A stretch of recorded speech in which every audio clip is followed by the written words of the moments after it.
morning, everyone. Welcome back to the European Cricket Network. We have 5 live games today on a sunny Peacock Friday. It should be exciting. Plenty of sixes, plenty of wickets. No Rico Full. You're with me all day, and it starts right now.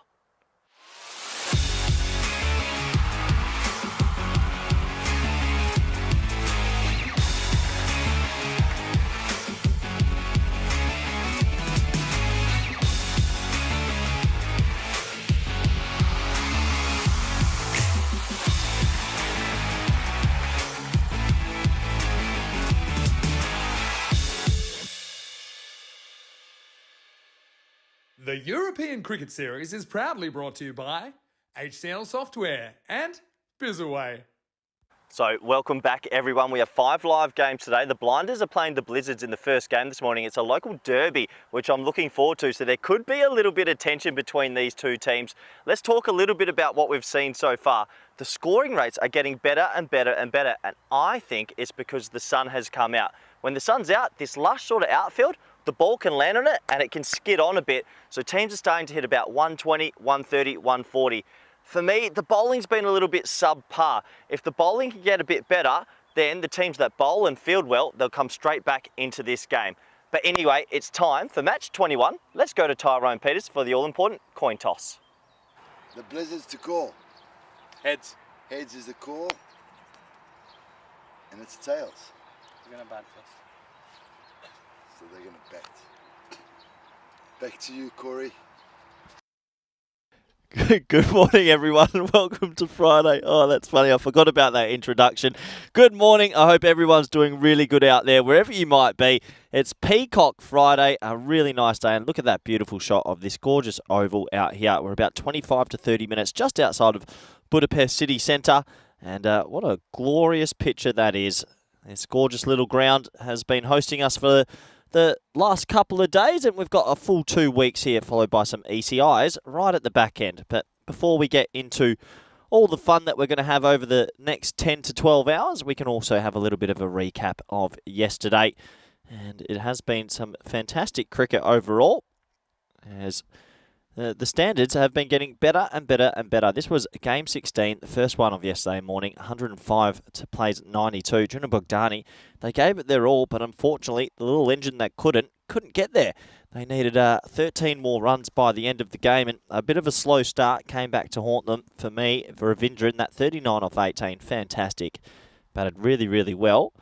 And overall, they got the win, an easy win for the boys from the Salad Company, it sounds like, Chalard Budapest. This took us into the mid-morning game. Cobra CC, 137 for 6 off their 10 overs. A pretty impressive score that. Osama Muhammad, a quick fire 31 off 9.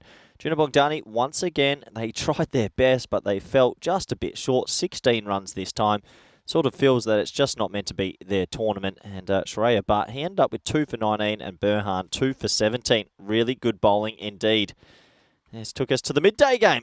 And this was a pretty good run chase. The Royal Eagles took it right down to the wire. Chauhan, 63 not out of 29. He took all the plaudits, man of the match for me.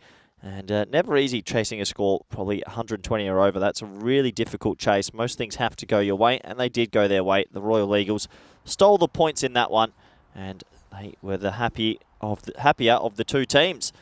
This took us into the further in the evening game. Game number 4 of the day. Cobra CC chased it down pretty comfortably. 6 overs. Sheikh Razik, 57 off 19. Mohammed Burhan, 2 for 16. Easy win. Cobra CC, thanks for coming. And always bet on the Cobras over the Eagles, because a Cobra is a little bit more dangerous, I think. Easy victory for them by 9 wickets. And this took us to our final game of the day, when the sun is shining its most and I am fatiguing my most. And the Salads, came back and, well, they put the Cobras to bed. An odd sort of game, this one. It was 83 for 7. We thought that's super under par. There's no way they're going to defend this. They actually defended it quite easy. Ghulam Abbas, 3 for 4, quite remarkably. And, well, at 72 for 6, they'll be super disappointed that they weren't able to make more of a fist of it and get themselves the win. But that was yesterday. 5 games, all brought to you live on the ECN network. And we have a look at this morning's game, Budapest Blinders versus the Blinders Blizzards. That's a good one for you tongue twisters out there, as it is a local derby, I believe, and a lot of these players do know each other. There's a couple to look out for. Stefan Gooch and Mars Bargi on opposing teams. That's exciting. Well, Gegame as well on the blinders. Look out for him. The Budapest blinders, that is. All the Bs, basically. And I wish I could say I was a B student, but I wasn't. I was a C- at best. 119 is going to play 100. That's what the supercomputer's predicting. We'll have to wait and see. I think it might be a little bit more high scoring than that. I've been impressed with the batting standards here in Budapest, in Hungary. There's definitely some talent. A lot of these players are quite good at clearing the ropes. Bowling-wise, bowling's been a bit subpar, if I'm going to be quite honest. It's been a bit military medium from a lot of the players, but the batting has been good and the fielding has started to improve as well. But this does give me a good opportunity to welcome everybody around the world, especially those in India via the subcontinent on Fancode and on Dream 11. Hope you've got your teams in. Good luck for the Fantasy 11s, and hopefully you have a little bit of luck and some skill in this game. And welcome everyone on the chat. Happy Peacock Friday. I hope you all had a lovely, lovely evening. I did. I back at the hotel, watched some Friends last night. A little bit of Ross and Rachel. Quite cute, actually. And that was my evening. Very calm indeed, so that I could rest up all for today.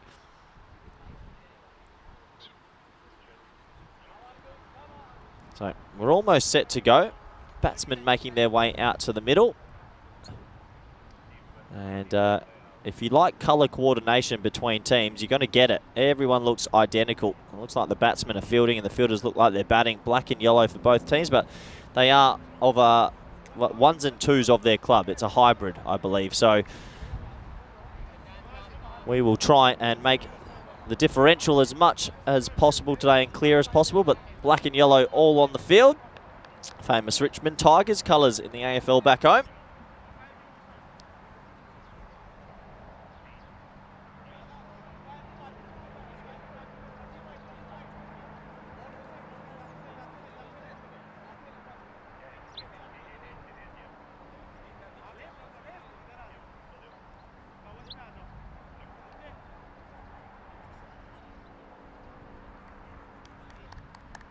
So we're almost set to go.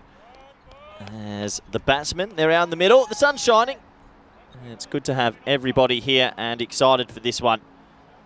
5 games, all about to kick off. No Rico full today. You're with me all day, which will stand the test of time.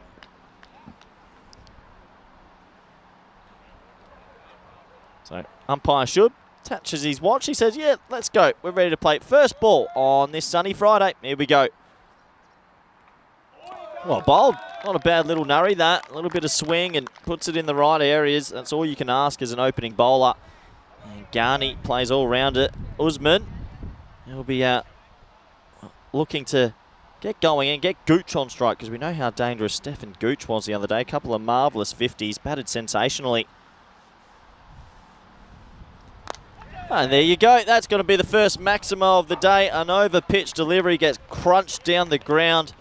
6 handy runs to start. And he basically says, if you bowl it in my bread basket, I'm going to have some bread. What a shot. 6 runs. So nice start now. This one for the batting side, who get away with the maximo. Always nice to start your day in the right way. Play and miss, and then a big 6. It's usually what the ECN can offer. Good to see Darren Sammy in the chat. West Indian King. Hope he's well and enjoys all the cricket today as well.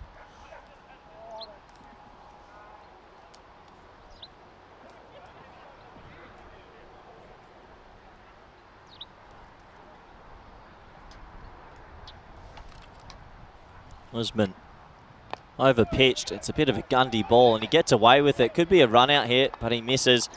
Bit of yes, no, maybe. So low full toss, gets away with it.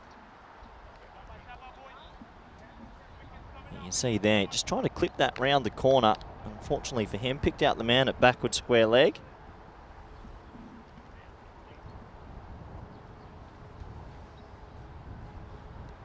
And crunch. Boom shakalaka, thanks for coming.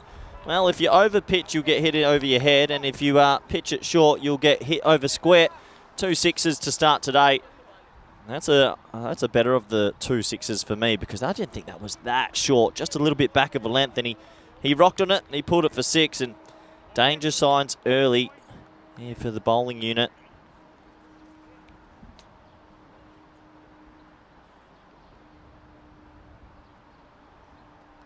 And he's crunched that as well. So we're going to go 2 sixes and a 4 in the very first 4 deliveries of today.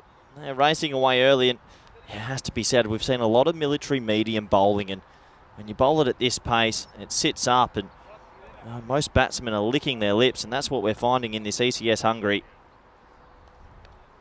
Ghani out with the hat. No need for a helmet for him.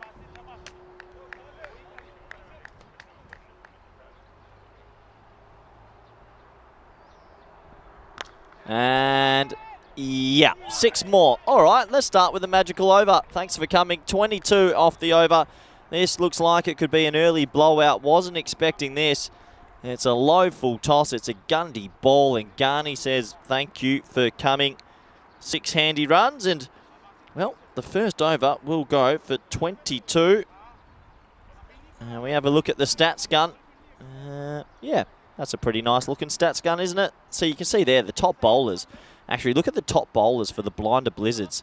Economy of 13.2, 17 and 21. Now, if they're your top bowlers, I'd be worried. Stefan Gooch has 144 runs. Willa Gegame has got 92. Ghani, who's already added 22 to that, 52. So, yeah, a little bit of danger signs early, if you ask me. You'll be careful here. You don't want to be chasing anything northward of 130, really.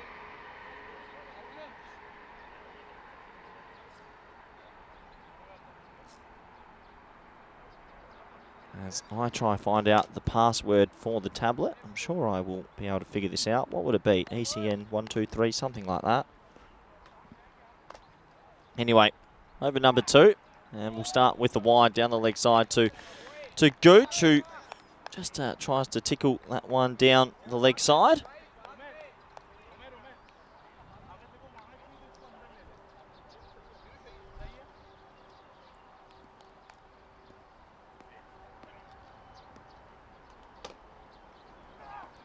Another wide down the leg side, so a really sedate start, it must be said, by the bowling side. They're just a little bit slow out in the morning. It is an easy morning here. There is a nice breeze going from right to left on your screens. Morning to Rob Thompson in the chat, Kroom, and all our other moderators. Ivan, quite a few of you around today.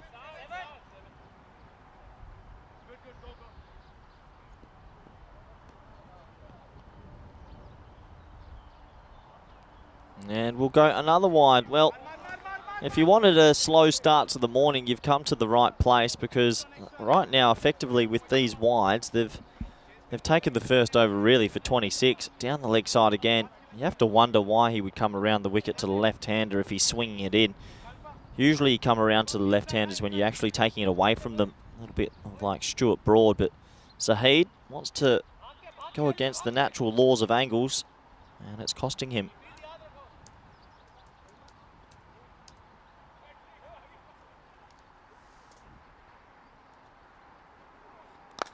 Wow, what a shot that is. Well, if you're slightly over pitch, it looks like that Ghani's going to say thank you very much, and he does exactly that.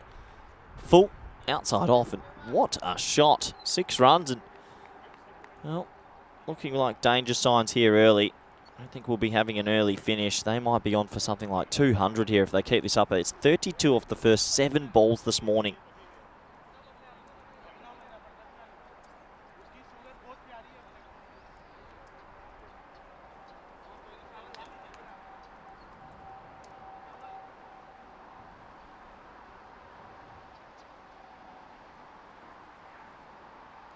And he cloths it on the leg side. This could be caught. Of course it won't be. That's going to go for 4. And he didn't read it at first. He took his time. Sort of hesitated. The old parachute held him back. Obviously not a fan of skydiving. And that just landed right in front of him. And he committed too late. And you can see the bowler is absolutely distraught. He took a long time to come off the rope. And he doesn't lay a paw on it.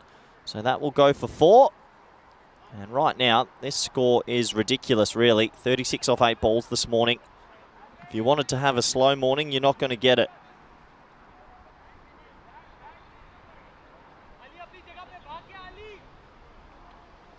It looks like they're just taking a quick few moments as the ball is still in the long grass. But yeah, happy Peacock Friday, everyone. Let me know what you got up to your Thursday night. Watched a little bit of baseball last night as well for myself. A bit of baseball and dinner. It was quite relaxing. Well bowled. That's a little bit better. Ties him up for room.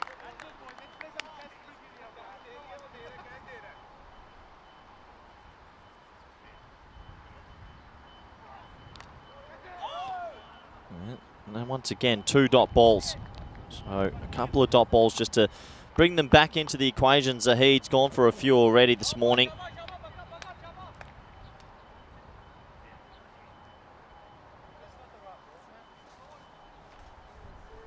And, I reckon Gucci has just told the umpires that isn't the right ball from the bushes. So we just bowled 2 balls with an illegal ball. Wow, controversy early on a Friday morning in Budapest. And this is why it's handy having a match referee that is out there batting. So what's happened, there was a ball that was hit for 6 2 balls ago into the long grass, and they've come out with another ball.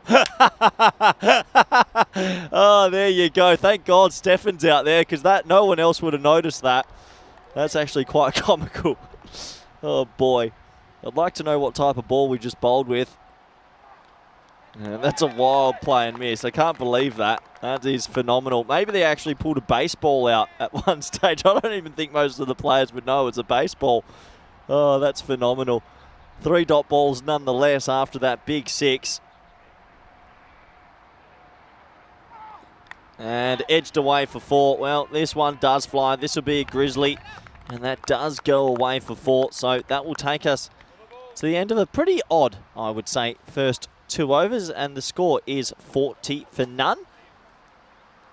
But yeah, happy Peacock Friday, everyone. I hope you've got your loud shirts on. Peacock Friday, I think it originated more than a year ago now. We said on a Friday we have to wear something loud, so I hope everyone has their nice loud shirt on wherever they are. We'll look at the table. The Blinders Blizzards have had a little bit of a shocker. They haven't won one yet, and the Budapest Blinders, all for you tongue twisters out there, are 2-0. They'll be looking at a win here and a couple more wins today to really put their foot first at the top of this table. They've got a very good team, well led by Gooch. No relation to Graham Gooch.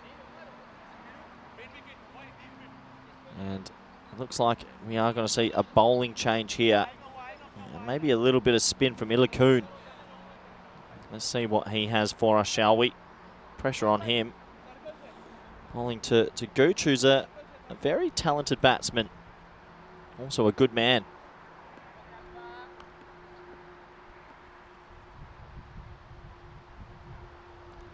Yeah, well bowled. It's quick that it slips straight through onto the middle stump, and he blocks it into the leg side. So sedate start for Gooch. He'll probably give himself 1 or 2 balls. He admits sometimes that he's not the perfect T10 batsman. He likes the longer formats a bit more. And, well, he might not be on strike anymore because that's down the leg side. And thanks for coming. It's a minimo. Well, the wheels have fallen off early here. And plenty of extras and some loose deliveries. That's 5 wides. That's super disappointing. And that just adds to the pain. Ilakun not getting it right and slipping that down the leg side. Gooch has still only faced 1 ball. Feels like he's been out there for an eternity. We go with the fly slip. Good captaincy. And Gooch comes down the crease. Nice shot, nice fielding from Ilakun. Able to stop it from being a single. A little bit of flight on that one and smacked back down to him. And top ball. Again, Gucci using his feet. He really likes to run down at the bowlers. He'll get himself off the mark and get the dangerous Garney on strike, who's striking at 300. Fair play to him. Wish I could strike at 300, especially in the bowling alley. That'd be good fun. I think my highest bowling score is 242. It only happened once, and I might have cheated, but doesn't matter. Garney, 36 off 12.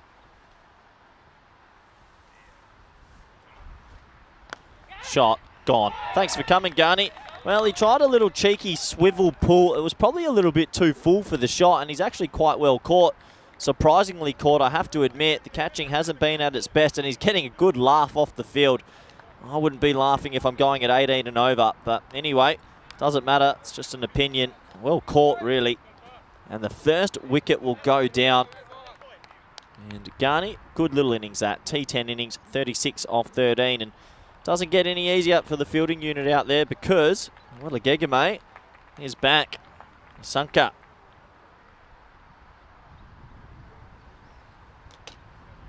Have a look at this. A little bit fuller than maybe Garney expected, and he pulled it straight into the hands of forward square leg. So the first one today on this fantastic Friday, Peacock Friday, 100 overs of cricket, and all you get to do is listen to the soothing voice of myself for 100 overs. If you've ever wanted to hear a man go to a mental asylum, well, today might be the day. Well, Gegame, he smacks it to all parts. He's on 0. What's he going to do first ball? Well bowled. Really well bowled. Flighted. Full. Tries to sneak it under the bat. Dot ball. Top over this from Ilakun.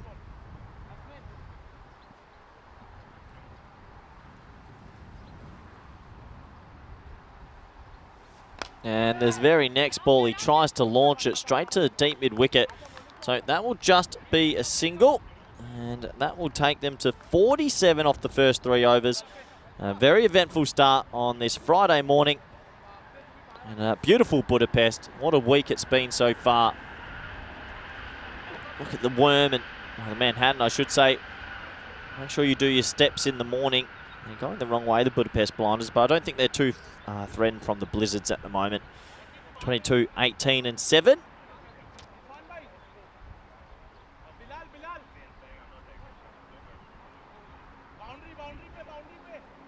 As the power play finishes, so you're going to see a lot of the fielders spread now. And a lot of them will be wanting to hold on to the catch. And a thick edge. Will he go for it? No, it falls well short. I don't think he had a chance. He fumbles the immovable ball. And that will just be a single. So, well, Gegame showing his intent. The Gooch, a vital part of this team. He's on 1 off 3, looking for his first boundary.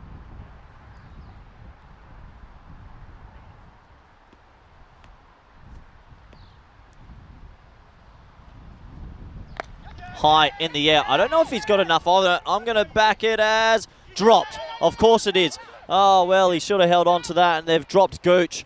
And one thing you don't do is drop the Gooch, and he moves on to 3.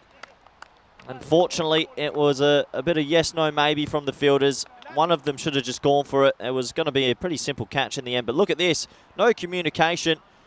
And it takes 2 to tango. Unfortunately, those two spoils each other. And now they pay the ultimate price because Gooch tries to take someone down in the tower. And I'm real happy about that. What a shot from Stefan Gooch. My word, he'll look back at this one later, and Steph, I'll send you a private little comment. I'm proud of you. What a shot. Still, didn't walk down the crease this time and basically checked over him over the sight screen for 6. And, well, that dropped catch is going to haunt them for many years. And I can understand why. Hasnane now, he's gone for 9.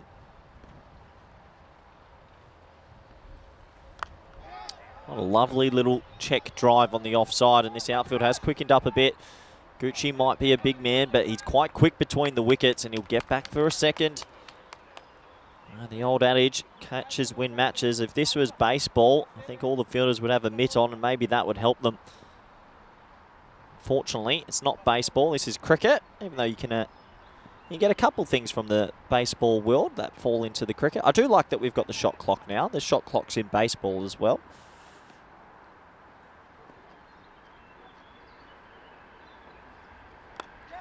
That's just hit into the leg side. Easy single. Yeah, the shot clock is a super handy little thing we have. You can see there on your screen, 23 minutes and 50 seconds. And that basically means they have to bowl all the overs in that time, or at least start the last over before that goes on to 0. And I would say so far in this competition, that most of the fielding teams and bowlers have been pretty quick between overs.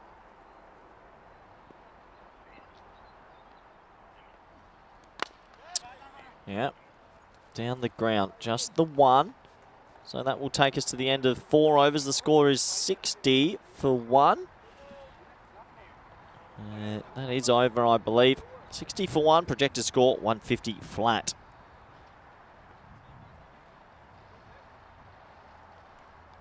Yeah, plenty of cricket action going on around the world today. Again, the Ashes, day 2. Obviously, we're celebrating a little bit the Dutch. Congratulations once again to the Netherlands. Had a good conversation with Scotty Edwards this morning.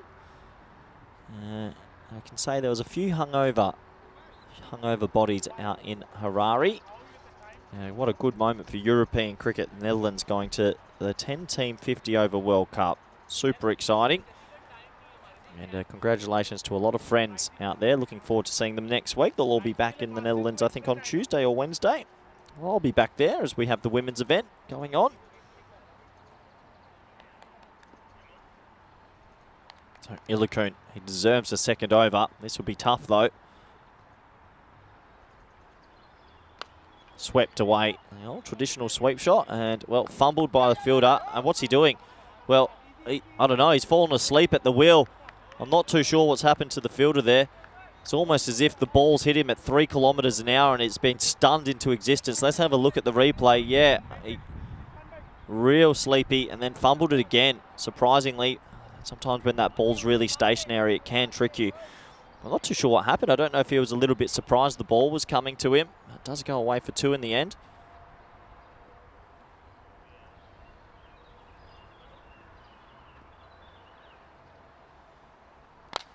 Yeah, adios Pelota ball. And that's massive. 6 runs. Well, Gegame ran the 2 hard, got himself back on strike. That's gorgeous batting, isn't it? Just stay still. Crunch. Thank you for coming. Coochie didn't even turn around and appreciate it. Nah, there he goes. Not going to get that one back. Let's hope they throw back the right ball on the field. There he is, Gooch. A tournament referee on many trips around Europe. Well bowled. And he doesn't go up for the stumping, but well bowled. Bit of turn there, kept it wide of him. Like it. Trying to keep it out of his wheelhouse.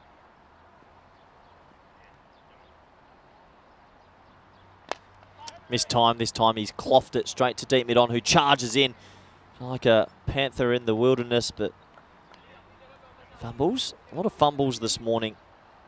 Yeah, a couple of people in the chat saying, is it too early for the fielders? I don't think so. What is it? We got 9:35 local time. I was up pretty early this morning. Got my 8 hours sleep, 6:30 start. Got my peacock shirt ready for today. New peacock shirt, actually. A little bit of purple with some splash colours. Look like a piece of art. Not the greatest art, but yeah. That'll be a wide. And, well, the keeper's also got the heebie-jeebies. It's almost as if this ball is a bar of soap. Let me just check the radar. Yeah, there hasn't been any rain. They're just struggling to pick it up, really. You see there, it's done him all ends up.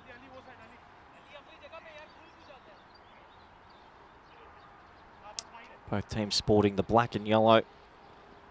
Good if you do like those colours. I reckon that might be called as well. And the keeper just cannot stop the ball.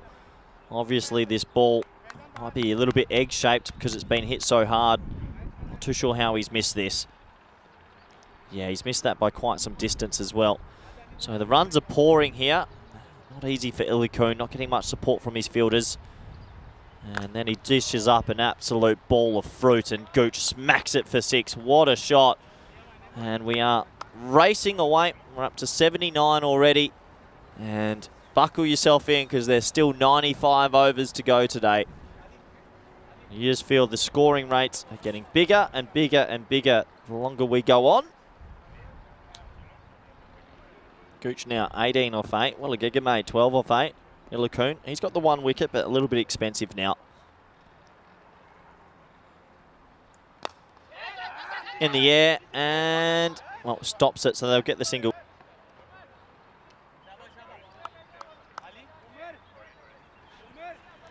So 80 for 1 after 5, and, well, top of the morning to wherever you might be around the world, and welcome back because we've got 5 live games today. Rico Full has enjoyed himself too much that he needs a day off, so we hope that Rico has a good time. And wherever you are around the world, if you do want to get interacting with us, please send in your questions or your queries, because we've got a lot of cricket action going on, a lot of cricket action around the world actually, and plenty more to come on the ECN. So you'll be with me for 95 more overs today, and I couldn't be more excited to be here all day out in Budapest, Hungary. It's going to be an exciting day, and hopefully we're going to get a lot of action as we get back to it. And Stefan Gooch is going to try baseball this one into the field. He can't because it's a wide down the leg side. So hope you do have your peacock shirts on. I don't know if you had a quick look there, but I've got a nice little summery purple or violet. I'm not too sure.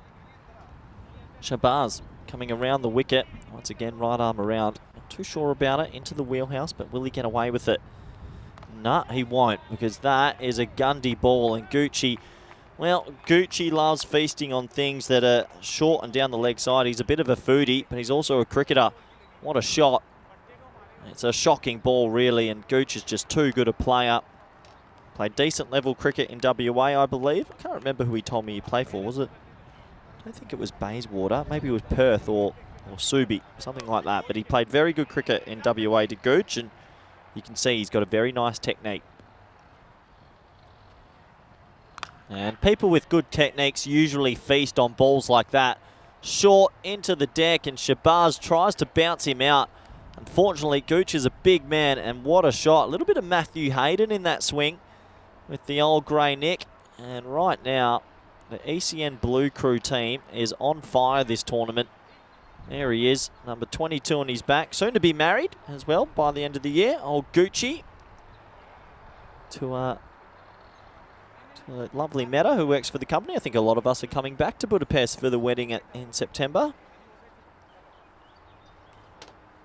Nice to see Paulo Bukamatsa to ask if I'm in Hungary for the ECIs. I will not be, as that is huge. Well, if you keep offering a fruit bowl, it's just going to be eaten. And right now, Gucci is enjoying himself. That's the biggest of the lot. 4-6-6. And this is blowing out of the water. The noise off the bat. Oh, yeah. What a swing of the blade. And it destroys that marquee out there. Hope everyone's okay sitting in the stands. Gucci's on 35 off 12. The score's 97 off 5.3. And, yeah. This is looking dangerous, isn't it? More than dangerous. And that's going to be 6 more. What a shot. Gucci just keeps on going. That's the 100 up, and I'd have a big smile on my face as well. That's a big fully, and he is just laughing his way to another 50. Raza in the chat saying, where'd I get this shirt from? Not sure, actually. I think I bought it on the fly about a month ago. But yeah, I hope you all go out there and do get yourself a little peacock shirt. It is Friday. Peacock Friday should go all the way around the world. And if you don't know what it is, you've got to wear a loud shirt for Friday for work.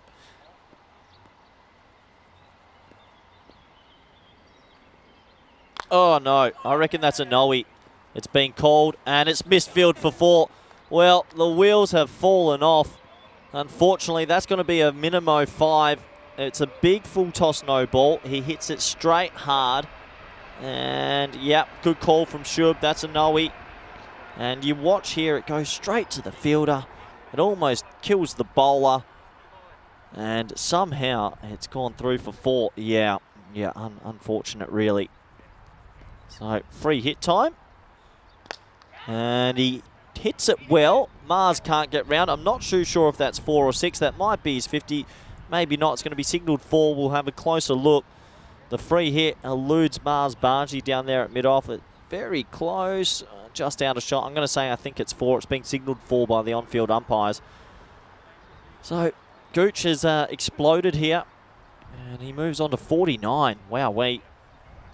And there is the nice little tickle for his 50. And another missed field. Unbelievable. They will get back for a second. But Stefan Gooch continues his happy run. And the question marks will be for national selectors. Why isn't this man playing for the national team anymore? I wouldn't be surprised if we saw him at ECC and instead of a working role, potentially playing for the Hungarians. I believe he is qualified, and what a player. And if anyone around Hungarian cricket is watching this, you need to listen up and watch Stefan Gooch and listen to his thoughts, because he knows a lot about the game. And he wants to do a lot of good things with Hungarian cricket. Out with the old, in with the new, I say. 51 off 16. And look at that Manhattan. He has laced it.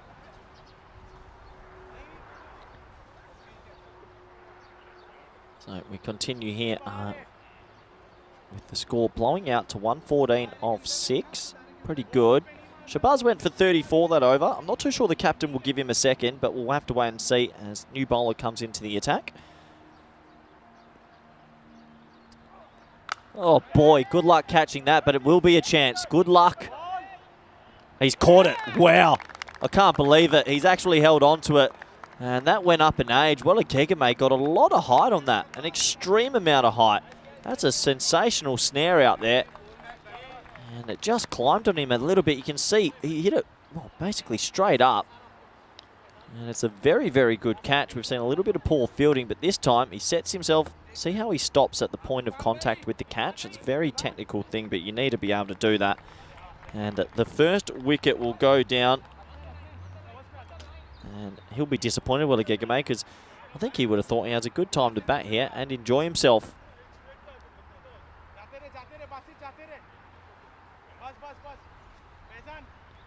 So it looks like the bowler's decided to come off the ultra short run. A huge fan of this. Not too sure why. Well, he's bowling the same pace, that's why. He's come off the two-step Fred Flintstone run-up. And well, the good thing about this is you do get through overs quicker. Maybe there's a format of cricket that we can make up where the bowler is only allowed to come off 4 steps like this. And edged and gone. And that's why you can still get the same results even off 4 steps compared to 14. Nice little catch here for the keeper. 2 wickets will go in this over. And they try and bring it back a little bit, do the blinders blizzards. And, well, 2 wickets and right in the middle of the gloves after a tough time earlier. He takes a nice catch. And he has to go for a derrick. So he'll be disappointed, but that's cricket. You come to the ground, you pack your bags. And unfortunately, Derek the Duck rears its ugly head. There he is. And there's the Derek the Duck. Walk him off. Oh, look, he's gutted. He's absolutely devastated. Don't see a bat throw, though, so that's good composure. I know many people would be throwing their bat and their gloves and saying, well, this is a little bit too tough.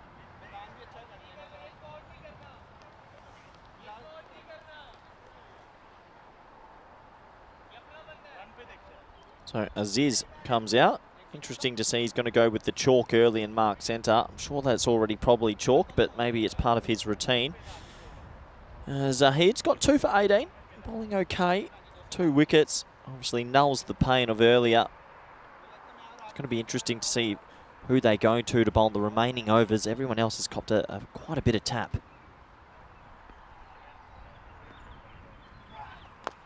And he hits it onto his foot. He tries to run, and then it almost hits the helmet. Well, I can't believe that he's held the previous catch, the keeper, because he's missed the immovable ball there. He's almost gone for a cheeky run out. Watch this, hits it into his back foot. He just goes wandering, and he misses it. I think if the keeper picks it up cleanly, that would have been close. And pushed into the offside. So Aziz avoids a derrick. Smart batting. And I actually think Zahid, has been more effective off 4 steps than he was previously off 14 steps. So maybe it's something he looks into for the future.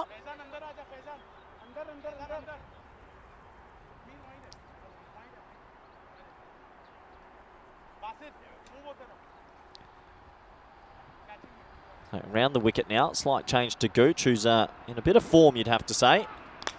And that form will continue. That's the best shot of the lot. And once again, I'll say it, if national selectors are looking, even if it is Gucci, pick yourself because he is in red hot form. What a shot that is. He's got high hands on that blade. And I think he was lying to me when he said he couldn't play this T10 format because he looks fantastic. This is the Maximo chart, powered to you by HCL software, the old stats gun. And 6s galore. Can't believe it. 13.5 an innings for the Budapest Blinders. And you look at the bottom, right at the bottom, Budapest Kings 2.7. So you got 11.6 difference. And yeah, it's going to be tough Tough for some of those teams at the bottom that run into these teams at the top, because that is some good numbers, especially when you get about 8, I think. 8.8 there for third place Chalards. But yeah, 7.7 the overall average. As we're back to it, and Aziz will play and miss down the leg side. And well, this feels like a little bit of a home run derby, just like at the baseball this morning. Some of these sixes from Stefan Gooch reminds me of Shohei Ohtani, the baseball player. He's been whacking them. He's left-handed and has a lovely bat swing. High in the air. If he catches this, I'll retire. Well, he won't be able to because it's 6. Bale, bale, bale. I can't believe it. What a shot. Aziz basically toe ends it 45 metres in the air and lobs it perfectly just over the rope. You can see little toe end. There's Mars Baji. He loves a bit of action and unfortunately couldn't do much there. And that has gone for another 6. Well, Hasnain's having a pretty tough time of it. How many 6s we had in this innings already? This is getting ridiculous. We're losing balls by the minute. And last time I saw with the budget cuts that with the balls, where if you lose them, you lose a little bit of money every time you lose a ball. So we're going to have to go and get someone in the bushes and try and find that a little bit later. As that is not going to be 6. Will it have top spin? You bet you it will. 4 more. Wow, this is just violent. You have to wonder, if you wake up on a Friday morning, is this how you want to start your long weekend? Not if you're a bowling team, that is for sure. So we go 6, 6, 4. Oh boy, 138. And 6. Yeah, okay. Not bad. As is another 6 for him. This is ridiculous hitting now. 144 for 3. If you did have a slow start to your morning, nothing slow about this. Everyone will be awake now. Peacock Fridays come out with a bang. An incredible skill to be able to hit it so flush. And what do you say to the fielding team here? Keep your head up, or do you just try and hope that the next 14 balls go extremely quickly? Well, that is 6. Watch out. That's on van territory. No, it clears the van. Another 6. There goes another ball. We're not getting that one. Maximo. This is ridiculous hitting. And, well, buckle yourself in because we've got another 92 overs of this today. Oh, boy. What hitting. And the question has to be asked about the bowling, though. Is it the right option to go for a half volley? Probably not. But when you're bowling to players of this calibre, it's not easy. 29 off 7. That brings back good memories. And that's a little bit better of a length as he toes it back. So 150's up. 8 overs gone. And, well, this very first innings has been, all I can say, brutal. Absolutely brutal. Nice message from Andy Howes. Looking forward to seeing Corey at 6 p.m. after the 9:45 p.m. Yes, Andy, I agree. If you want to enjoy yourself this afternoon, I'd say tune in from 3 p.m. That's usually when I hit my peak. As you can see, we've got 2 overs left in this very first innings on this Friday morning. And it's been pretty violent. 150 for 3. I know we can't bring in a mercy rule, but I'd be tempted at this stage. And interesting bowling choice. They're going to go back to Shabazz that went for 34 off his first. Now, I haven't played too much cricket, but I reckon I might not be going back to the guy that's gone for 34. I'm not sure. It's up to them, though. And, yeah, now he's gone technically for 35. But, look, it's brave captaincy. Maybe he's seen something in his action or he was liking that he was tailing it back into the left-hander. But it is a brave decision. And Shabazz, good luck. I hope he picks up at least 1 wicket. Oh, boy. Oh, boy, oh, boy, oh, boy. And the fielders put their hands in the air. But why would you go back to Shabazz? Poor Shabazz. He's had a very tough time of it. This is short down the leg side. I'm not too sure what the record is for the most runs off a bowling spell, but one has to feel it could be on here. What is it? 41 off 1.1. 5 balls to go. The way Gucci's striking them, this could easily go for another supersonic over. I know Vinny Sandhu will be listening and enjoying this. So, Vinny, if you're out there, could you please let me know what the most runs off a bowling spell are? Because you're about to see it. 6 and 6. Look out, Van Karina. Bang. The van has been kaput. Another 6. This is ridiculous striking. And, well, unbelievable from the Gooch man. This is just violent. Get him in the national squad. Out with the old, in with the new. He's that good. What a player. What a human. Oh, please. He's going to go for the catch. No, he'll get the one. That is a reprieve for Shabazz, who is on 48 off 9 himself. I can't believe they've given him a second over. Questions must be asked of the captaincy. And there might be some strict team meetings later. Coco, welcome in the chat from Plymouth, the UK. Hope you're well.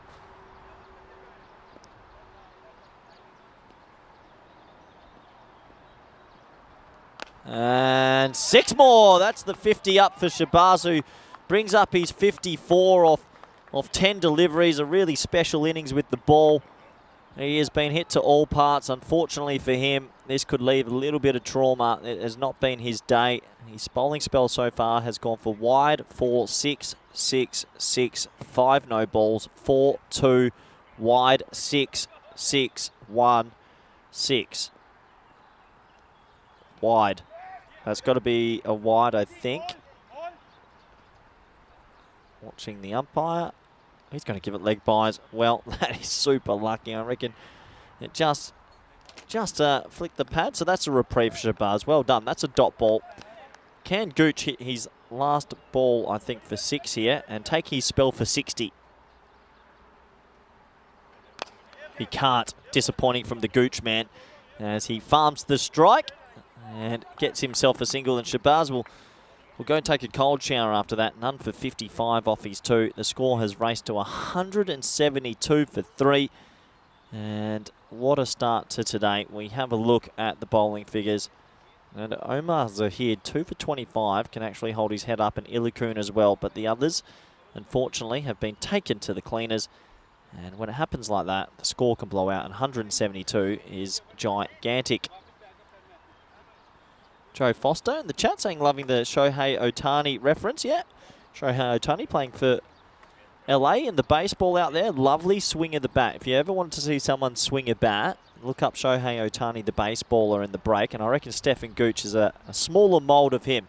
As we get into the last, and, well, they go back to a man that's gone for 22 off his first over, and he decides to bowl a no-ball 6 first ball, which means his first over, in theory, has gone for 29.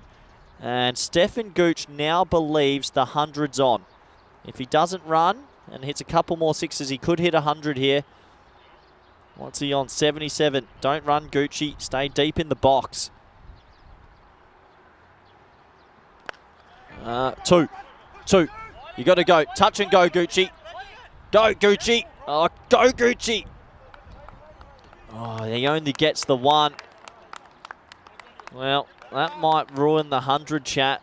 The Centurion chat. If he holds the strike, he could make 100. Keep the strike. Keep the strike, Gucci. He has a big smile on his face. He's enjoyed himself out there.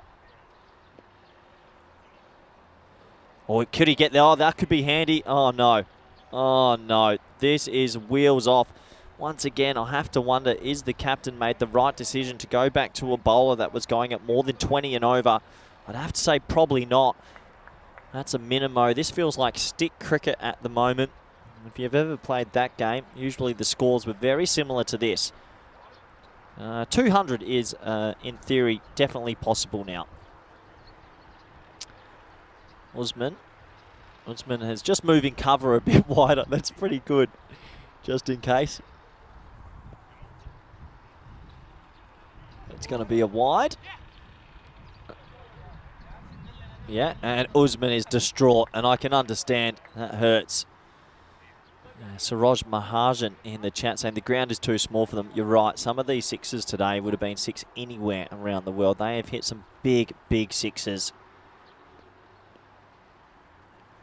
There you go. There's a dot ball. That'll make him feel a lot better. Zids finally misses one. What are we looking at? The 200 mark. Will they get there? Oh, boy. What a way to start your Friday. I need a pot of coffee after this. That's going to be a wide. Good appeal, but not out. So 187. What do we need? 13 or 4 to bring up the 200. I don't think too many teams in our existence have hit 200. I'd like to know how many, but can't be too many. That's hit extremely hard, and the fielder will stop it. So just the single. What do we got? 188, 3 balls. Gucci needs 22 for the ton, so in theory that's gone unless we get another no-ball boundary.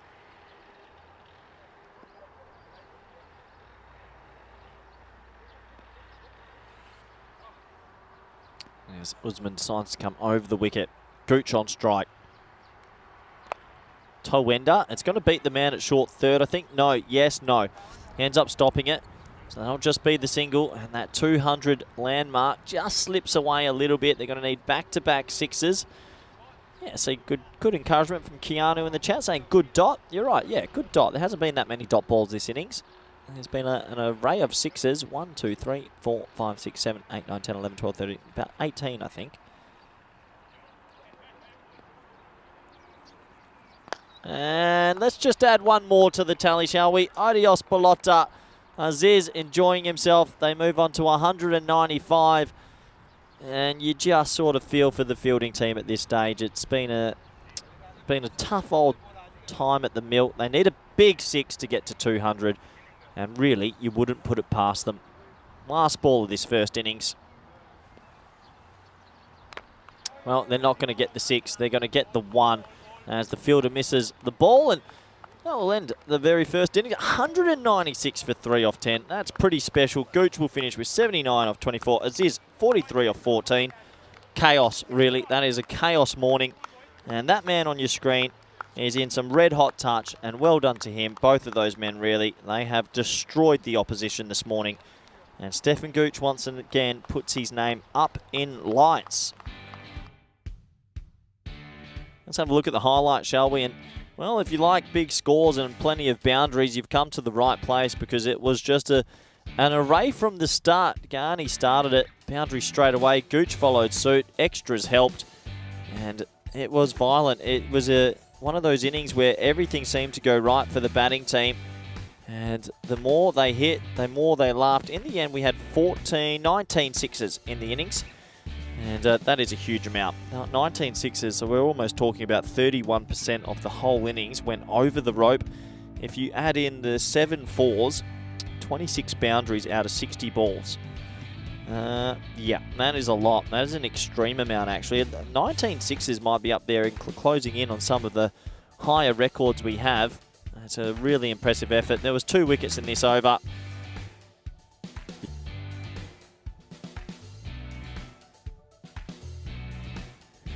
As all these highlights were just fantastic, weren't they? Sixes raining galore. I don't even need to sum it up too much. It was just too impressive. Too impressive. That takes us to the halfway stage. Let's look at the scorecards quickly, shall we? 36, 79, 43, 26 extras. Wowee, that really, really helps. 196 for 3. And that is the first innings done. We look at the bowling figures and, well, if you don't like violence, turn away right now, because we saw some ridiculous economy rates. Unfortunately, it just wasn't their day. Amir Zahid, he was the pick of the bowlers. He picked up 2 wickets for 25, and everyone else got a fair bit of tap. I'll be back in the very next 10 minutes for the all-exciting run chase. Bye for now.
The European Cricket Series is proudly brought to you by HCL Software and Bizaway. And we're back. That was a quick little turnaround. Welcome back, everyone, around the world. We're here for the second half of this first innings. And, well, I'm going to read you out the score. And just stay seated. Don't get too excited. But the Budapest Blinders have put on 196 for 3. Remarkable ball striking. The man of the hour is a man that we hold close to our heart, Stefan Gooch. What a player he is.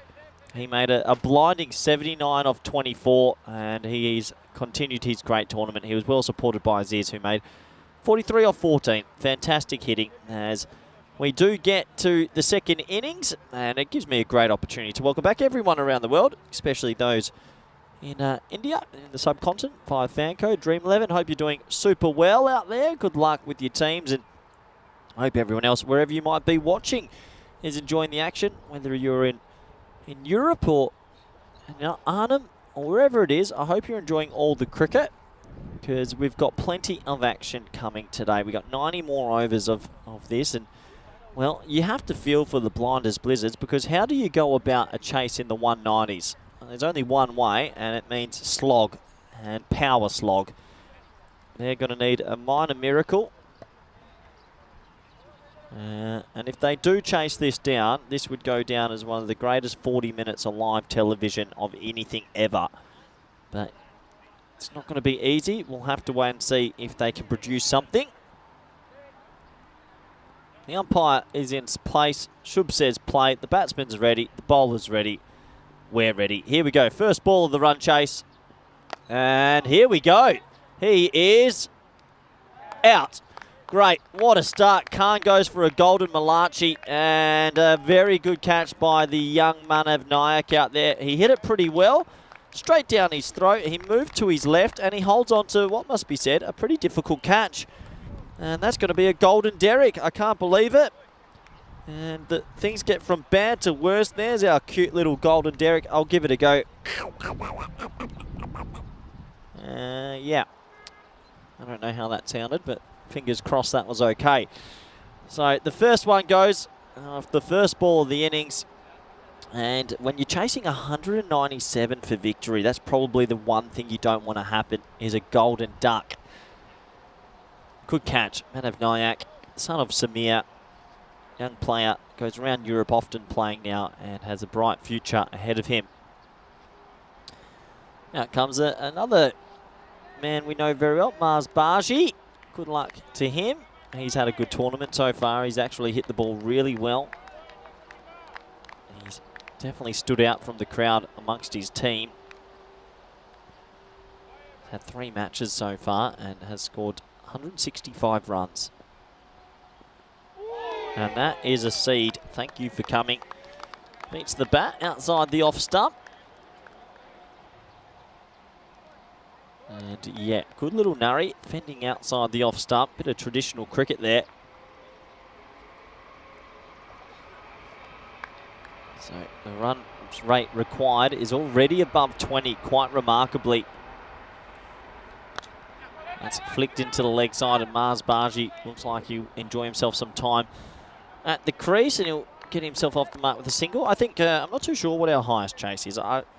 Vinny's good at this stuff. I think it's in the 164 region. I know I was in Barcelona when 191 was almost chased. The opposition, I think Hira Sabadell hit 187 trying to make 191, which is absolutely bonkers. And thanks for coming. Big, slow inducker, and I'll tell you what, it's our second golden Derek of the innings. And get that cute little duck on my screen right now because I love it, and maybe we're going to see a lot more of these. This is a complete mismatch, this game. And he just went reaching for it, not too much technique. It is a good ball. And there it is, this cute little duck. And I tell you what, it might be cute, but also good to eat duck. Fantastic. Look at it, walking him all the way off. And that will be our second golden. Unbelievable. Top of middle. And chasing a score of this height, and You lose both openers for Goldens. Yeah, pretty remarkable, really. Last thing you expect. I do wonder how these teams got split up. You've got Budapest Blinders versus the Blinders Blizzards. Maybe they could have divvied out the teams a little bit better. Feels like it's an old schoolyard pick, but the bully got to choose all the good players. Because this is a slaughtering at the moment. An absolute slaughtering.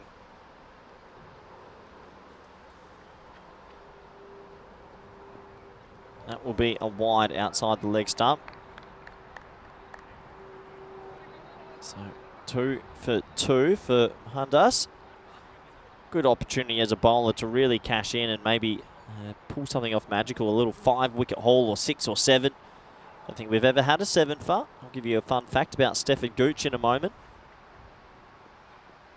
And the air, and oh, it's gone over him. I thought that was going to be caught, but he's got enough wood on it, does Zahid. He misses out on the Golden Duck trio, and he gets himself a 4. What a shot that is. That is textbook. That is just glorious cricket. Have a look at this technique. Standing tall, and yeah, that is techers. That is what you call flamboyant. The one-handed square drive for 4 from Zahid.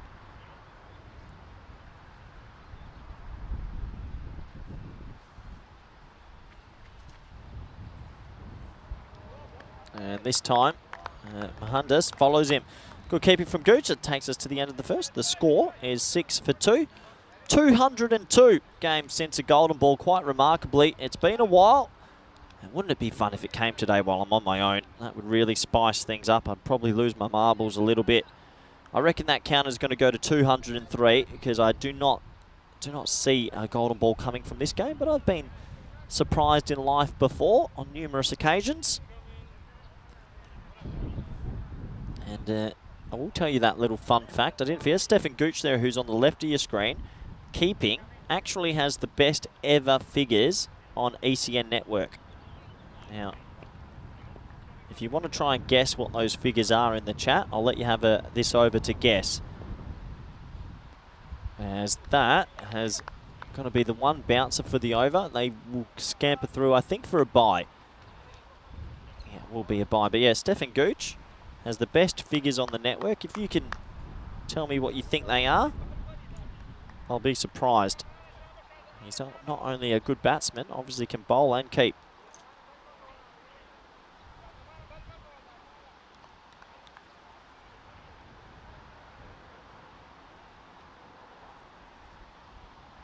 Waheed now to Zahid.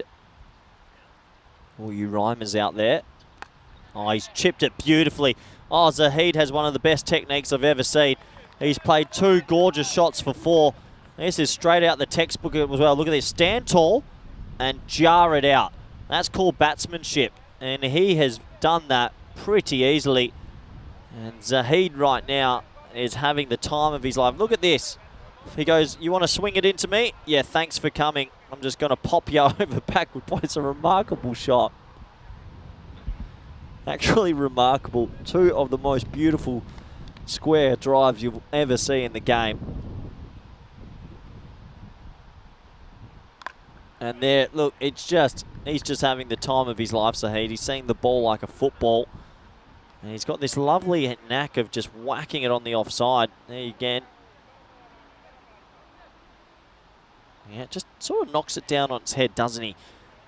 A little bit like a bunt in baseball almost. I'm liking the baseball references today, actually. This time he goes for his favoured stroke, and little play and miss outside the off stump this time. Yeah, it's a different sort of technique, but this is the beauty of the game, isn't it? Everyone has their own little panache, their own techers. And again, another ball where he moves quite wide to the leg side. This is a quick over from Waheed to Zahid. Yeah, there you go. That's the shot. That's the shot he wants to play. He wants to get forward and practice driving. I think that would suit him just a little bit better.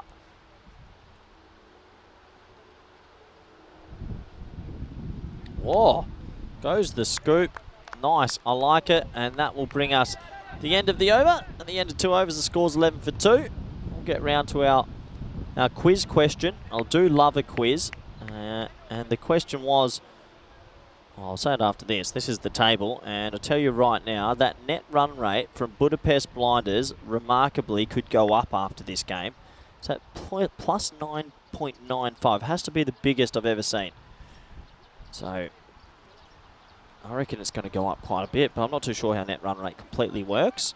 They're probably going to romp home here. And Keanu, he comes through with the right answer. That's my boy Keanu, all the way from Sydney, Australia. Keanu, if I'm right, I hope you're well. And Gucci has the fantastic figures of 6 for 2. So basically, look at Mahanda's figures, swap them round, 6 wickets, 2 runs. Is what Stefan Gooch has, world record holder. And that's a big play and miss. Not easy to hold a record on the ECN network, and if you do, hold on for it for dear life. That's the only advice I can give.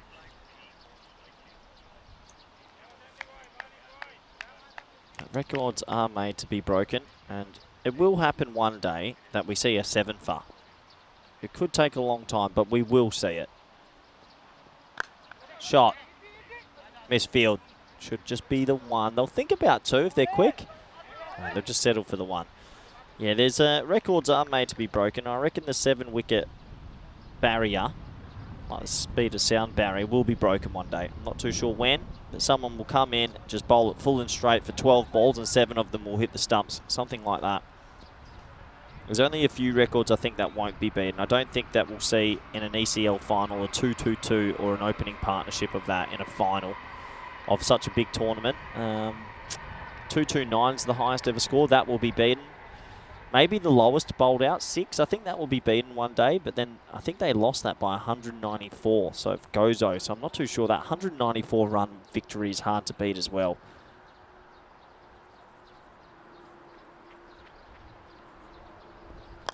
In the air, and well, that'll be safe. So just a dot ball in the end. As this feels like a little bit more bowling practice, doesn't it? We got 7 overs here. And yeah, look, they're not going to get to the run, so it's a bit of bowling practice, isn't it? Some batting practice for the men out there to try and get in some form. This would be a fantastic time if anyone's listening to get some questions in about anything, absolutely anything. As he tries to use his lightsaber and cart that one away to I think over backward point. That would have gone if he hit it.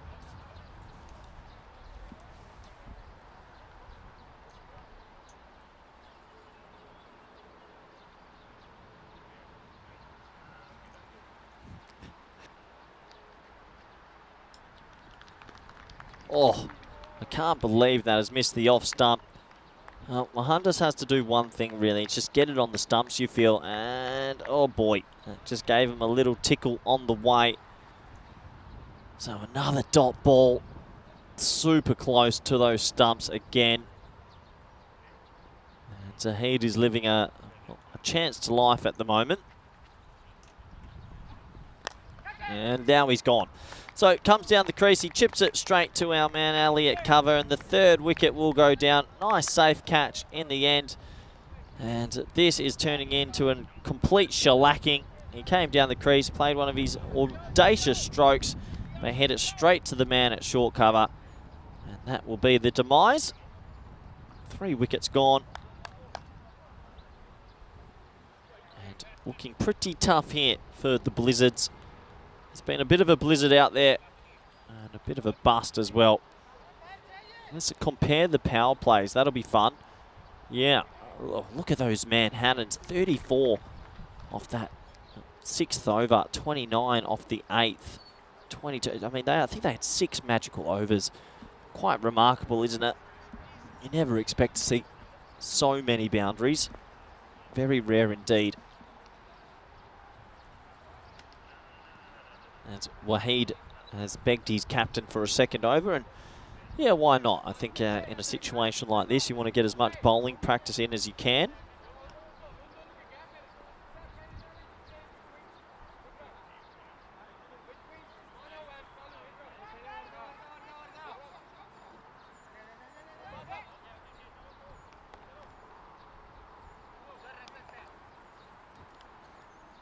In comes Wahid. What can he do with the ball to Marsbaji? Yeah, pretty good. Keeps it pretty straight. Marsbaji, who looked really good the other day, couple of 50s, loses his shape that time, trying to go a little bit too cross-bat with that drive. Had a good chat with Mars before the game today.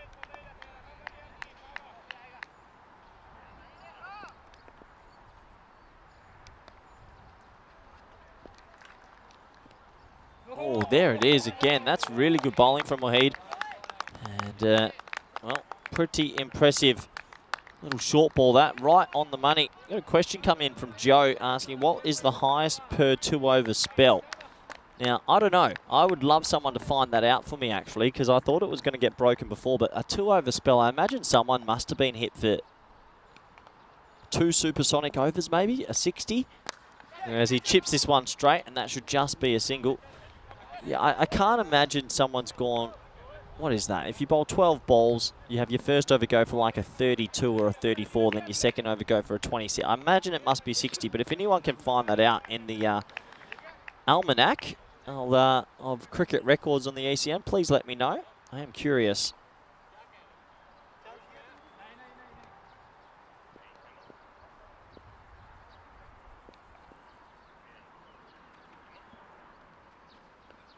And that might be the first bouncer for the over. Yeah, it will be signalled by the umpires. First bouncer in this over, meaning he can't do it again.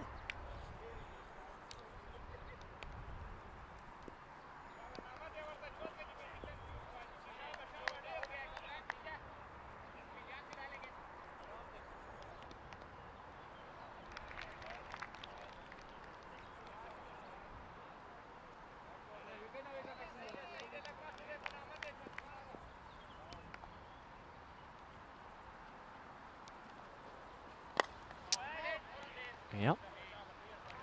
Lacoon just pushes that one to mid-off, or to cover, I should say.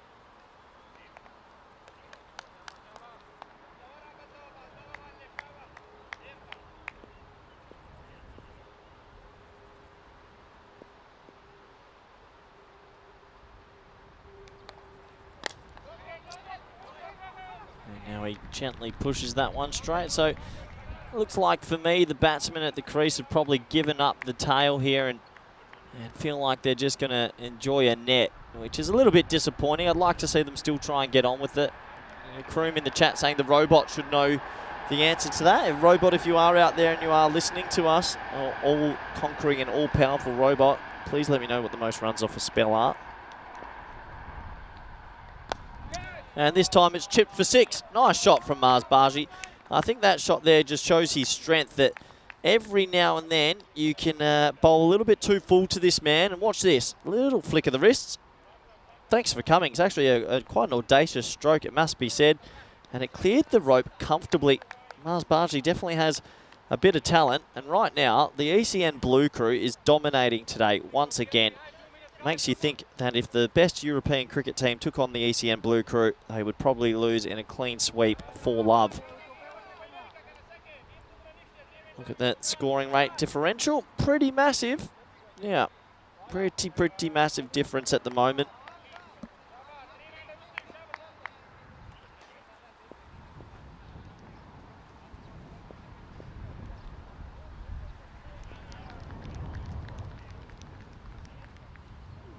As we go back in for a bit of Ahmed, a bit of left arm seam. And well, picking bowlers that are coming off the long run also takes a bit of time.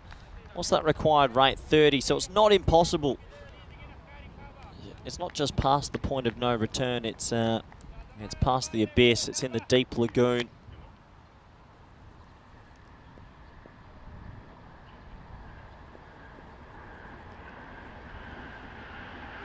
Yep, down the leg side for a wide.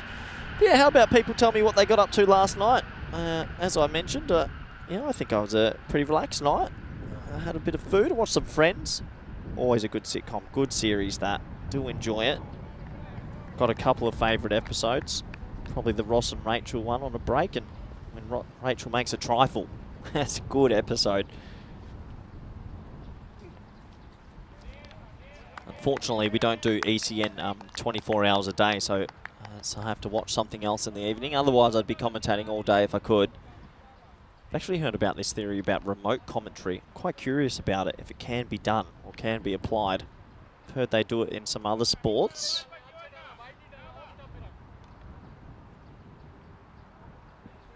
Illicoon 1 of 4, Ahmed. Nice little start here.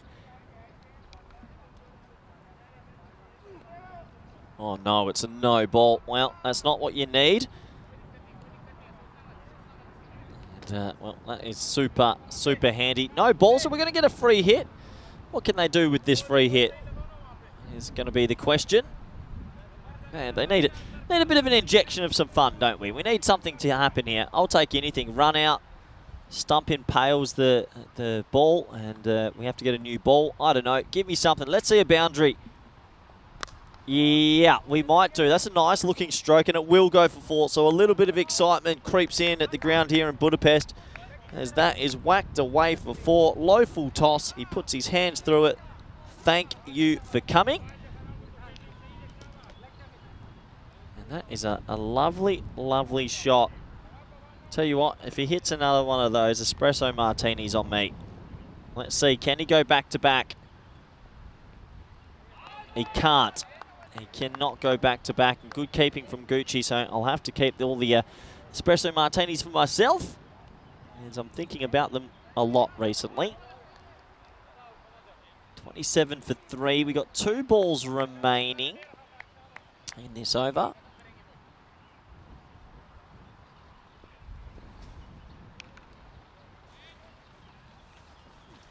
And a thickish inside edge this time, and just the single. So 28 for 3. We still got 1 ball left in this 5th over. Look, this game's done and dusted. Nice to see Kroom. He said he watched the Bears versus Essex last night, T20 quarterfinals. Shane Snader, good friend of mine, Shane. Bowled a really good penultimate ball to win the match. Well done, Shane-o. Shane's a good man. Shane's a very good man. Went on tour with him to Zimbabwe. I actually went to the previous 50 over qualifier with Netherlands about 4 years ago. That was good fun, that trip. I love the Zimbabwe people and their happy energy. And that has gone miles. What a shot from Mars Baji. Bit of Paul Sterling and AB de Villiers about that shot. It goes all the way for 6. And at the end of 5 overs, the score is 34 for 3. What a crazy shot. Gets down on one knee and absolutely smoked it. Good batting. Really good batting. This is what's coming up in September. September 25th to October 20th. We have the ECC. It's our marquee event. I'll be coaching Spain in the first week. Super excited to see my Spanish boys. We've been a bit quiet of late, but it's not just about Spain. There are so many good teams there. There are so many good players there. And it should be a fantastic tournament. Really looking forward to it. Netherlands 11 are in finals week. But I tell you what, they might be missing some of the more familiar faces. I don't think you'll see an Ari and Dutt, or you might not see a Ryan Klein. They might be at the World Cup. So it does give the Netherlands, Cricket Federation, the KNCB might be giving some other people a go, which opens it up a little bit because they were extremely strong last year. You expect England to come back strong. Jersey, Guernsey, Belgium, what a group that is. I actually think Group B, those 3 teams, anyone could win that. What's the group of death? Maybe D. We'll have another look at that later today. I'm sure it'll come back up as Manav Nayak is now coming on with the ball. And I finally found out the password for this laptop. Good, handy timing. Just a couple of hours late. Well bowled, well kept as well. Bit of appeal from Stefan Gooch, and we're going up to the 3rd umpire. All right, let's have a look. Gucci's pretty confident. Let's see. He's, well, it's very difficult to tell. Gucci probably has the best view of that. It might be given, you know. Is there anything behind the line? You've got to remember the line belongs to the fielding team. I just think our angle of the camera might give the batsman benefit of the doubt. I'm not sure. It's close, and he's been given. I can understand that. No, there was no movement on the back leg, so maybe he didn't get it back into position, but it's a bonus wicket for little Manav. It's more statistics for Stefan Gooch, and that is out. Thanks for coming. This game draws out steadily. And another wicket will go down. So, at the moment, wickets falling, and not many runs coming either. As they try their best to try and make something of this game. Obviously not so easy when you're coming up against such a good team. Manav's been a very nice addition also with his little leg spin. As Usman is out in the middle.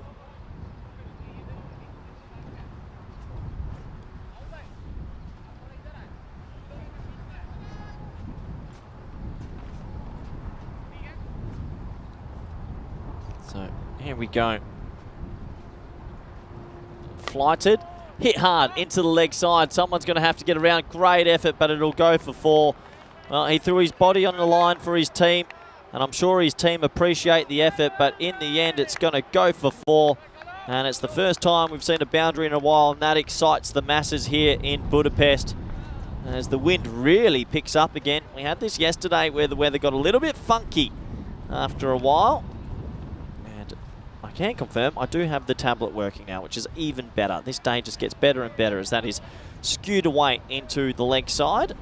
And they'll get round for a single.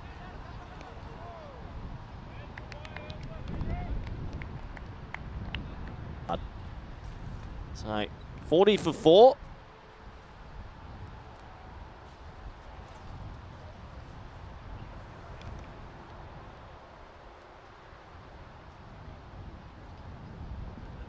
So 40 for 4. 2 balls remaining in this 6th over.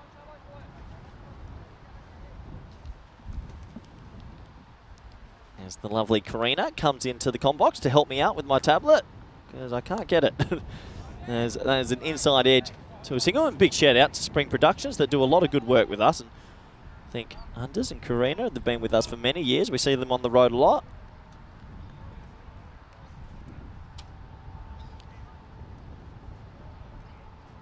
.41 for 4 last ball for young Manav Nayak in this very first over. And he flights it beautifully. Good hands again from Stefan Gooch, but that is going to be a dot ball to finish. And another over will go down in this day as we trickle past the 10:30 a.m. mark. I hope you're all enjoying this game wherever you are, even if you're on a nice walk, and probably a nice day for a walk with the sun around, watching some cricket. Look at that scorecard. Golden Duck, 15, 8, 6, 7. This is where I would like to see the mercy rule applied in cricket, but unfortunately, it's not a thing yet. I reckon it will be in the future. I really do. Maybe not yet. What is it? 36 required and over. I think once it gets above 45 would be my thing, that no team's ever going to come back from that, especially if there's more than 4 overs left. I think that time could be used more importantly for players to go and get some rest and to maybe have some chats in the sheds about how they can improve. Anyway, we're back. And that ball is extremely close to the stumps. Extremely close. So dot ball as it bounces over the middle stump.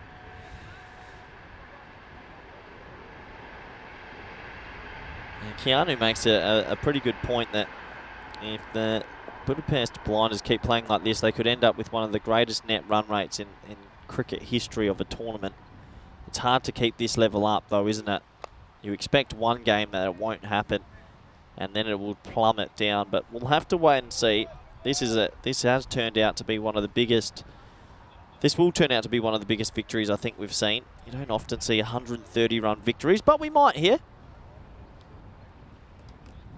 Nice to hear everybody's enjoying the cricket though, and their walks are good. Very sweet indeed.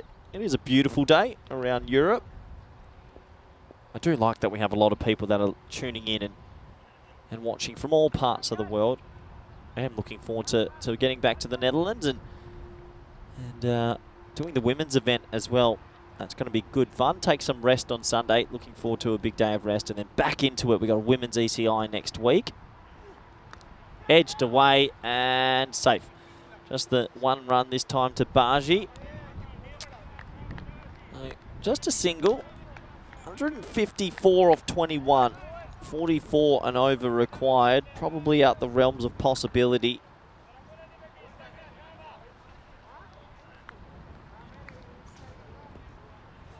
I guess this can happen in any level of cricket when you think about it. There are blowouts at the top level, all the way down to the club level. That is just part and parcel of the sport. Sometimes it happens that way. Another dot ball as Gucci parries that forward. I think the thing for me is always when you have such big blowouts, how do you come back as a team? And these are the days as a cricketer, if you've ever been on the field for an extreme amount of time and been absolutely smashed, it is hard to come back from mentally. It can leave some scarring, this sport. It's not easy. I think I had a day in the field in WA where the opposition made like 2 for 480, and I'm not a bowler, and yeah, that tested my patience. And no balls like this test my patience also, because it's just a little bit more time. It's going to be a free hit this time. But yeah, my favourite match of all time, if you actually look up the attritional test in Sri Lanka, in Colombo, I believe it was, when India played Sri Lanka, India batted first in that test match. Attritional cricket, they made 660, and then Sri Lanka said, we'll do you one better, made 6 for 952, and that was the end of the test. 5 days of that. How exciting. Free hit time. Dot ball, of course. But yeah, imagine that for a test match. You go and buy your tickets. 652 first innings versus 952 second innings. And that was all she wrote. Pretty remarkable.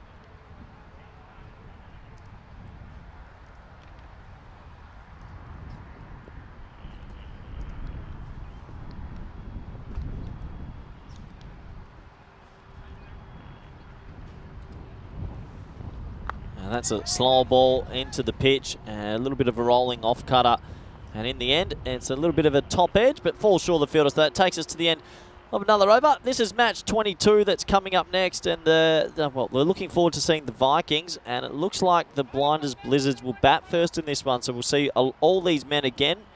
Good luck to them. I'm sure they'll want to put in a better performance. And we'll have to wait and see, because they haven't got a win just yet, and they're unfortunately not going to win this game either.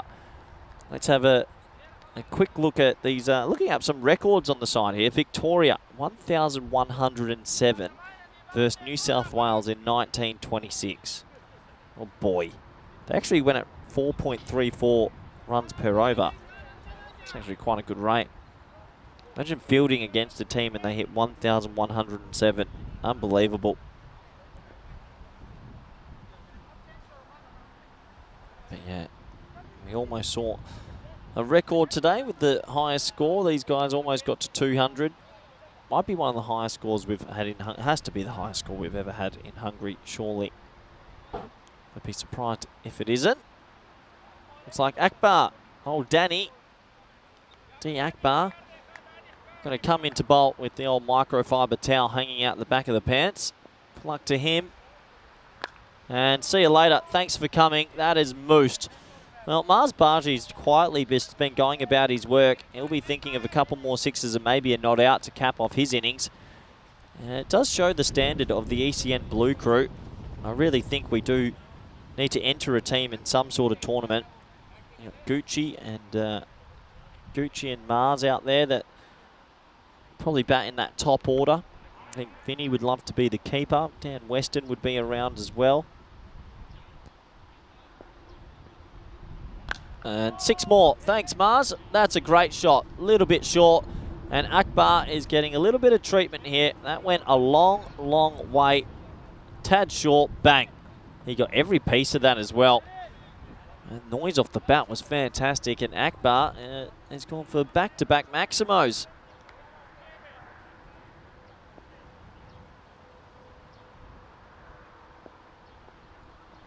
This time, good bowling. He comes back with a little bit of a wrong, and that's coming out the back of his hand, spinning it back in. I think for Mars here, well, if he can get himself to another 50 and get himself a not out, go get yourself that little average boost up. Nothing wrong with that. Enjoy the not outs when you can get them. Oh, that's a big Gundy ball. That's going to be no ball, and wow, I can't believe that didn't go for 4. It's hit the long grass and slowed right up, so that'll be a free hit +2 for Mars, and well, that does help him on his race to get to 50.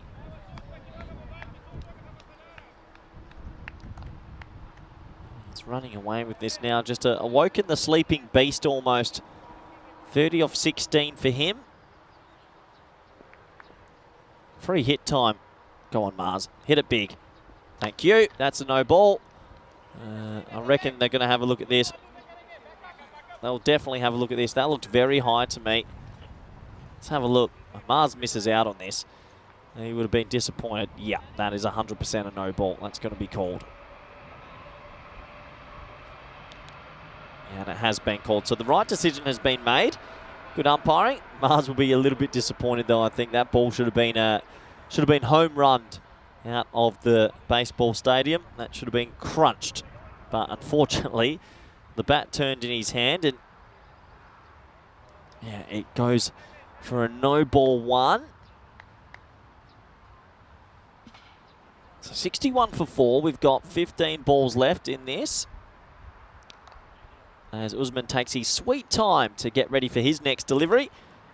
Free hit once again. Can he home run it? No, he can't, but he'll get a valuable 1, which gets Mars back on strike. I guess that's the only thing left in this game, is can Mars get to a 50? Maybe it's a good opportunity for someone else to bowl off 2 steps and race through it. Or give someone a bowl that doesn't usually get a chance. Yeah, I like it. Maybe Abbas Ghani should get the ball and give himself a roll over.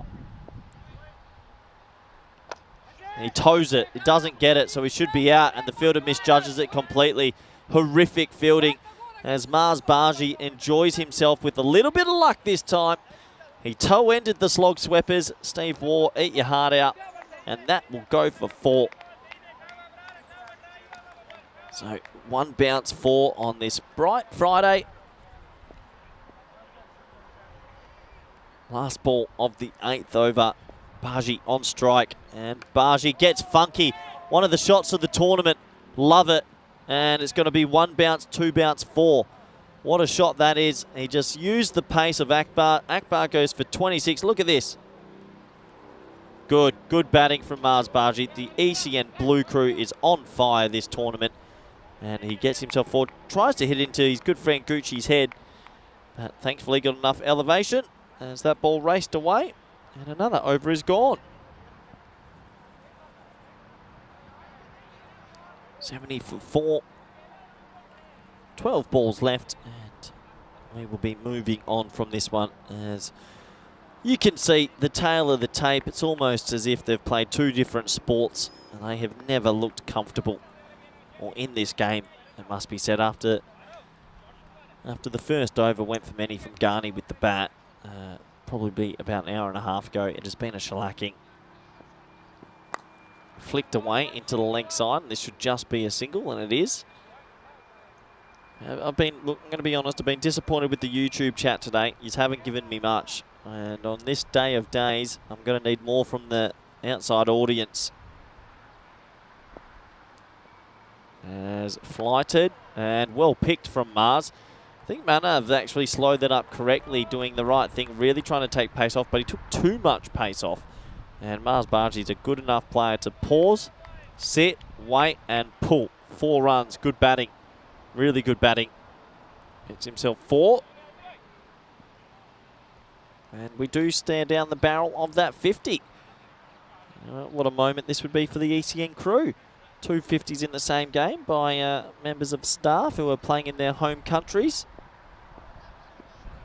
Well bowled from Manav, really well bowled. That one's quicker, flatter, bit of leg spin on it, and he gets it to turn past the edge. Yeah, look at that, a little bit of drop, a little bit of drift, and very good bowling indeed. He goes again, and Mars gets it this time. That's another 6. Beautiful batting from Baji. He goes to 49. He's been a shining light in a dim room. And congratulations, because I think he's about to get to another 50. And this will be a moment in the sun for the ECN. 2 crew members potentially with a 50 each in the same game. You don't see that every day. I think Mars also could easily play for the Hungarian national team more and be given a bigger role as he works this to the offside. Doesn't get to his 50 just yet. But yeah, I think Mars easily could play a big role for Hungarian cricket. I'd have him in my top 5. He's got good temperament and a very talented batsman. And this should bring up his 50. If he didn't get his glove on it and got bat on it, he only gets some glove. So he'll stay on 49 as we get to the final over of the game. 116 required off the last over.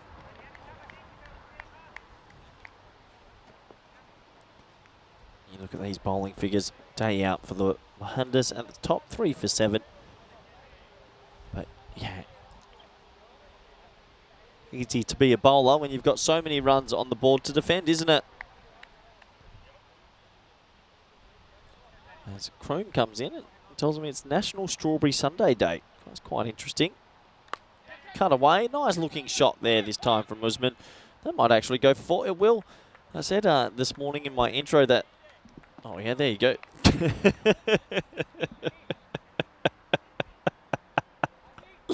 Oh boy, I hope we got that at the end. Well, if you want to see some good cricket, look at the keeping level for the next game. Oh, please tell me we got Anders. Can you please go back to that? I need to see. Watch the keeper in the background here. Prepare for the next game. Yeah, all ready. Let's get nice and warm. Clunk.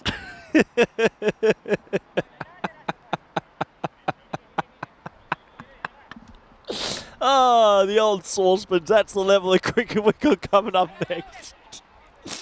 Oh, that's a great little blooper in the background. Oh, honestly, if you want to enjoy yourself, come around the ground and watch some of these players warm up. That is real good. 4 balls remaining. That's tickled away. That's going to be below waist height, hopefully. So we'll move on. Good single as well because it gives Mars Baji the chance to get to his 50. Yeah, move on. Not a no ball. So, here we go. Mars, can he get there? I hope he can. Why not? Wow, what a shot that is from Mars. I like it. Dot ball. He's having a good laugh. There's a bit of comedy cricket for you. Some real comedy right at the back end here of this match. Mars just desperate to get a single, isn't he? Or just something to get to that 50. And that's a nice way to do it. Another 6. Well batted, Marzi. And sees another 50 for him in this competition. 55. He gets a warm round of applause from his team. He gives a little kiss to the heavens. And there's some nice sportsmanship. Gucci gives him a hug. And he gets a handshake. Well, I'll tell you what, everyone's happy for him. And that's because he's one of the nice guys on the network. He's a brilliant man. Congratulations, Marzi. And if I'm a national selector of Hungarian cricket, start to think about Marzi in that top order. Put him and Gucci in there and let's see what happens. Less politics, more action. And he's out. He's gone. What a ball. Quick, fun, straight. But that's the game. Thanks for coming. Everybody gives each other a warm hug. I could use a good hug as well. It's National Hug Day, I reckon. As that does take us to the end of the first game this morning. It's all over. And thanks for coming. Good sportsmanship from everyone involved as we take a very quick look at the highlights and the scorecards. This is what's coming up next. These two teams, we'll see them soon. And if you saw anything from the Vikings warm-up, look out for the keeper, Mamoon Khan. He's got great hands. Looking forward to seeing how he will go. And, yeah, let's have a look at the highlights, shall we? It was a bit of a fizzler. They were never going to make the runs, but early wickets stunted their growth. This was out off the very first ball, caught by Manav Nayak.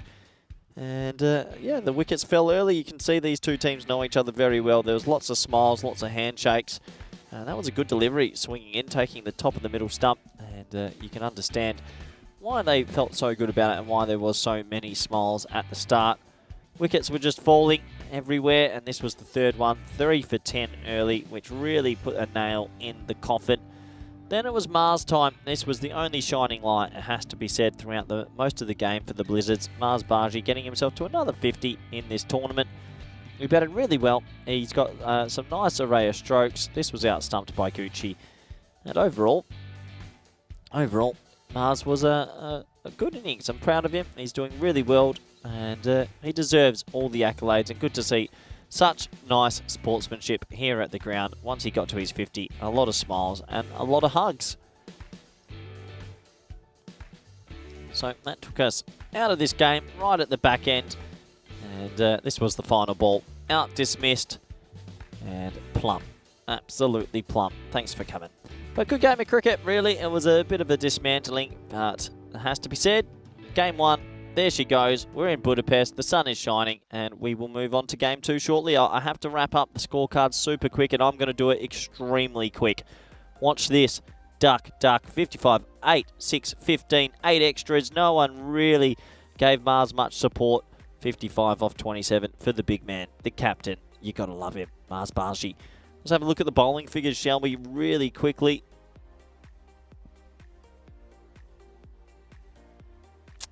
Real quick. Sports Interactive out there, who probably is listening. Got to get that bowling scorecard up for me right now. And go. There we go. 3 for 7 for our man Mohandas, and a couple of wickets there at the bottom. Overall, 92 for 5. They were never in it. That sums up the first game. Thank you very much. 4 to go today. And let's have a look at my little watch here. Thank you, Mother, for the watch. I'll be back on the air in 15 minutes. So, see you then. Game 2. Looking forward to it. Game 1's complete, and it's bye for now.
The European Cricket Series is proudly brought to you by HCL Software and Bizaway.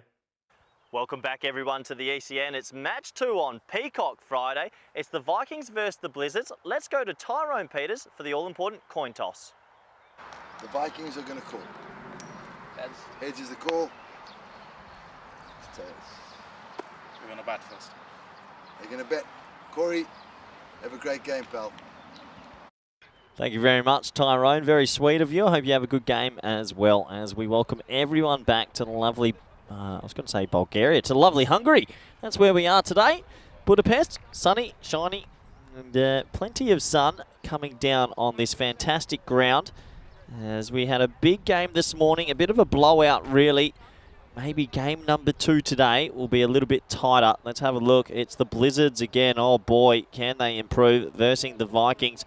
Mars Barji of the Blizzards needs more support for the Vikings. They've got a lot of good names there. Nawaz, Nouri, Guri, Habib, Iqbal, Nazir and Fiaz. All good players. Looking forward to seeing what they have to offer in their first game this morning. And it's going to say the supercomputer is telling me it's going to be a close one. A real close one. A 1-run victory is being predicted for the Vikings. And if that is the case, that we're going to have a 1-run victory, we are in for a good afternoon. Or early morning, sorry, I should say, of sport. So the players have made their way to the middle. And we're almost set to go. It looks like Fariz Iqbal is at the top of his mark with the ball in hand. And that is quite a long run up. He's going to be bowling to Khan and Ikram, who have struggled to make runs in this tournament so far.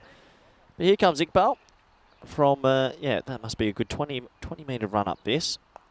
And he's going to come, I think he's a right arm bowler, so I think he's going to come around the wicket with the new ball, which is a very interesting decision because, yeah, difficult to get LBWs now. And you take out just a few modes of dismissal, but it's his life. He can do what he pleases, and he's going to come around the wicket. Anyway, first ball of match number 2 on Peacock Friday. Here we go.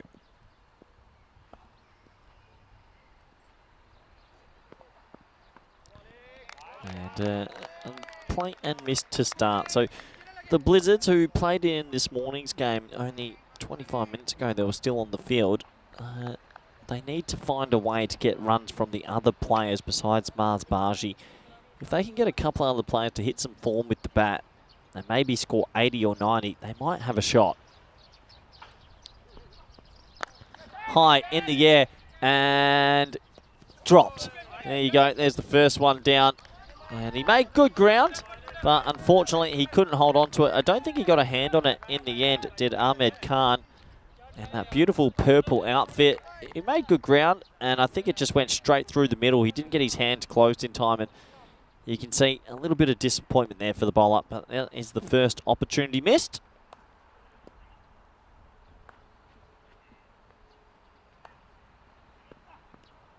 And this time pushed into the offside quite nicely. So both opening batsmen will be off the mark. And in the previous game, both opening batsmen got golden ducks, golden Derrick. So that is a really big twist and tail for them. They'll be super happy to be off the mark. Always a nice feeling.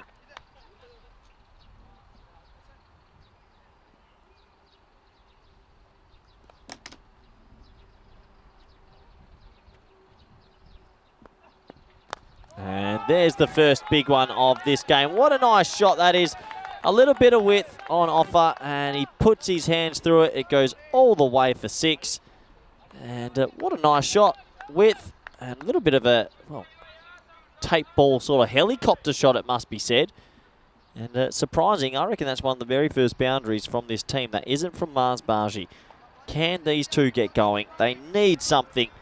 After a very poor tournament so far, maybe this is their game.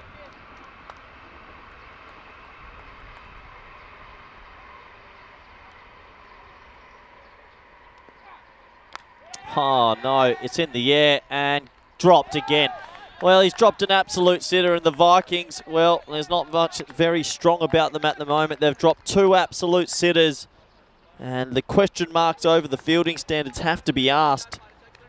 As you can see, he went to ground, and I talk about this a lot. There's a lot of players you see that get, when there's a top edge or it goes high, they go to ground at the point of contact trying to catch, but just stay tall. You don't want to go too low. And that's 2 drop catches to start this game. Oh, no. Oh, no. I'm done. All right.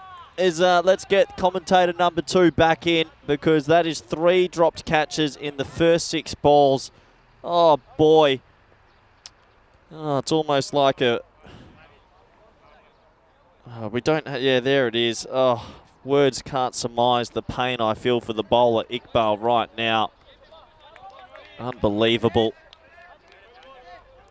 And you have to feel for the bowler. And look at the tail of the tape. The top batters, as you can see for the Blinder Blizzards, there is a huge disparity between the best batsman and the 3rd best batsman, Marsbaji and Shabazz. So that's where they need to improve. And, well, for the Vikings, I think we'll see that some of their bowlers step up more. All the bowlers in each of their team have only taken 2 wickets each as the most, which is quite surprising. Anyway, over number 2, and it's not a dropped catch first ball, which is a good improvement. 3 dropped catches, and in the first 6 balls is something remarkable. You don't often see that every day. Reminds me of that Friends episode where they're throwing the ball around for endless catching, and then I think Phoebe puts it on the ground. That's edged, and I'm going to count that as a drop. We might as well. Let's just keep adding it too. That's been 4 runs off the bat, and I reckon if the keeper was a bit sharper, that would have been out. Let's see. Probably can't count it, but we will for the fun of it. That's 4 down in 8. And unfortunately, Vikings starting slow. But yeah, if you don't know the Friends series too well, there's that episode where they're throwing that ball around non-stop, and then Phoebe comes in and just puts it on the desk and ruins their catching streak. Well, I feel like everyone out there is a bit of a Phoebe at the moment. Shot. Nice shot. That's going to elude the fielder. 1 bounce, 2 bounce, 3 bounce, and he misses the back heel. The fielding right now from the Vikings is shambolic. He should have stopped that with his hands. And unfortunately, he went for the back heel. You can see here. And he doesn't back heel it at all. It's a fresh airy, and what a chaos start this has been to this game. 4 dropped catches, missed fields, and we've had 9 deliveries, and now we're going to have a helmet change. So the Vikings need to just wake up a little bit, and I'm sure they will. And if they do, they're going to create some chances. As you can see, the old helmet swap over. Yeah, that's how you do it. You pull the little bandage, round under, clip it in. Almost got it. No, almost there. You don't want to catch the skin as you clip it. Now you're panicking because you're on live TV and it's taking a little bit too long. There he is. Yeah, put the strap under your chin. Yeah, I'm good. Nice. We're back.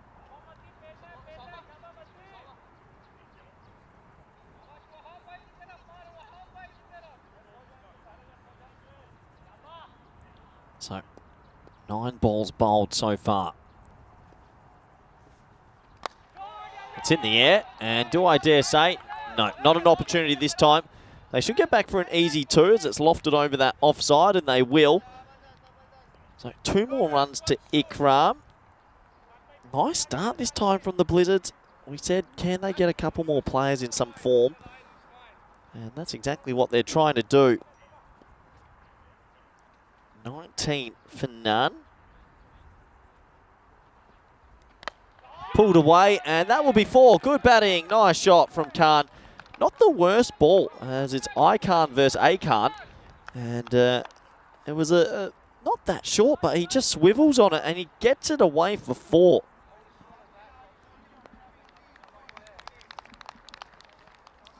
So, nice shot. And yeah, nice little start this time. You said the umpire there. He almost went for the catch. Hit down the ground and along the ground. So that will just be a single. And that will be the end of 2 overs. We're looking at a pretty good score here for the Blizzards. The score is 24 for none.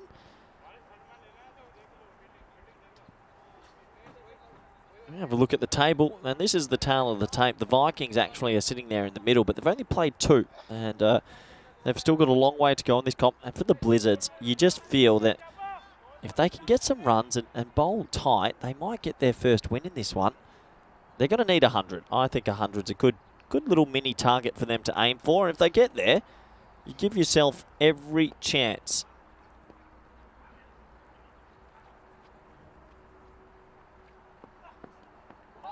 This time, play and miss. And, well, we saw the keeper, Moon Khan, warming up before in the previous game off the catching board, which was quite humorous.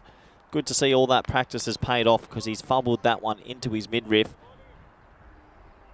Iqbal could easily have figures of 3 for none on another day, but unfortunately, these fielders haven't backed him up.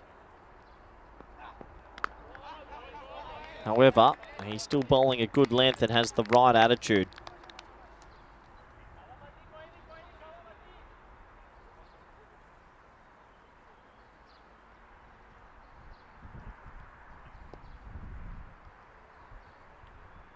So 24 for none in this one. Ikram sitting there on 16 off 10.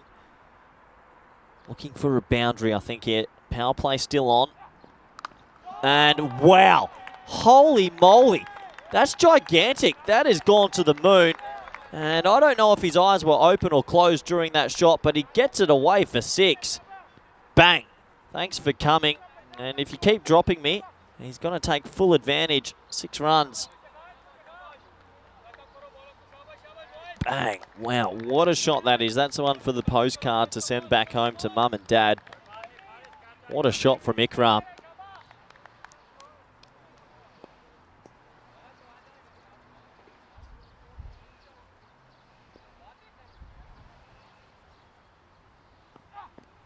Oh, again, Ikram stands and delivers. Will it be out? No, it's going to go technically down as a drop. 6 more runs, and that'll be 5 attempts gone. It's a tough one, this one. He tries to tap it back, but unfortunately it goes over the rope. Have a look here. He got his hand on it, so I have to mark it down on my little scrapbook, my little coach's book here. 5 chances, 3 easy, 2 extremely tough. Ikram tries his favoured slog sweep looking style shot, but play and miss this time. And poor old Iqbal, that man on your screen right now, probably pulling his beard out. He'd be frustrated with that first over. He really should have had a couple of wickets.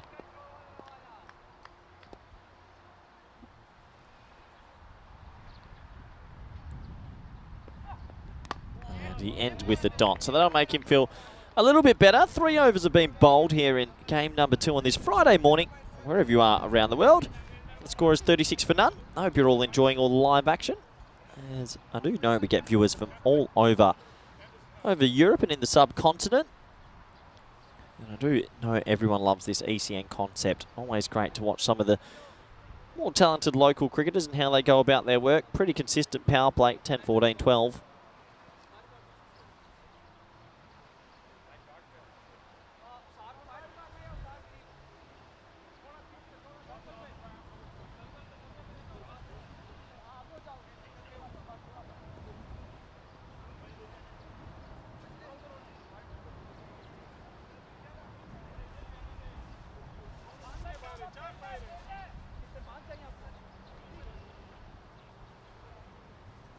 So we're going to have the over number 4. It looks like it's going to be Habib that's going to also come around the wicket, and he's going to start with a bit of a Gundy ball. That'll be a wide.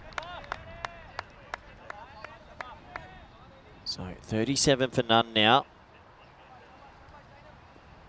Khan, he's got himself to 8. Just trying to offer a little bit of support. It's good opening partnership, this. Oh, yeah. That's miles up. Well, where's this team been? I haven't seen any of this brutal hitting from the top order of the Blizzards at all in this tournament. He's smoked that. Holy smoked that. What a shot. I reckon this around the wicket tactic is not working. Not working indeed. That was a baseball hit. That was a proper baseball hit. And dropped. Again. 6. You got to be kidding me. And, well, we saw the keeper fumble it in the warm-ups of the previous game. It's phenomenal what's happening right now. Edge, gone, down, 6. tough, really tough. High in the air, and oh, he's taken the greatest catch I've ever seen. How does that happen after they dropped 6? What a pluck. Oh, you're kidding me. He ran under it, and he's held on to an absolute screamer in the end. They dropped 6 easy attempts, and then he plucks one out the sky. You're kidding me. ECN cricket at its finest. Have a look at this. It's a little Chippingtons into the offside. They couldn't catch it cold. And then all of a sudden he goes back and he puts the brakes on. And, well, yeah, and he basically says, all of you suck and I'm good. Everyone else can't catch, but look at me. I can't believe he's held that. Oh, my word. Unbelievable game of cricket, this. How has he held on to that? And he sprays his teammates, and I'm all for it. He's shaking his head as he goes back to his position. After watching everyone else drop everything, he takes an absolute screamer. And, well, cricket's a funny game. There you go. It's like shooing flies. And that is a remarkable. 6 dropped catches, and then Iqbal, who had 3 catches dropped off his first over, takes a one-handed screamer. Unreal. I can understand why he was giving his teammates. That man on your screen had 3 dropped catches off his very first over. As Mars Baji is continuing his red-hot form. What a shot from Baji. The ECN Blue crew has been so in form. And, well, this is good batting. Look at this. He gets low and gets under it and just times it. So 6 runs. And Baji picking up where he left off from the previous game and where Gucci left off from this morning as well. And I welcome Vinny Sandu into the chat. Morning, Vinny. I have to admit, it's been interesting, to say the least. And let's see if I've got this energy in 3.5 hours' time. I can't promise you. It has been a funny old morning and brought up a lot of topics that probably haven't been required, but also enjoyable. Baji, second ball. Chippingtons, oh no. Caught. Well, Baji goes for a second ball, a 6 and out, and now they believe, and they run into each other like a bunch of pork chops. Well, I've never seen human men lose their celebration skills so much. They started running into each other like they've won the World Cup, but it is a big wicket. Baji just chips it into the leg side. And have a look at this. He takes the catch and then he goes on this involuntary sprint of uncontrollable movement, and he goes bang into 1. He loses bang into 2. And right now the Vikings are all over the shop. But I'm here for it. And pretty ridiculous. And yeah, I got an early question for Vinny. We saw a 55-run spell off 2 overs from a player earlier, and I was wondering if that would be a record. But yeah, look at this. Once again, off he goes. Oh, look out. Bang. And then, oh, look out. Bang. And that is teamwork. And Baji will be disappointed because I don't think he actually tried to hit that for 6. He just timed it too well. And after dropping the first 6 catches of the game, they've caught onto 2 good ones.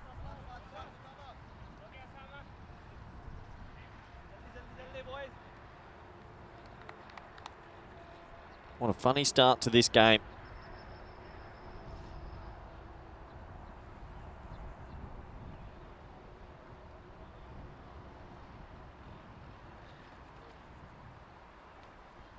Oh, just a little push into the leg side. So the question marks will be here now. They've lost probably some of their main batsmen. Do they have enough batting in the shed to come back and still make a score? That's going to be potential to defend. We look at that flat line. Yeah, that's pretty even actually. Good to see Vinny Sanders enjoyed a couple of pecan shandies in honour of Peacock Friday. I have got my Peacock shirt on today. How many overs have been bowled? Will I show it? Yeah, I'll go. I will do Comcam after 5, just to let everyone see the Peacock shirt for the last time today, because then I'm hiding.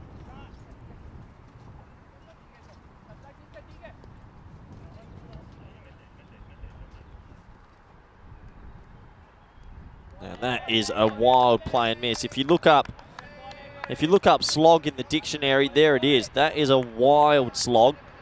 Right across the line, no technique, head goes wild. Got to be careful, you've got to keep your shape, children. This time we're going to get a wide.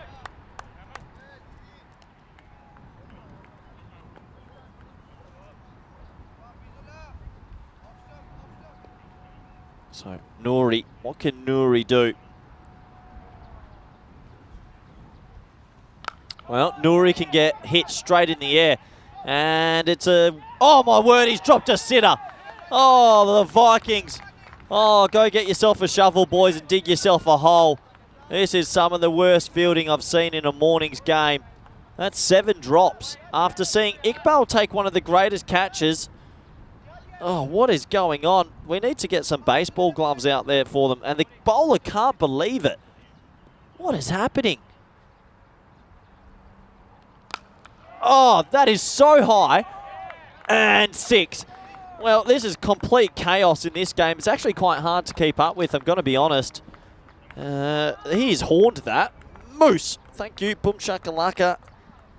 And I have seen it all in the last 15 to 17 minutes. I tell you that. They must be frustrated, the Vikings, because they could have had them right on the rope. Instead, it's 62, and this is coming from the Blizzards, who haven't looked like winning a game. Haven't even looked like close to winning a game.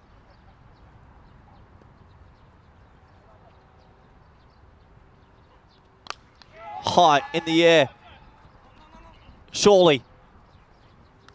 Oh, you got to be kidding me. Well, he tried to drop it. He did everything in his power to parry it in the air. And Nouri does pick up the wicket in the end. It went miles in the air. They've dropped majority of them. But this time, a little bit of an ice cream cone bobble out. And he catches it. And thankfully he does catch it, because I reckon there would have been some nerves in the team. It just hit his hands, but luckily it went straight up this time. And, well, they do hold on to one, thankfully. And it's Adnan Khan, the power-hitting keeper, comes out at number 5. I'm sure he is super excited to have his chance in the sun. Have another look at that catch. And, boop, there you go, in and out. I don't know what's happened to their hands this morning for the Vikings, but if they can just hold most of their catches, they will be chasing something that's not impossible to get.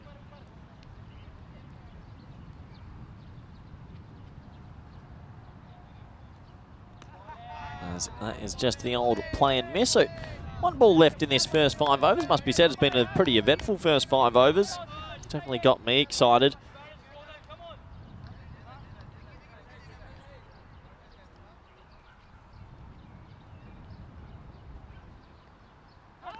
Every single time I say that there's 1 ball left in the over, the old proverbial wide will come out.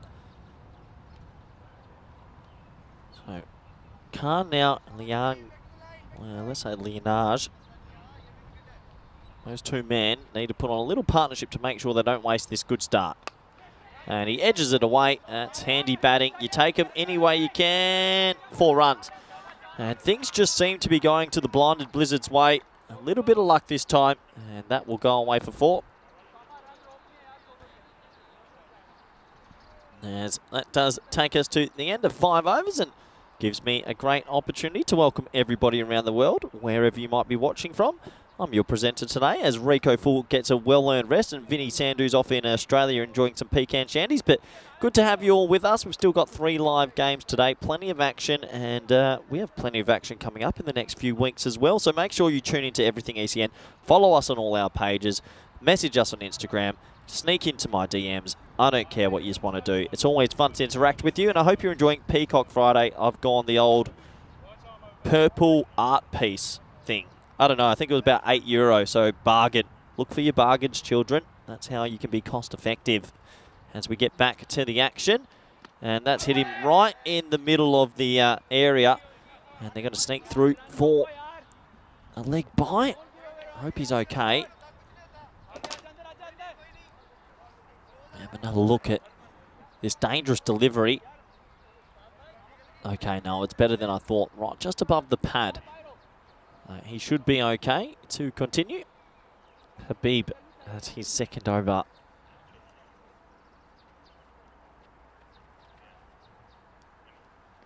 And it's high in the air. Okay, hold your breath, everybody, because it's caught. And they're starting to find their mojo now, the Vikings, when it comes to fielding.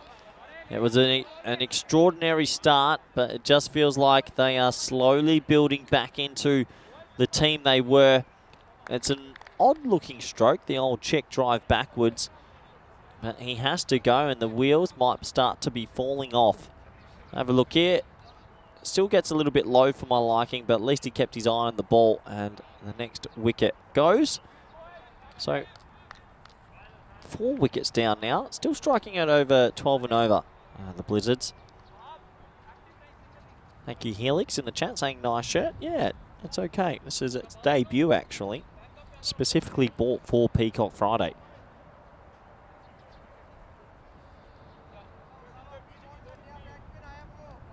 So, 5.2 overs gone. 4 wickets down. They probably just want one more decent partnership here. So that's pushed into the leg side. And just the dot ball. One more decent partnership. Maybe 30, 35 run partnership. Something like that will get them to a score they feel a bit more comfortable with. Habib's got fantastic figures, has to be said. 3 for 13.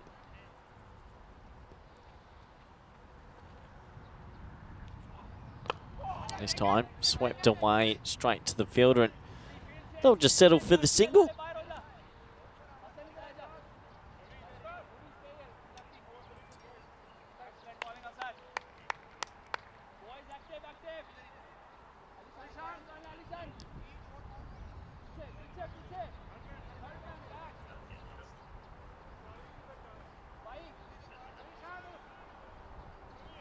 So 2 balls left, and it looks like it's going to be over the wicket to the left-hander. Just changing his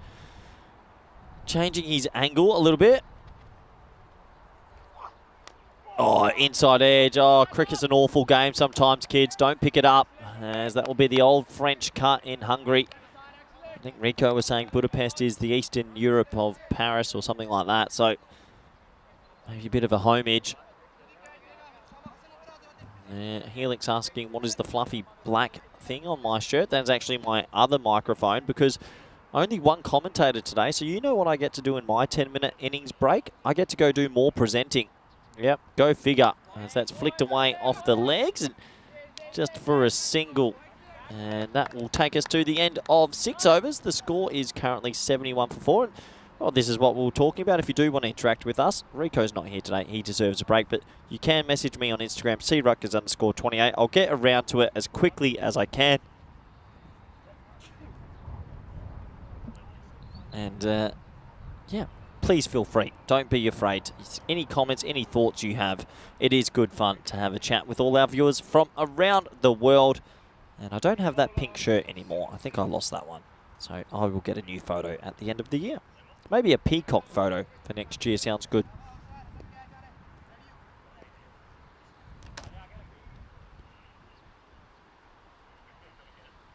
So, 4 overs left. That's going to be a wide down the leg side. And 4 overs to go here. A little bit of damage is done.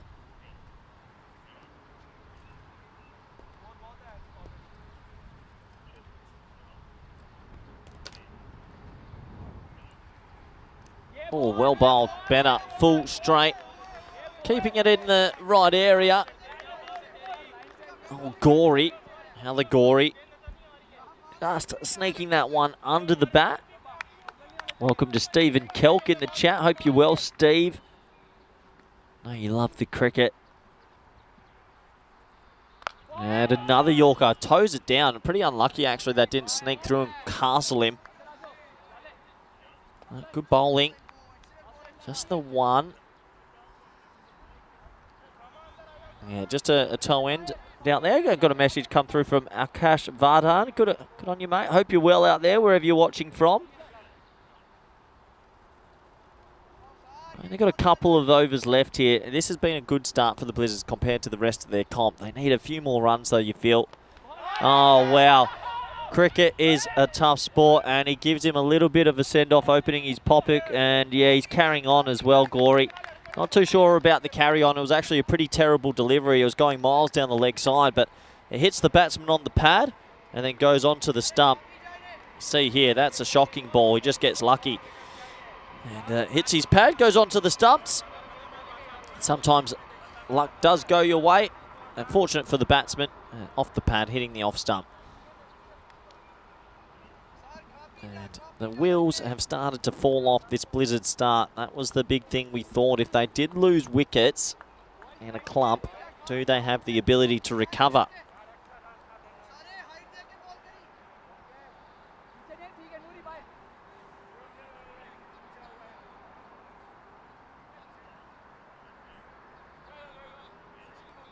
So Newman comes out to the crease. Plenty of work to do here. Ilakun, good player. What can he do? Oh my word, he's been rocked. I hope he's okay. No ball front foot, I think, or 3 men in the ring or something like that. But they need to go check him, or at least have a look at his helmet, because that grill just got absolutely rocked. I can't understand how people with helmets keep getting hit, but people without helmets don't. Bang! Cop that. That is right in the chops. Yeah, that was hard, that was fast, that was vicious.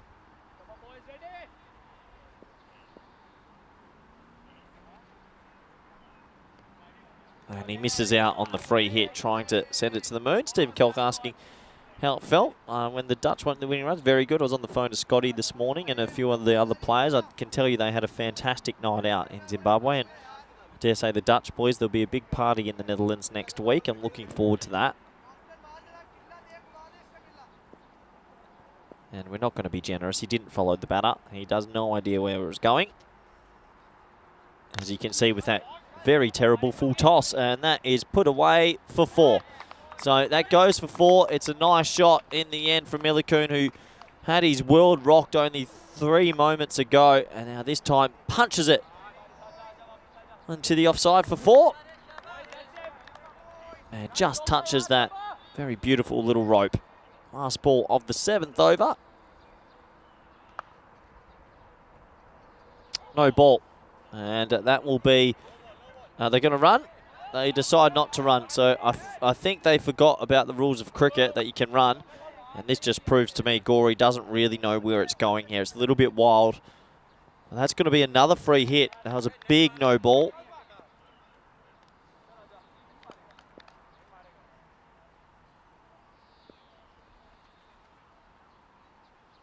And that's going to potentially... No, he might get away with it. I think we'll look at the sign on here. It'll be close. Not too sure if it dipped in time. Let's have a look. That's going to be called. Yeah, that might be called as well. So that's 2 no balls. And if he bowls another one, he'll be taking out the attack, because you can't bowl 3 over waste. So Gorey, who was giving a little bit of lip earlier in the over, well, karma always comes back in this world, and you're seeing it right now. And a play and miss to end what was a pretty long, eventful over. And at the end of 7 overs, the score is 80 for 5. Let's have a look at ECC cricket. This is what we have coming up late September, 25th of September to be precise, to the 20th of October. 31 nations, all vying for the biggest prize that we can offer on the ECN network. And I would love to try and get my hands on that ECC trophy. So many good teams. Hungary, where we are right now, are playing in Group D. And we will have to see how they go. Can they get through that group? Austria's tough, Finland's tricky, Turkey's tricky, Ireland, they're the big fish in that group. For the Hungarians to get through, they might need Stefan Gooch at the helm, I reckon. And I reckon that's a no ball as well. Oh boy. Boy, oh boy, oh boy. Well, it almost feels like baseball with some of these big full tosses. They might as well be pitching them. That's 3 no balls and 4 deliveries.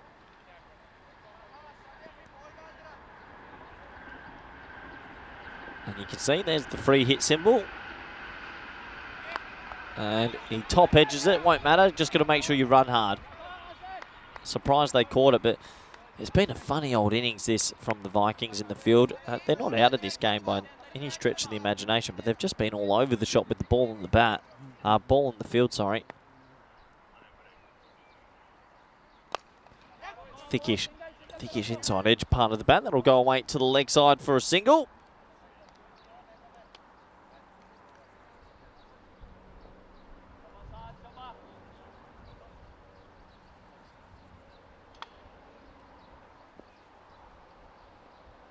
So 84 for 5. We've still got 16 deliveries.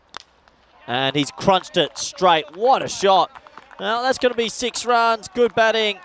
And I have to say, it's impressive stuff. He gets that away for 6.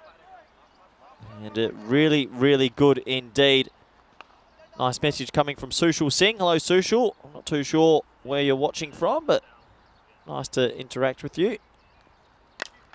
This time, hit into the leg side. So just the single. Let us know where you're watching from, Sushil. I'm sure you're watching all the cricket action today. 5 live games.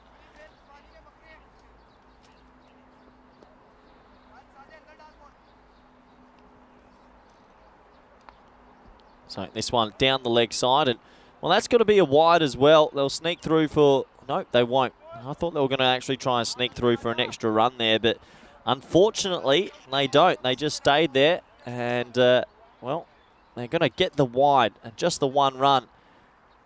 As we say hello to Sushil, who's watching. I hope you're enjoying Sushil, as that's pulled away into the leg side, and, well, that's going to be 1 bounce, 2 bounce. Oh, it's going to just be 2 for now.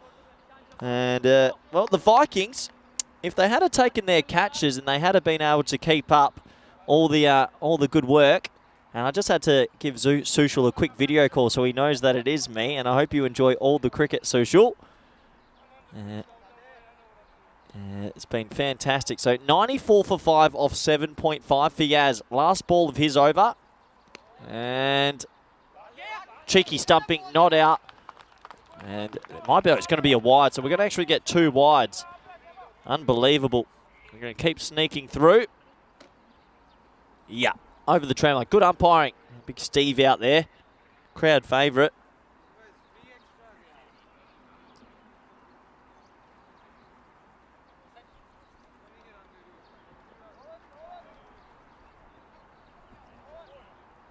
So, 96 for 5. Last ball of the 8th. Fiaz has had an expensive over here. It's gone for 16.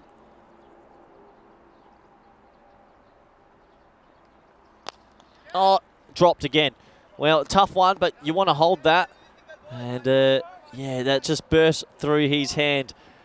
97 for 5 at the end of 8. Let's have a look. Dylan Chippington's back. Oh, he got his hands up, but not up enough. And yeah, just a funny old innings this for the Vikings. They haven't been too consistent, but they've still got a good batting lineup, and they're still in this game. As I see my mother's joined in the chat, Julie Rutgers. Hello, Mother. It's probably past your bedtime, Mum, wherever you are. Well, no, I know where you are. You're in Karratha. I hope you're feeling better, Mum. I know you've been a little bit ill lately, so fingers crossed you're having a better evening. Thank you for tuning in, and if you do want to donate, you can always send me some money. 97 for 5. Always funny when you have your family tuning in at you at work. It's wide, so I think my dear mother would be probably getting some rest at the moment. So hope you're resting good, Jules. Hope you're enjoying the cricket and enjoying listening to me talk to myself for 12 hours today. It has to be some sort of record, but no, I haven't gone too crazy just yet.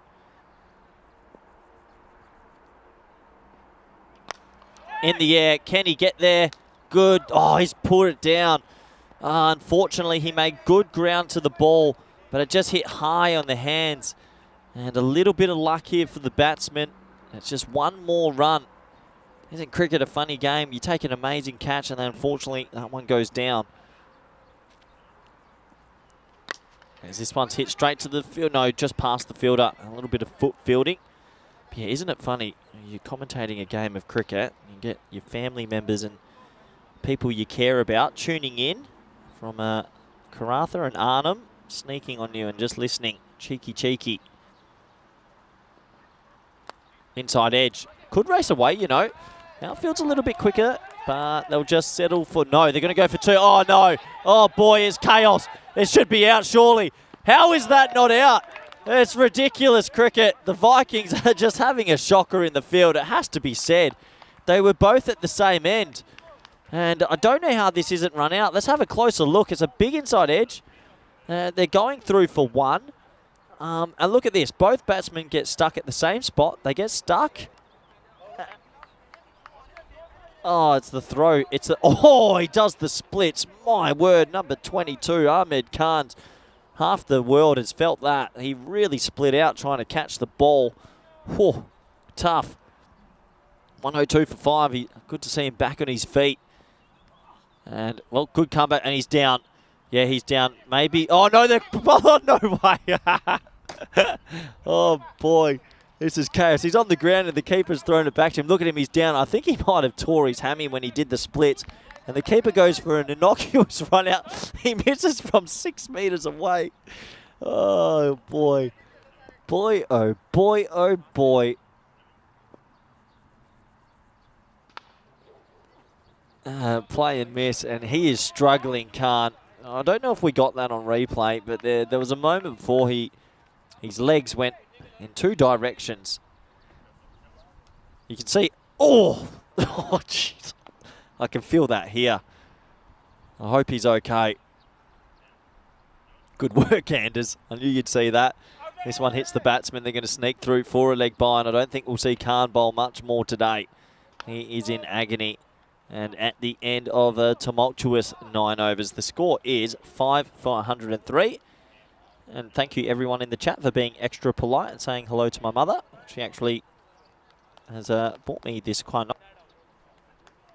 Just so super quickly, this lovely, while you're watching, Mum, thank you very much. This is a gift I got for Christmas, and she said, if you don't wear it while you're commentating, you're out the family. And I did weigh up getting out of it. It's actually quite nice. I don't usually wear watches. Thank you very much. And if anyone else wants to make donations to the commentary box and want me to wear anything, I can be sold. So I am open to it. 1 over to go. 6 balls left. 103 for 6.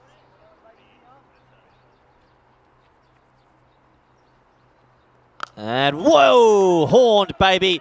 I'm going to give it a maximo. Balle, balle, balle. You name it. You give me a catchphrase, I'll probably say it. What a shot. 6 runs. And gets away with it. What a shot.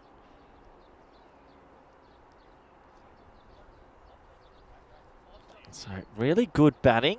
109 for 6. High in the air. Uh-oh. No, he's not going to get there this time. Slight misfield, so they'll get back for 2. And, yeah, this is an interesting innings. 111. This really does feel like it's going to be a bit of chaos.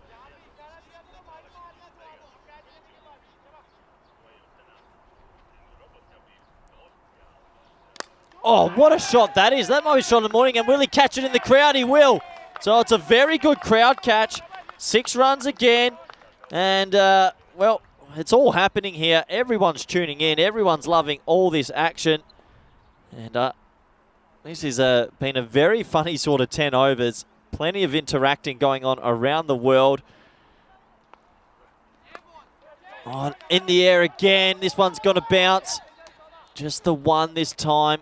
Oh, they've got themselves to a good score. And they're thinking about a second that's not there. They're not going to get it. I like Helix's comment saying, Julie, send Corey some money. Hey, look, if anyone does want to donate to the Shirt Foundation, I am always open to a new shirt. Why not? It's always good to impress the viewers, wherever they are, in the Netherlands and wherever they might be. 2 balls to go. A very interesting 2 balls. Pierce Fletcher. Oh, Biff, I need you today. Saying, great comms, Corey. I love you, big Biff. I'm on my own today, Piercy, so it's a bit grueling. Please get some questions in as that is pulled down the ground. They're looking to look at the 1. And there's the man that did the splits before. And I'm telling you right now, he's in agony. Men aren't meant to bend that way. And he took a He took the laws of gravity to a new beginning. Last ball of the first innings. Toe end. Go for two. Go for two. Why not? It doesn't matter if you get run out. And one. The bowler fumbles it. That sums up the innings. 120 for 6. The batsman's just walking wildly out of his crease. He doesn't care if he's run out. Chaos. Utter chaos, that first innings. I've never seen anything like it. Drop catches, missed chances, and plenty of stuff going on everywhere. In the end, it's 120 for 6. I'm going to go through the highlights to sum it up. 3 dropped catches in the very first over.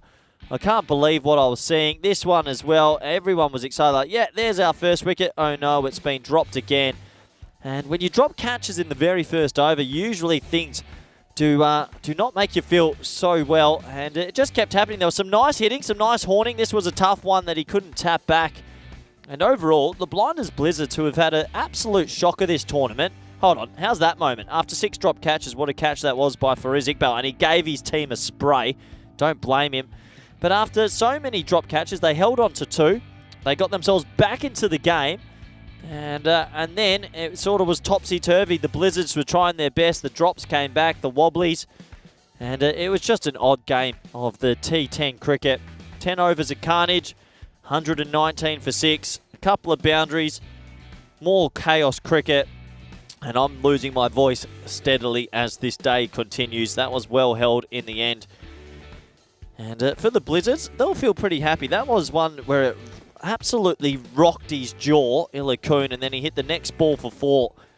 So Illicoon doing his best to impress the masses. And yeah, this was the moment, the shocking incident in the first innings where his legs went too far apart. And yeah, a bit of pain for him. Takes us to the end of that first innings. I'm going to wrap up the scorecards really quickly because I've got to get out in the middle and go do some presenting or something like that. But let's have a look. 1440. 16s apiece at the bottom, 14 extras take them to 120 for 6.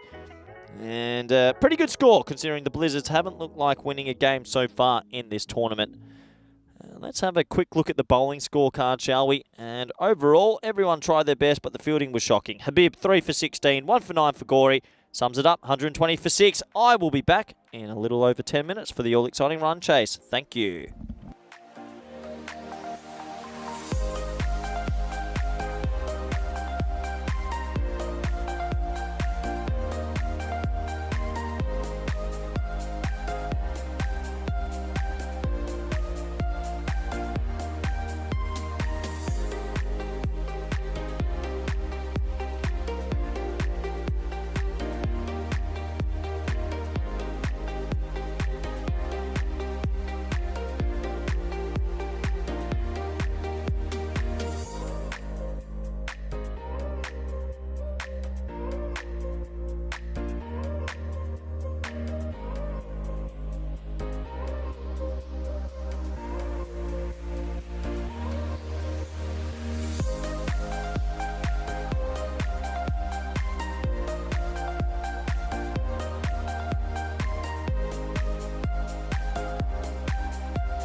The European Cricket Series is proudly brought to you by HCL Software and Bizaway. Welcome back to the first innings here in Budapest, where the first innings was something like sophisticated artistry. And that's if you don't like good art. It was messy. It was terrible because the ball was getting dropped and we just saw clanger after clanger. And, well, we're back. And the question marks will be, can the Vikings actually find their cricketing mojo and chase down 120, 121 required? Good opportunity to welcome back everyone around the world, especially those at the kennel sitting on the couch. Pierce Fletcher, Lane Berry, hope you're doing well out there. Little Lem and Arnhem, hope you're doing well. Jules in Karatha and everybody else. We've got a lot of people that are tuning in at the moment, which is always exciting. And I need that little bit of extra energy because it's going to be a long day, but an even longer day for some of these players out there as they're going to be playing 3 games today, the Blizzards, and that is fatigue setting in. Ilakoon's got the ball in hand. Khan and Baj at the non-strikers end. And Blizzards could win their first game if they hold their chances. That's what it will come down to. They'll cause a few chances here and there, but they've got to catch them. Welcome back, everyone in the subcontinent, especially those in India via fan code. Here we go. First ball of the run chase. And it's a big fully. Straight to the man with the floppy hat who falls and throws it into his feet. Well, he lost his balance there on the throw, and usually when you're wearing a floppy hat, you're 5% better. Let's have a look at this fielding. Yeah, it's almost as if he's been shot down from the back and lost his calf muscles. In the end, it's a dot ball. Oh, he's bowled an absolute arrow that's been thin-edged for 4. Well, 4 runs will start the chase. Ilakoon says, I'm not going to give this any flight. He bowls an arrow of a ball. The keeper was still moving his hand to the right. And then the thin edge is going to go away. And you just feel that sometimes we have these games on the network that it's always a little bit of chaos. And it's going to be tense. This is the game. This one has been odd from the very first ball. And he goes back to those flighted full tosses, and it's a good option as they dip a little bit more. And there's the man with the floppy hat. They try and steal a run, which is almost impossible. And there's a lot of noise out there. You just feel the Blinders Blizzards see this as their one opportunity to register a win. They're 0-4. They've been smashed all tournament. This is their game. Keeper keeps moving his hand out really weirdly. Don't know if we've got that. Watch the keeper closely here for Khan. He just keeps moving his right hand. There you go. I think he's just telling the bowler, bowl it here, bowl it here. He's doing it again. Maybe it's just a twitch, but he's gone. Oh, yeah. Oh, Ilakoon bowls the arrow, and it's a terrible looking shot from Baj, who's going to get a goal. Oh, a duck. And it's just a derrick. And, well, it's gone. It's a terrible looking shot. Let's have a look. It's basically a seam up arrow. Thanks for coming. Middle and leg stump collected. And they are so pumped up right now, the Blizzards. Yeah, he never looked like he was going to hit that ball. And he has to go. And there comes Derek, probably the cutest duck you'll ever see as they swap bats. Obviously, it's a good one. And I won't do the duck noise yet. I'll hold on to it again. Cute little Derek is... there's an ECN poll that's jumped in the YouTube chat. Will Blizzards win their first game in this match? I'm going to vote. I'm not going to tell you what I vote. Interesting. Okay. 56% at the moment saying yes. And thank you to Tim in the chat who's also donated a membership. I don't even know what that is, but it sounds pretty cool.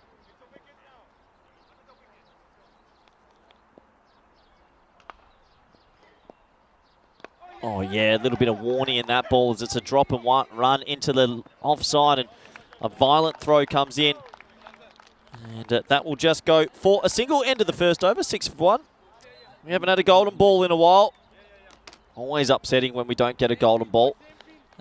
This just has a feel we might be going for it this game.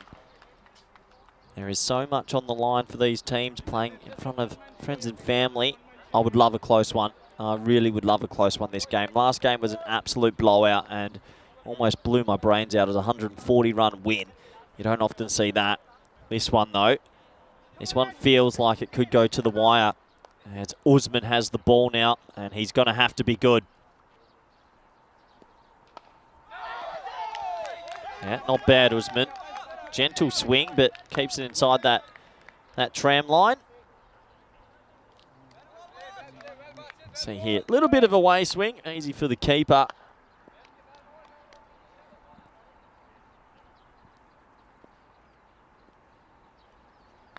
Oh, he's hit that pretty well. Just out of nowhere, he chips it over mid-on for 6. First maximum of this one as Mars Baji loses his footing on the rope. You see here, I didn't think he got much of that, but it's going to go the whole distance. Mars tried to time his leap. It was well over him. And he'll have to go fall after the ball. First maximum in this run chase. Oh, yeah. Why not make it 2? Back-to-back Maximos. He comes down the crease as Kajla and he collects it. So a 6 and a 6. And that just puts the Vikings' nerves at a bit of ease as they try and get themselves onto a decent rate and get themselves ahead of the rate.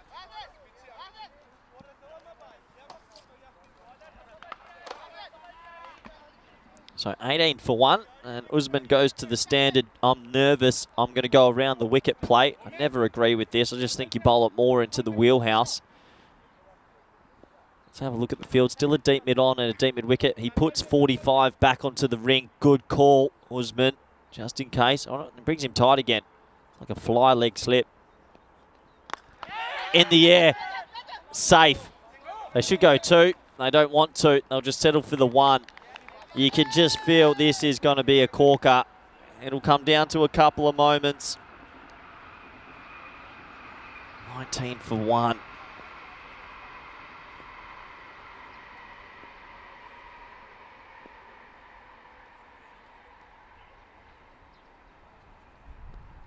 Oh, wow, wait. Oh, well, Usman, unfortunately, when you come around the wicket and you decide to bowl out swing, as the batsman goes for a bit of an elope, he is more than likely going to pitch outside the leg stump. The keeper doesn't carry to him. But, yeah, that is nowhere near LBW Usman. Good effort, though. You never know. Some umpires. Joe Foster, for example, might give that out. As, again, beats the bat. And after 2 big 6s, the over only goes for 13. I think that might be a W for the Blizzards, considering we are in the power play. At the end of 2 overs, the score is 19 for 1. We have a look here. 102 required of 48. Yeah, 12 and over. And let me give you the news report from the poll that we just had. And the question marks was, will the Blizzards win their first game? We have 60% saying yes and 34% saying no. Don't ask me how. That equals 74%. There's also another vote there. Maybe it's for the golden ball for 7%.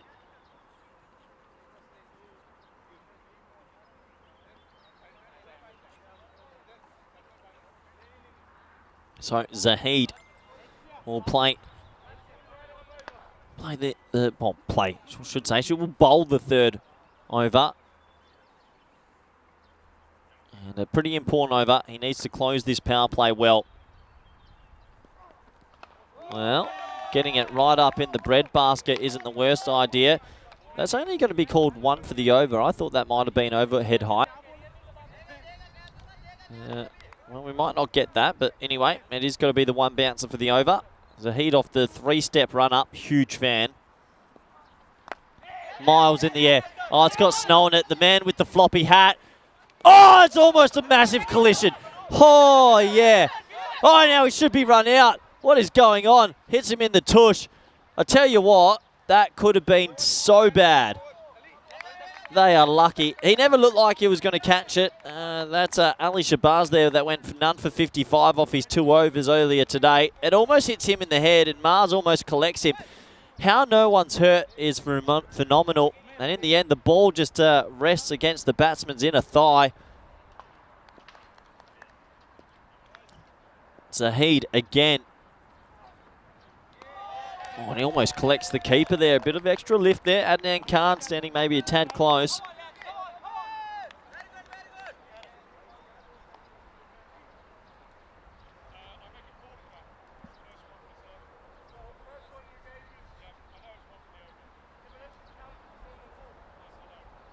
So just having a little word with the umpires, just making sure they know there's only 3 balls gone so far. That's the underneath part of the bat. They should get around for 1 still if they're match aware, and they are this time, as Shabazz is just hovering there at that mid-wicket spot in that floppy hat. He does look the part. Batsman tries to steal the one that's never on. And there's just a lot of tension around the ground at the moment between these two teams. They both know this is a massive opportunity. Looks like old Zahid says time for a bit of body line around the wicket. Oh, that is horned. I don't know why he came around the wicket in the first place. He was bowling a very good over. Obviously, he got bored of doing good. And he comes around the wicket, bowls a half volley about 1 metre outside the leg stump, and is absolutely laced. Question marks have to be said over the thought processes for Zahid. He'd bowled 4 balls and they'd gone for 2 runs from over the wicket. He decides to come around, and I don't agree. This time, he runs right across the umpire in the middle of the pitch, and he'll get away with it. So that is another over gone, power play finished, and we have the score at 27 for 1. 6, 13 and 8 off the power play so far. Still plenty of work to do for the Vikings, who are sporting the lovely purple. It is Peacock Friday after all.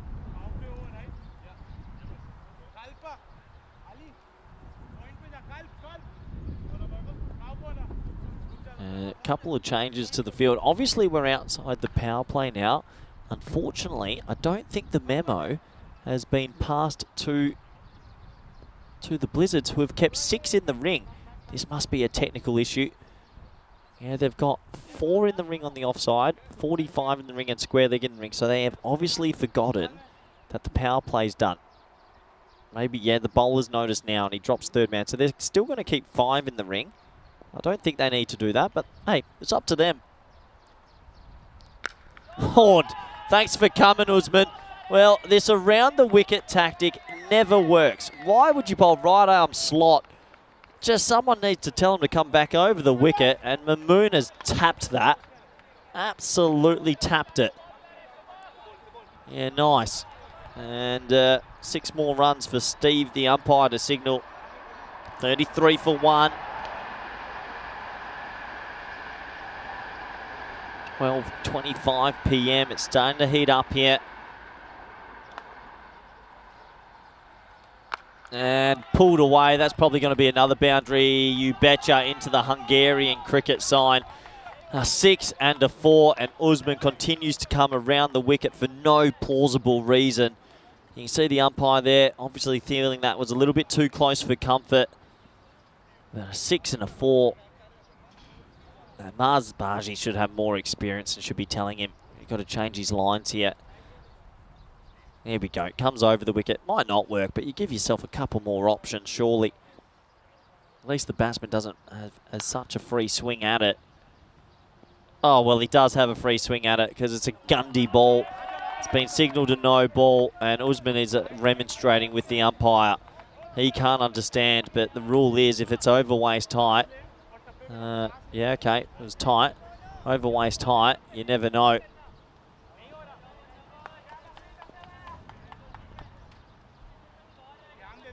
So, free hit being signalled by Steve, the umpire.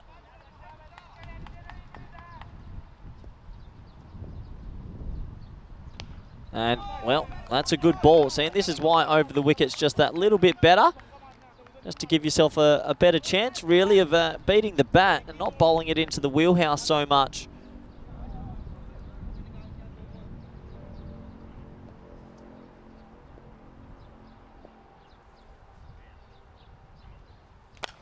Oh, that is so big. My word. Gee, Khan has crunched that. We ain't getting that one back. That has gone to yesteryear. It's a half V, and he absolutely gets it. What a game. This has been a chaos little match so far, and you just feel like it's brewing wherever you might be. I'm enjoying it a lot. Hope all our viewers are enjoying it as well.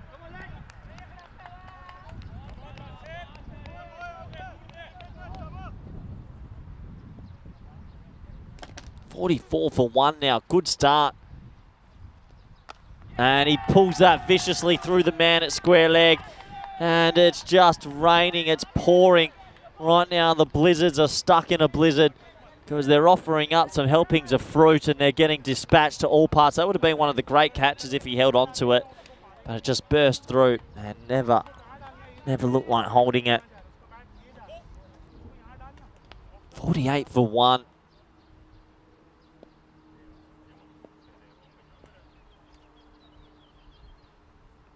And a big play and miss to finish the over. Usman's going to finish his spell with a pretty disappointing 34 for none. And at the end of 4 overs, the score's 48 for 1. Good to see everybody in the chat. Obviously, the Ashes are going on at the moment. You keep me up to date all the time. I appreciate that. Plenty of cricket going on around the world. You've got to enjoy it. Got to love it. All this cricketing action, especially on the ECS. ECN, we are plenty of live games a day. 5 at the moment. I think next week we're in 3 countries at the exact same time, which are Malta, Hungary and Netherlands, which is quite remarkable when you think about the logistics that go into that. So credit to everyone in the office that are putting in the hard yards. 48 for 1 after 4. Big decision. They're going to go to Illicoon with a sort of leg spin mixed with some pretty quick arm balls, it must be said. Still got 5 in the ring. I don't know if they know the rules completely. They can put another one back. He goes the slow leg spinner first up. So, law of averages, I reckon he's going the quick one next. They need one more wicket just to break this partnership, get the boys in the huddle, just to steady up.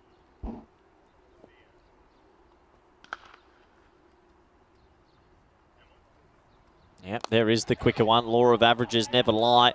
And he splices it away. 2 bounces, 4. And Kajla has come to the party with Khan. These 2 men taking the Vikings ahead in this game. And for the very first time in a while, you do feel that the Blizzards they're up against it here. They can put one more back. They've had 5 in the ring for the majority of this tournament, which, yeah, now they put him back. So tactical error there and too many men in the ring. It's like a little bit more of a traditional T20 field now in place, except they're bringing that short third tight for some reason. That's like a fly gully. Missed time down the ground, and that should just be the single. What are we looking at? Still 12 runs and over required as Mars Barji attacks that ball.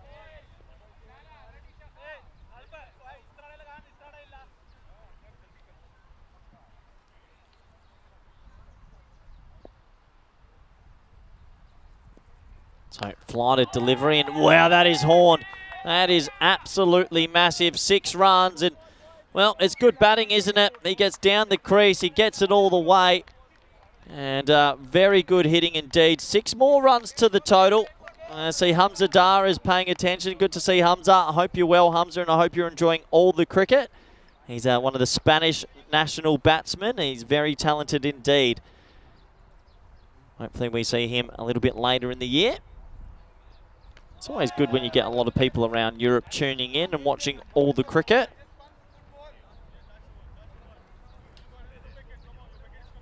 $60 for 1. 4.5 overs gone. Last ball of the 5th. Hit down the ground. What can Mars Barji do? He can stop it. That's 61 for 5. 61 for 1 off 5, I should say. This is what's coming up. Now, pay attention, because it's a lot. I'm going to the Netherlands. I leave very shortly to go back home and commentate there. We are in Malta. Vinny Sandhu's flying to Malta from WA, Perth. We're in Czech Republic, Portugal T10 week in the evening. I'll be there for that, and then Switzerland. So, a lot going on, and looking forward to all the action. We don't stop, do we, on the network? We have cricket everywhere, all the time. Absolutely fantastic. And looking forward to all of this. I really am. Back to it for now. He gets the Yorker in this time. Sort of like a bunt ball, that is. A little bunt in baseball down the ground. There's a lot of energy with these players out there. They know that plenty is on the line right now.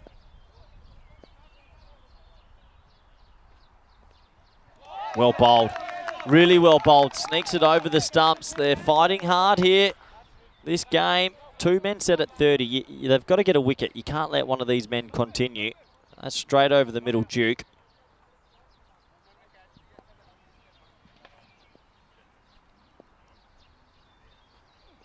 Oh, it's a fully. It's a fully, and it's going to cost them fully as well. 6 runs, and, well, you just can't bowl full tosses. That's all. You just hit the pitch at least. Full tosses always are a little bit easier to get away, especially when they're that high. What a nice shot. Another big boundary. You sort of feel it's starting to maybe slip away here for the Blizzards. Well, it's better. Absolutely. Much better.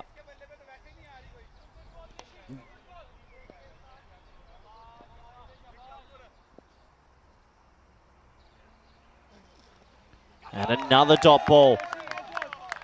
Really good.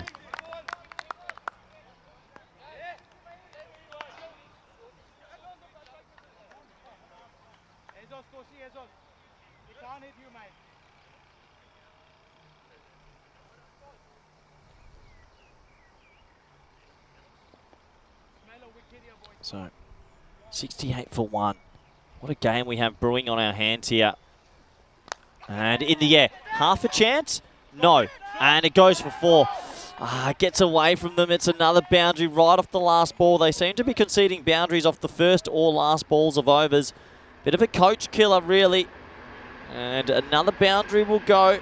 6 and a 4 in that over. That does hurt. And the Vikings continue their run chase.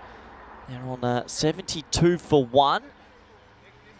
Does feel like a bit of a big climax and a big finish to this game is still brewing, but we need a wicket or 2. Otherwise, they could run away with it.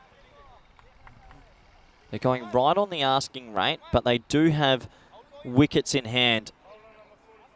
72 for 1.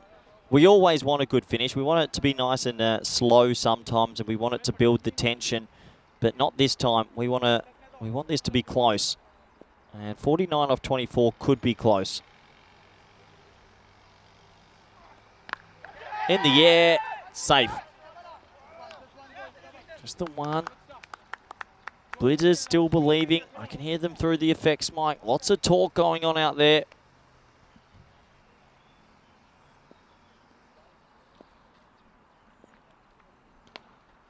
Oh no.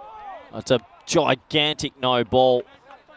Zahid bent his back. I don't know why he's trying to bowl so fast. To try hit a good spot. Keep yourself calm. Yeah, good call. Steve the umpire right on it. That was a massive noise. So this is going to be a free hit. Basically, the immunity cloak is applied. And he laces it straight, and it's 4. So 4 runs, it's spun off the deck. All they have to do is bowl outside the off stump. Don't try bowl too quick and keep it calm, and they will probably still be in this game. 4 runs. And handy runs as well. That was hard. That took a bit of a Tortuga bounce. And they will get away with another 4.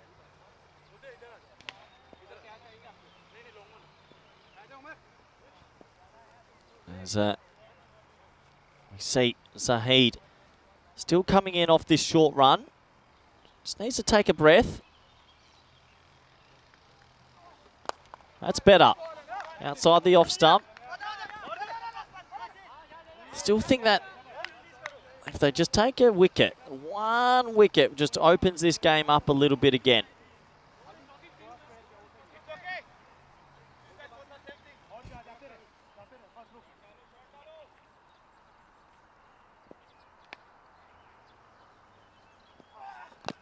He gets away with that. That was a full ball angling down the leg side, but it'll just be the 1. What is it now? 41 off 20.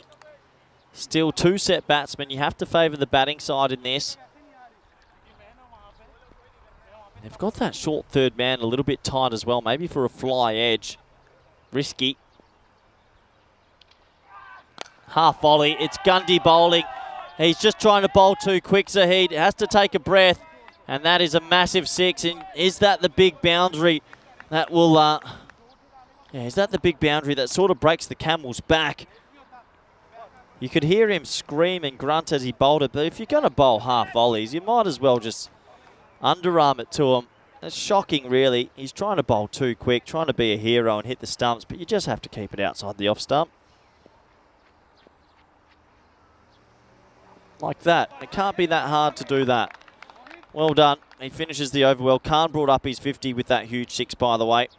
And this is what is coming up next. Game number 3 today. The Blinders up against Budapest Kings. And, well, if you like the sound of the docile tunes of my voice, it'll be me again bringing you that game. Fantastic. 5 live games today. And I think my throat is holding on just at the moment. We'll get there. I'm sure we will. That will start at a little over 1:15 local time. So, bowling change. They're in control. 9 wickets in hand. Batting team should win from here. But we know how crazy this format can be. What can Hasnain do? Well bowled. That's good bowling. Now, if they can bowl 6 balls in that area, I think if they put the short third man a little bit deeper, because he's very close for no reason, short third man goes a little bit deeper and they keep bowling there, they'll be okay. Oh no, half volley. Half volley on the stumps, and sometimes you feel like a little bit of a broken record. Another 6. Unfortunately, the Blizzards have just dished up a little bit of half Vs. And they are feasting on them, the Vikings. They're enjoying this. Able to get it out the middle at will. Another 6, and this chase is now looking like it's getting away. Oh, well bowled. Yeah, that's the man. He just needs to not be too tight, but in the end, they get the 1. That's okay. That's better bowling. Yeah, square leg comes in and they put third man back. I like that captaincy, because if he bowls in the right spot, then you're protecting the right area. He does bowl in the right spot. Good bowling. And a good fielding as well. Direct hit. There's the old lawnmower in the background. The old whippersnipper, just to keep me awake. That's good bowling. If he bowls to the field and bowls to this line, then they're protecting the right areas now. He just has to keep it there. And the batsman might try to do something funky, and if he does, well done. So 94, 27 off 14 required.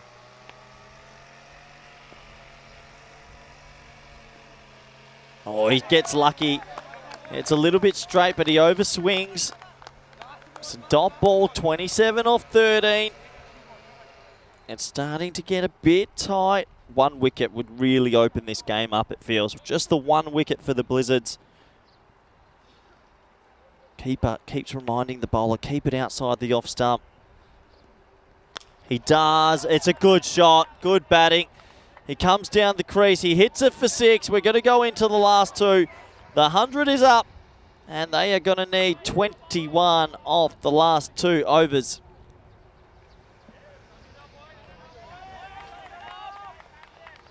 So it looks like batsmen will go for a drink. They've actually scored very consistently, which has been impressive. You look at, besides the first over, they've been able to go at 8 or above, and 13s, 14s, all galore. And well, very interesting to see what can happen here. The batsmen take a very quick drink. I guess they both have been there for a while, but this is the Vikings game to lose. When you need 21 off 12 with 2 very set batsmen, yeah, you should win this. You should romp home, really. But we have seen enough cricket in our time on the ECN platform to know anything can happen.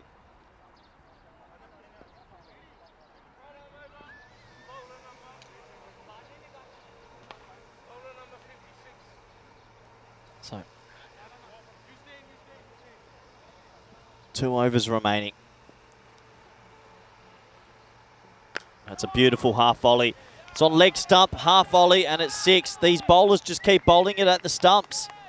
And unfortunately, it's going to cost them, you feel. That was a really bad half volley this time. Hit for 6. Credit to the batting. They're doing what they need to do. And this game has snuck away from the Blizzards, it feels.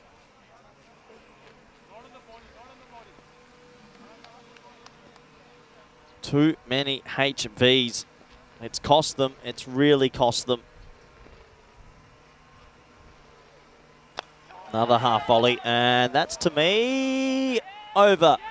Next to us, there goes Marzi. And, well, another 6.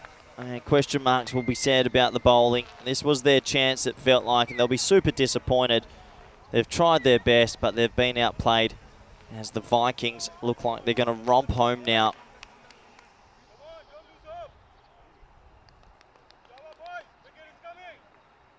Question marks must be said if we will see the Blizzards win a game.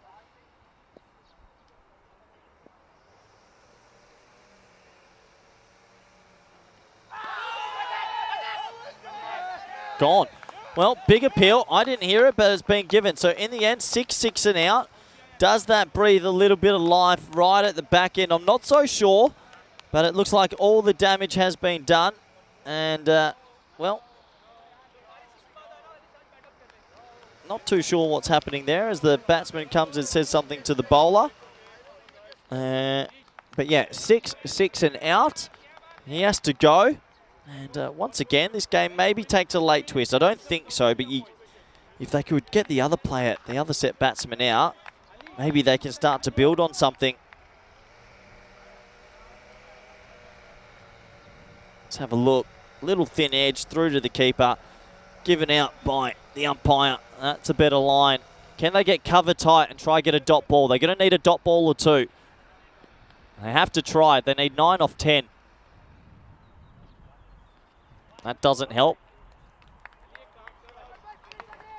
So they have to just make sure if they can get the odd dot ball, then stop the boundaries. They might be able to squeeze a little bit because it's a new batsman. They have to take a risk. What is it now? They still need a little bit. 8 off 9.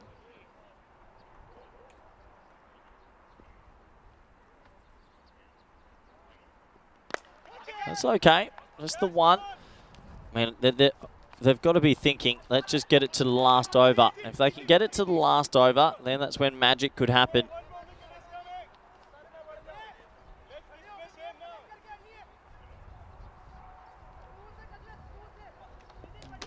So, 7, sorry, my apologies. 7 off 8 now. Got to get it to that last over. Well, that's probably not going to get it to their last over, and it's another straight delivery. It goes for 6, and the Vikings are going to run away with this one. It's an opportunity miss for the Blizzards, and they'll go back to the think tank and have to talk about their bowling. Maybe there's a couple of other options in this lineup. But the Vikings look like they are going to run away with victory here with an over to spare. 1 run required. The fielders come in, but it's a bit obsolete now as the winning runs are not hit. It's wildly played and missed. And the batsman just went out of his crease. Could have easily been stumped or run out there. That will take us to the last over with 1 run required. Excuse me. Don't worry, only 3 more live games to go today.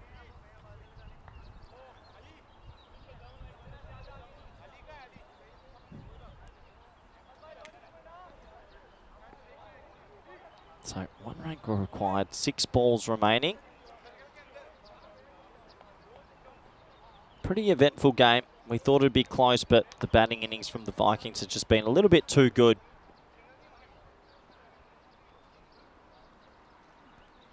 And that'll do it. And why not end with a Maximo, as all their batsmen have enjoyed some half volleys, and it's the right way to finish with another half volley. 6 more runs, and they romp home 8 wicket victors. So that will do it. 6 more runs and, well, a good game of cricket in the end. And we will move on to the next one as we do look forward to game number 3 today. players shake hands and have a smile with each other. And overall, more work to do for the Blizzards off the field. Let's have a quick look at all the highlights, shall we, and a quick surmise of the scorecards. This is the teams coming up next. Plenty of names there. Look out for them. I'm sure they're all excited to play another game of cricket. I'm sure we all are to watch it as well. Let's have a look at those highlights super quickly now. And yeah, wickets, runs, everything you just watched, here it is. You're going to see it again. As they lost a wicket or two early, but after that, it was just a batting display of power. Sixes galore, fours galore. They hit it to all parts. And you'd have to say, overall, a little bit disappointing from the Blizzards with their bowling. They just felt like they bowled hit-me balls, step-hit balls. And if you do that for too long, this is what's going to happen. The fielding, they tried their hardest, but they couldn't do anything about it. The runs were just flowing. And both batsmen getting themselves in. Kajla, he made 51 off 23. Really good innings. And he just took the game away. And for the Blizzards, they will have to go back to the drawing board because, unfortunately for them, they are going to go 0-5 in this competition, I believe. No wins yet.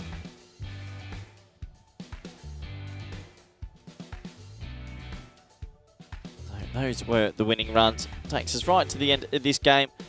Good sportsmanship all round. Big high fives each, and we move on to the next fixture. This is the scorecards, super quick, 65 off 30, 51 off 23. 3 extras, 126 for 2, easily chased down. 2 men making 50 in that run chase. Let's have a quick look at the bowling scorecard, shall we? And, well, back to the drawing board, unfortunately for the Blizzards. They just couldn't get it right, and they paid the ultimate price.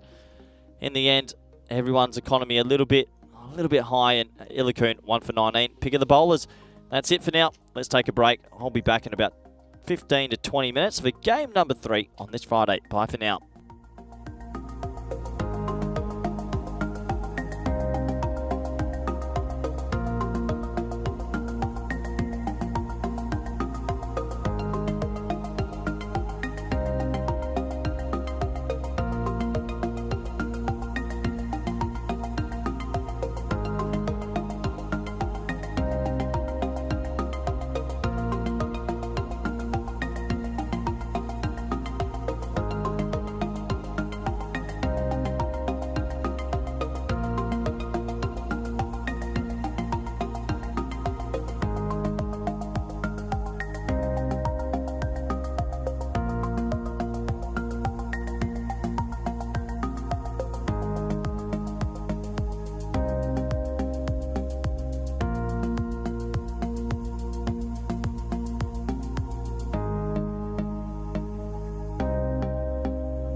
The European Cricket Series is proudly brought to you by HCL Software and Bizaway. Hey everybody, welcome back. We're here at the ECN. It's match 3 on this Friday. Starting to get very hot at the ground. It's been a pretty interesting morning, some topsy-turvy matches. This one's between the Kings and the Blinders. Look out for Gucci, he's been in red hot form, and the Kings, they are a very good fielding unit, so this should be a good game. Let's go to Tyrone Peters for the coin toss. The Blinders to call. Heads. Heads is the call.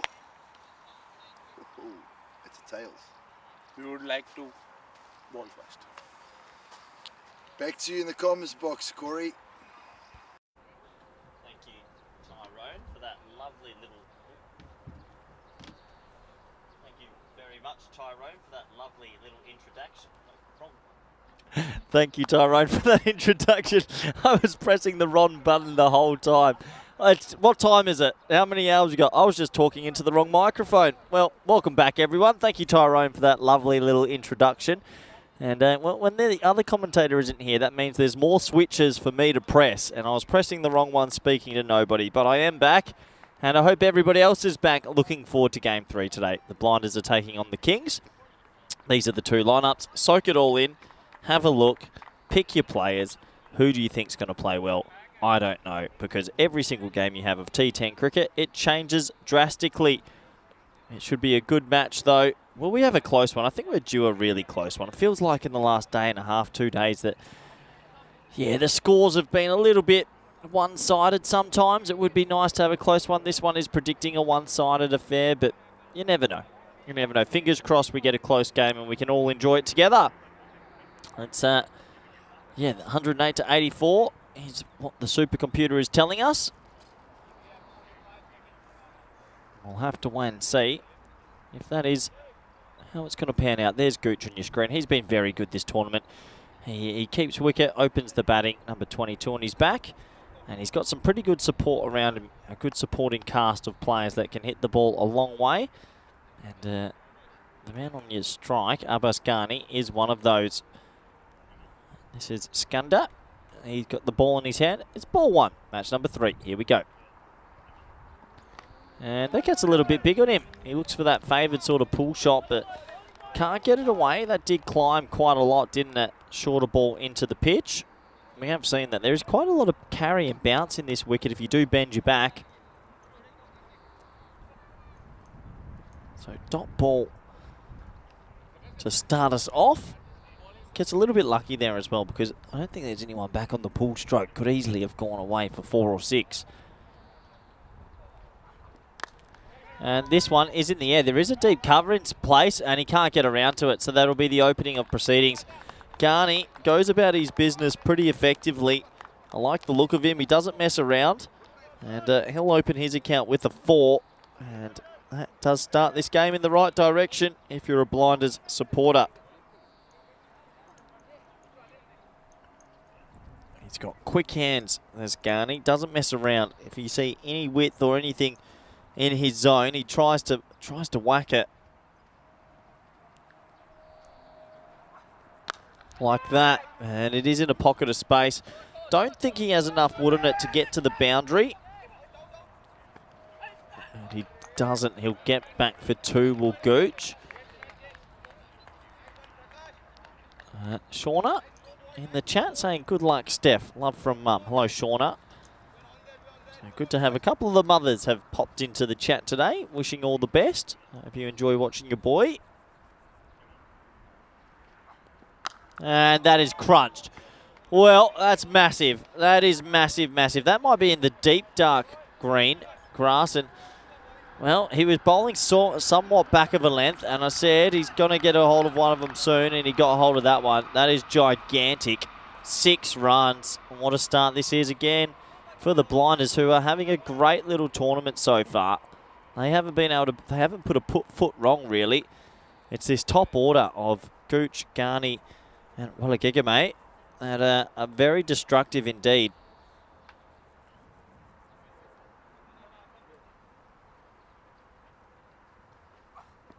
That'll be a wide outside the off stump. So that one had a little bit of swing on it, but too much swing, if anything. And the overcorrection from the bowler.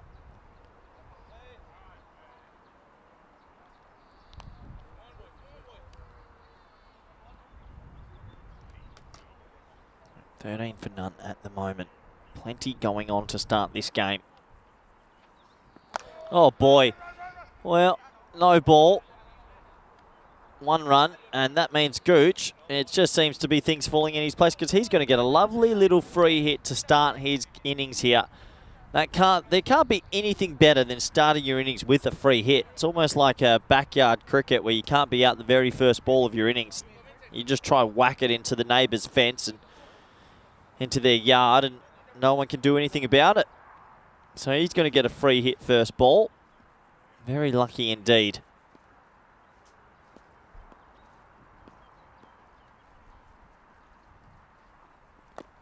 Doesn't get to capitalise on the free hit, but he will get himself off the mark with a thick inside edge.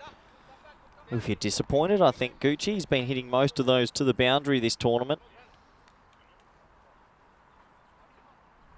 But lovely little start again for the Blinders, who have had this happy knack of racing out the blocks. If they were a horse on the track, I would have been betting on them a few times.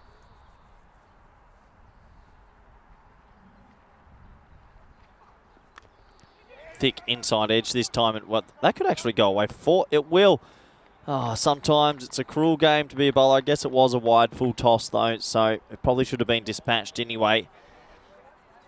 Big, wide away swinger. It gets an underneath edge, and it does go away for 4 in the end. That takes us to the end of the very first over. A pretty eventful first over. It's actually gone magical. Unbelievable how those runs can keep piling up, and we do have a look at the tail of the tape and look at the difference. I know they might have played a little bit more, but look at the difference from the 3 top run scorers for Budapest Blinders compared to Budapest Kings. Gucci, he's going at 2-2-3.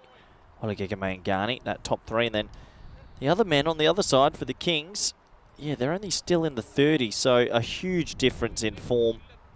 Look out for Manav Nayak. 5 wickets so far in the comp.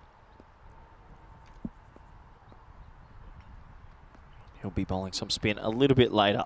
Anyway, over number 2. And a nice little start. A little bit left arm away, seeing from Palanisamy. He's probably been a shining light for the Kings with the ball. I like what he's had to offer. Just a bit of swing. Got that going.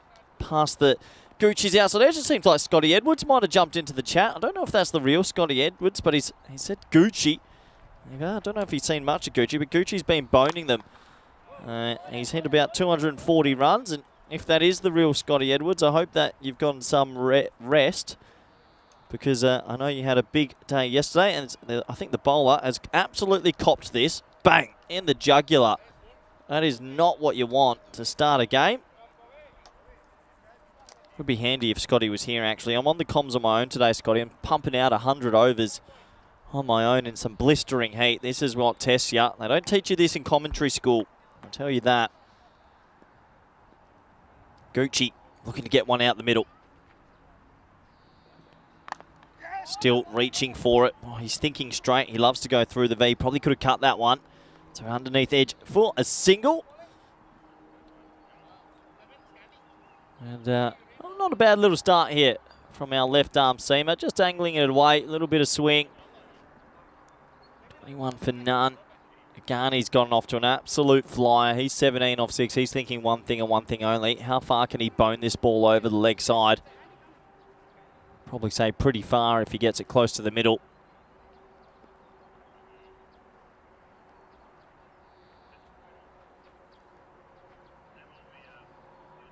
Yeah, he doesn't bone it, but he gets it pretty straight. Bit of a cloth, wasn't it? So he'll get one for his trouble. Oh, James has jumped in as well. Hope you're well, James. You have been here all week. Back to the Netherlands shortly, though. Be doing some women's ECIs next week. Really excited to commentate the women's cricket. Haven't done that before, so that'll be new frontier crossed. They sent me to commentary school for 3 months. That's why you haven't heard from me in a while. It went really well. Enjoyed the school. Learnt a lot. Beautiful part in Switzerland.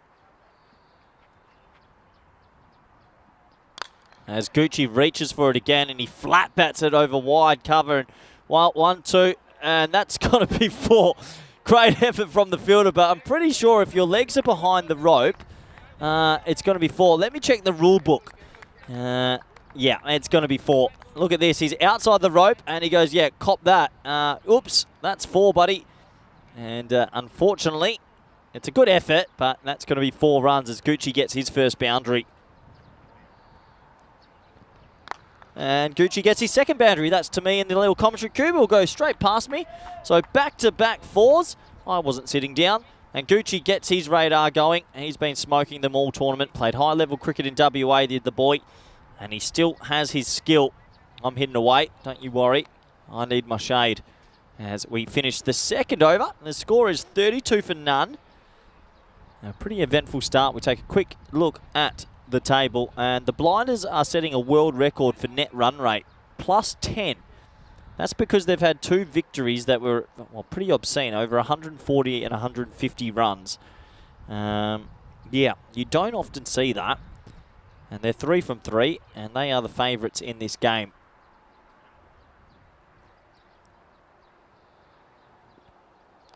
So we're going to get into last over the power play. Chicana comes in with some pretty steady right arm medium, it must be said.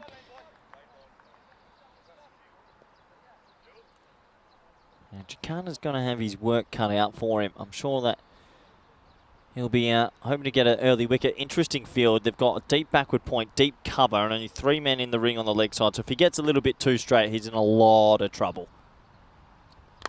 Doesn't get too straight, but he could be... Oh, the field has totally misjudged that. He's come barreling in. He was like a forward in the footy on the half-forward line. He came running straight in and then sort of realised, oh, no, there's a little bit too much depth to this shot, and he misjudges it. That's going to go for 4. He was right on the rope, and unfortunately, a misjudgment, and it just feels like the Blinders are continuing on where they left off this morning, because that is going to be 5 wides, I reckon. Watch this go. Well, maybe not. There you go. The ball had the handbrake on. 3 wides instead. And when you've got 2 men on the boundary on the offside, it's brave bowling to try the inducker. Chicana, not the nicest of starts now. And this partnership is ballooning.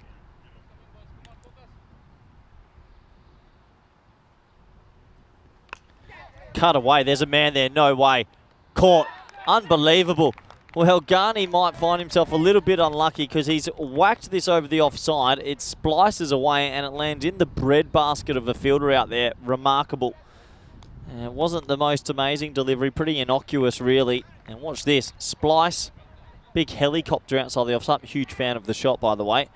And what a tech is there. Number 14, Ulla, Ricky Ponting-esque, holds on to the catch. And the first wicket will go down 40 for 1. Doesn't get any easier though. Asanka Welagegame might be one of the biggest hitters in this tournament. The Sri Lankan. Yeah, good little technique, and he gives it a whack. He really gives it a whack. So looking forward to seeing him bat. James asking, so does this mean we can expect less colourful commentary slip-ups this season? The answer is no. I had a pretty big one the other day, and James Cantor sent me the message and the video straight away about a commentary slip-up. I have them daily. Also, we'll see if I even last the day. 5 games of just me today. Well, Giggamate, 30% more careful because it's his first ball. There's an outrageous underarm. Misses the keeper by about 6 metres. 41 for 1.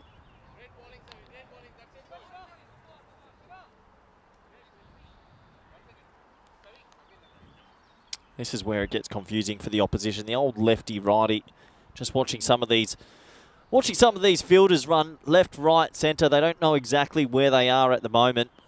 Old Gucci, you imagine he's going to try barrel this straight. It doesn't have to. It's down the leg side. And, well, is it off the bat? Is it off the legs? I'm going to watch the umpire here, and I think he's going to give this leg byes. He will. And that will run away for 4 leg byes. It looks like Max O'Dowd's in the chat as well. So, well, cricket fans, I know we talked about it a lot yesterday. Right now, you've got Scotty Edwards and Max O'Dowd both in the chat, and both have just qualified for a 10-team World Cup. Congratulations to the lads. And I'm sure they're sitting in their hotel room. Or actually, they might be travelling today, I'm not sure. Pretty hungover, and I think they deserved the beverage last night as Gucci absolutely horns it. My Lord, that's big.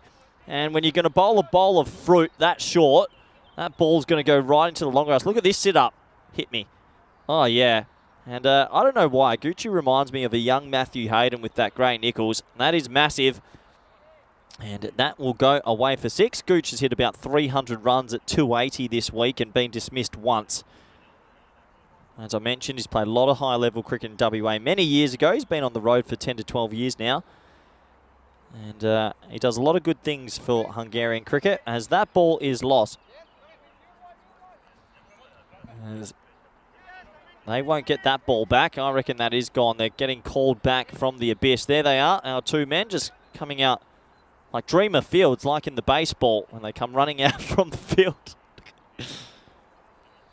Well, there he is. What a day. That's how you want to spend a Friday. Going through the long grass, a couple of nettle bushes, and finding a little grizzly ball. Can't think of much better if you ask me. Anyway, last ball of the power play for Jacana, and questions have to be said. Where's he going to bowl it? Yeah, Gucci, he's reading the play pretty well. Sums up that he just wants to hold the strike, and I don't blame him when you're in this sort of form. He taps it round the corner. He'll get himself one, and at the end of 3 overs, the score is 52 for 1. So Gooch flying along, 20-12-20. This is the ECC graph, and while we do have some of the Dutchies listening, the reigning champs will be back at Championship Week from the 16th to the 20th of October. So in theory, you have to say the Dutch might be a little bit weaker this year when they come over. You might not see Kleiny or Duddy, but in Group F, Scotland might come more strong because they got knocked out yesterday. The Dutch did them. They completely did them. Well done to the Dutch. What a game of cricket it was, though. Looking forward to that. 31 nations coming up soon. 1 month in Malaga, empanadas, beach, steak. Pretty good indeed. As Bomasetti, the spinner, is going to come into the Gooch. And Gucci just pummels him straight. Matthew Hayden-esque. What a shot that is. It goes for 6 and he's enjoying himself. And, Bomasetti, it flights it up, and Gucci, yeah, that is Haydos. And a lot of congratulations from Kroom and other people saying congrats to O'Dowd and Edwards, 2 men that played in the original ECL. Oh, my Lord. That is bonkers big. Oh, have me some of that. That is big. That is big. That is huge. Gucci. Oh, he's too good for this level. The Gooch has absolutely mullered that. I tell you what, he does a lot for Hungarian cricket. I know he's qualified, but he's actually in a management role. I tell you what, he should be playing for Hungary. That's with like Louis Deploy, who plays first-class cricket with 20 first-class centuries. The Gooch is on here, and Bomasetti, well, he is getting bombed out of the ground. That was gigantic.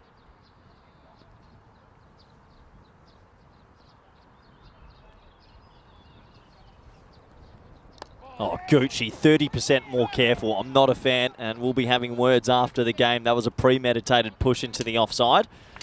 There's Julie Ruckers. Mum's back in the chat saying well done to Scotty and Maxi. There's a lot of love in the chat today, isn't there? So that's if you had told me that my mother would be wishing the boys congratulations through a YouTube chat while I commentate in Budapest, probably would have said 1 in 1,000 shot.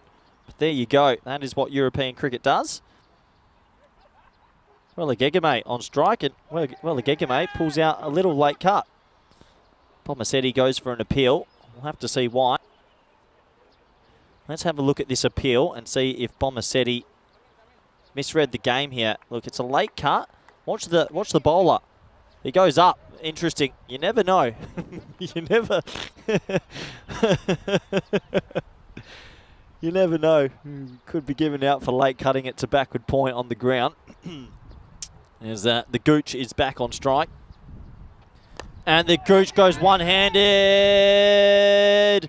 6. Well, parried over the bar. Oh, no, it's a big opportunity. It's one hand over the bar, and it's going to be another 6 for the big man, Gooch.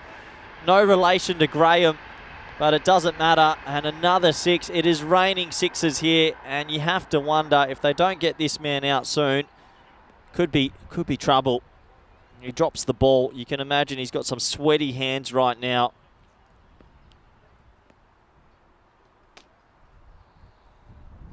And flight it again, and Gooch cloths it into a gap though, and another 6. Oh, Gooch has rocked up, and plenty happening here.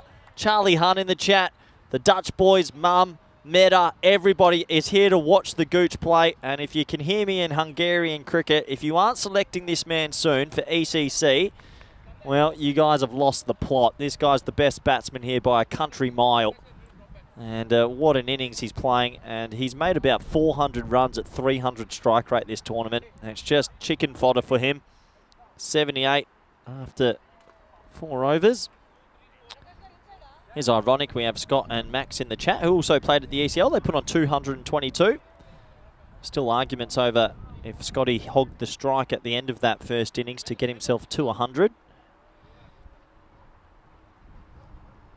Anyway, it looks like we're going to go more spin. I like it. Sandy Sachin. Big fan of Sandy. Let's see what he's got to offer here. Maybe some rolling leg spinners or a little off spin. Let's have a look. Oh, it's just straight up and down. And sometimes that can be pretty effective. I don't even think that's spin. I think it's like slow medium.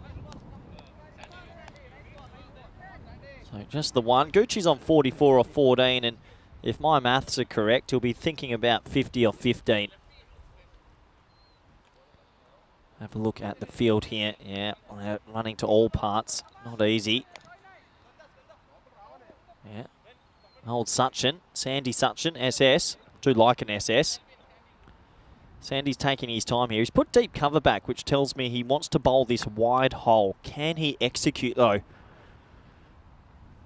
Oh, yes, Andy. He does execute, but it is mullered. And the Gooch continues that fine form. Look at the David Warner S celebration here from the Gooch. He loves a celebration, this man. And the helmet comes off.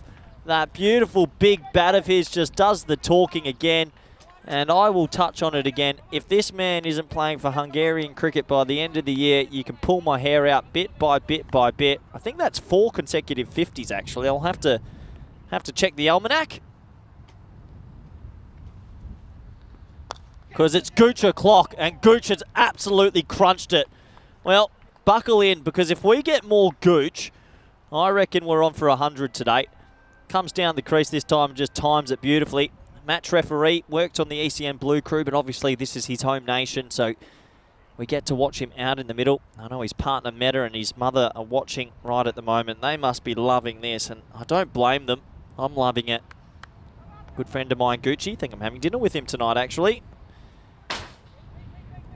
Slight pause as they make an adjustment to the field, but at the moment you could have 22 men out there. I don't think it would make a big difference. Good defensive bowling. I'll give that to Sandy. He keeps it wide and doesn't want to go into Gooch's massive wheelhouse. Probably the biggest wheelhouse you'll see in Hungary, as it's 90 for 1 after 4.4. I think they hit 197 this morning. Question mark will be, can they get themselves to that 200 mark?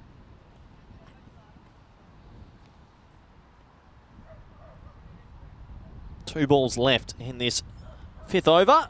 Well, Gegame wants to join the party, but he's cloth. Oh, what an effort from the fielder. Oh, he's been shot. He was never going to catch it, but he went full tilt, full time. I love it. Look at this. Well, Gegame cloths it out to deep mid-wicket, and he comes barreling in. And I mean barreling. He almost goes the one-handed pick. If he had caught that, I'm out. That would have been unbelievable.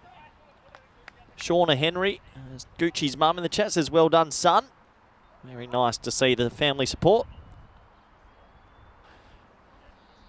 And Sandy tries to sneak one in. Tricky, tricky, tricky. That's wide outside the off stump.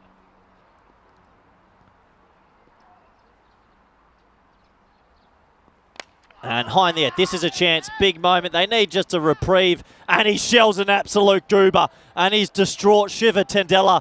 Oh, no, you can't bury your head in sand because millions of people in the subcontinent are watching. And Shiva, that one hurts. It went straight to him. That takes us to the end of another over. And right now, the Budapest Blinders are flying along. Great opportunity to say hello, everyone around the world. Just me today. Rico Fool's got a day off, so I'm talking 100 overs of cricket, which is always exciting. And hey, we've got people watching from Karatha, Julie Ruckers. We've got Meta in Hungary. It looks like we've got Steph's mum. We've got 2 of the national Dutch players on a bus somewhere, probably in Zimbabwe. That's why the European Cricket Network is fantastic. We have people all over the world, in Arnhem, in Rotterdam, wherever you are around the world. I hope you're enjoying all the cricket, and we've got plenty more coming today. As Tadella, who just dropped that catch, picks up the ball and gets absolutely laced for 6. Well, if you're looking for some time off away from the sport, you have to feel for Tadella. He drops this man, actually. He dropped him last ball for a sitter, and then he comes on to bowl and he gets hit over the rope. So that's the 102 up, I think. Yeah, 102 off 5.1 is the 200 on. Arguably, it's a chance. Tadella bowling to Welligega, mate. Oh boy, it's swept, and that's 4, and the bleeding continues. Well, you don't feel great right now if you're a Budapest Kings fan. It's pretty tough right now. They would have come here with high hopes, and well, it's just running away. Unfortunately, a 6 and a 4. And the runs are just piling on. 106 for 1, my word. Yeah, thank you. 6 more. Let's just add it up. He says catch it, but the only one that's going to catch is the marquee tent out there.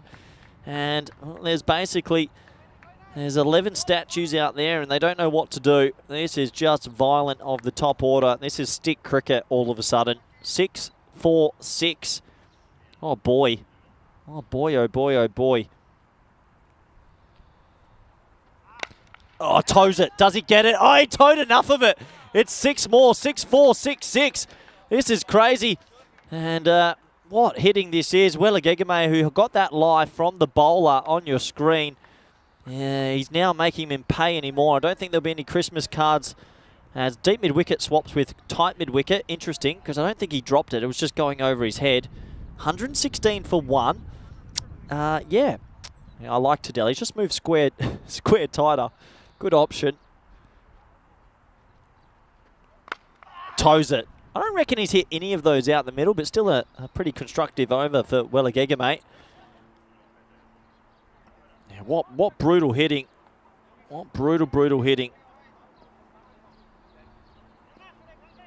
It's time for the Gooch, who's been a little bit of a bystander in this last over. He's just been watching his teammate, Welligega, go about his work, and he'll be chomping at the bit to try and get one more out the screws while his beautiful wife-to-be met her and his mother watches from Perth. And a sweep shot. Nice sweep shot. And that is going to be 1 run. And he'll keep the strike in the end. And Tadella, he might actually be a little bit disappointed that he dropped that catch, because in the end, the next over goes for 22. And that will mean 118 for 1. Let's have a look at that scorecard. 22 off 9 for Garney. Gucci, 56 off 18 and 29 off 10. So, 3 men, all in, all smoking them, to be fair. Let's have a look who's going to come on to bowl. So you have to be a bit of a, I don't know what the word is. What's the word when you like pain? Massachusetts? Let me have a look. I've got Google here, which usually helps me in these moments. Someone tell me what the mood is when you, what the word is when you like pain. Not too sure, but choosing to bowl right now is a brave option. You really have to, be brave, because this is not a nice time to come on. Okay, it's not the word I was thinking. I'm glad I didn't say that live on the air, because I could have got in trouble, actually. Anyway, back to the action. And well, it's not a bad option, really. If you want to keep it away from the wheelhouse, you want to keep it wide, but he's just gone a little bit too wide. So,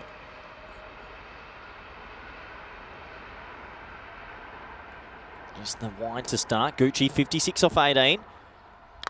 Oh, I don't think he's got it. This is the chance they've been waiting for. And he's dropped it. The Gooch has dropped. Oh, boy. It's as if they do like pain. Gucci dropped. Mark my words, he could make them pay even more. He towed this one. It was wide of the off stump. He knew he was about to just walk off. He thought that was it. And unfortunately for the fielding team, the Kings, whew, when it rains, it pours. That is so high. That is so high. Oh, he pulled the handbrake. Sort of don't blame him. Good arm, though. Oh, I tell you what, I reckon that would have been run out with the direct hit. Top effort. 2 more runs. And, well, good running, really. It went so high in the air. He sort of pulled up just at the last moment. Didn't want to take it on, but he had a bit of a cannon. Missed the stumps. And, whoa, bit of love. A little bit of love in the outfield. And nothing wrong with getting a little bit too close to your teammate. I missed that live, but, wow, beautiful. 6. Sums it up. No other words. 6 runs, more runs, and it's just getting violent. Well, actually, it's been violent the whole time, let's be fair. And that was short. That was sit me up. That was hit me. 6 more runs to the total. And at the moment, nothing going their way. Nothing all right. This was the ball before. I missed this. Look at him run back. And the last thing you think you're going to get is your teammate climbing over you. At least they're smiling.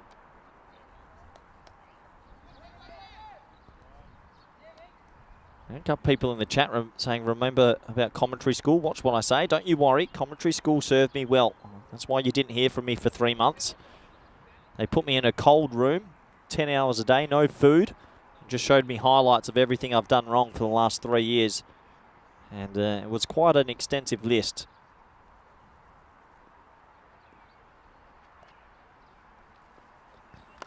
Well bowled. Yeah, I'll give that to you, Valarapali. Well bowled, wide hole. We'll take that. Looking at that, projected scores is still in the 190s, which is pretty bonkers when you think about it.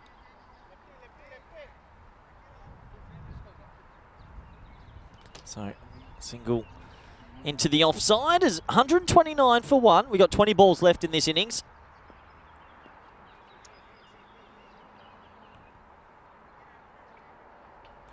So 129 for 1. 20 balls remaining. This lefty-righty partnership has also been pretty difficult for the fielding team to get their head around. The Gooch.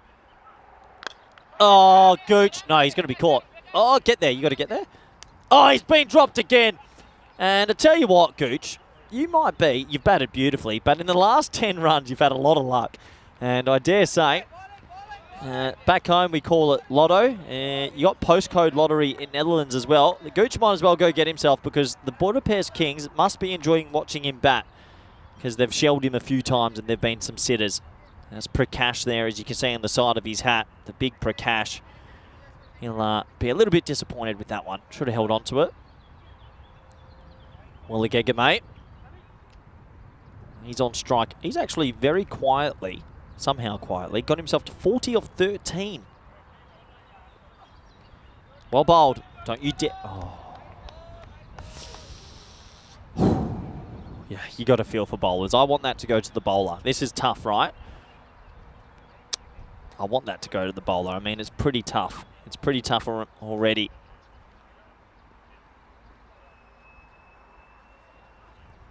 Yeah, well bowled. Good work, Valapali. He came in, and it's a tough time to bowl, and he only goes for 13. Willigega can't believe he hasn't hit that to the bleachers.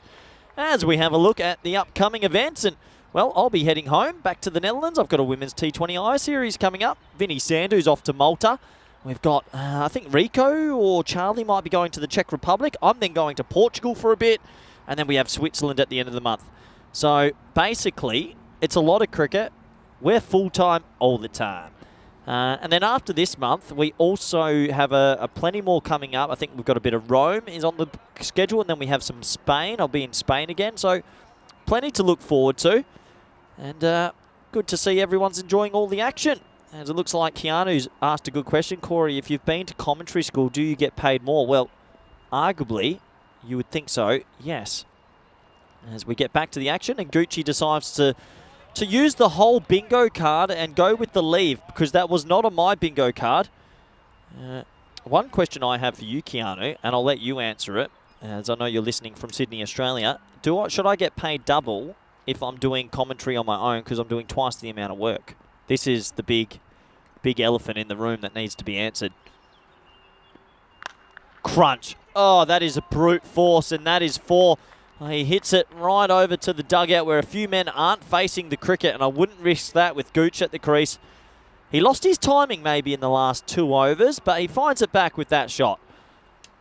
And a nice 4 for him. What's he on? He's on, I don't know, I think he's on 62. That wasn't Balagegame on strike.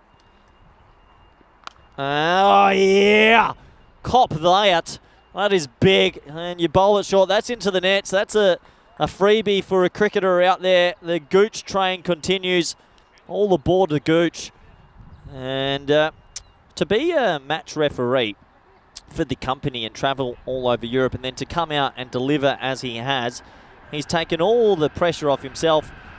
He's my captain of the Blue Crew. I want him there. And I've got him on, let me check the scores. I think he's on 68. I'll have to confirm with you. Everything's a little bit slower at the moment. Yeah, I think he's on 68. So the 100 chat, Century Watch, is still on. Over the wicket now. Yeah, gets a dot ball. A little bit. That's probably one of the very few times the Gooch has lost his shape. But what are his numbers for the tournament? It's absolutely ridiculous. I don't think he's hit under 50. I really don't. He's 62, is it?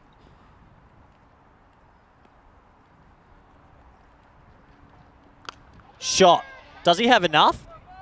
No, he's gone. The Gooch train has to come to a violent end. And the man with his hat backwards takes the catch. It's always good to catch it in style. No point following the taboo of the rest of the world. I thought it was a good shot. A little pick-me-up shot. That's Matthew Hayden. It looks exactly like Haydos. And in the end, he falls to the man with good style and the old hat backwards. And he'll have to go. There he is. Big man. He'll get a warm round of applause. Keep the camera on him, because I reckon he's going to get some pretty big high fives from his teammates. And he deserves it. 68, I record that off 24, something crazy. There he is. There's the high fives, and they will be very happy with his work, because he's got a good bat in his hand there, Gucci. A bit of a rooster as well. Good-looking man. Just trying a little pick-me-up shot, but picked out the fielder and has to go. So, well, it does give Farasat a chance a little bit higher up the order. 143 for 2.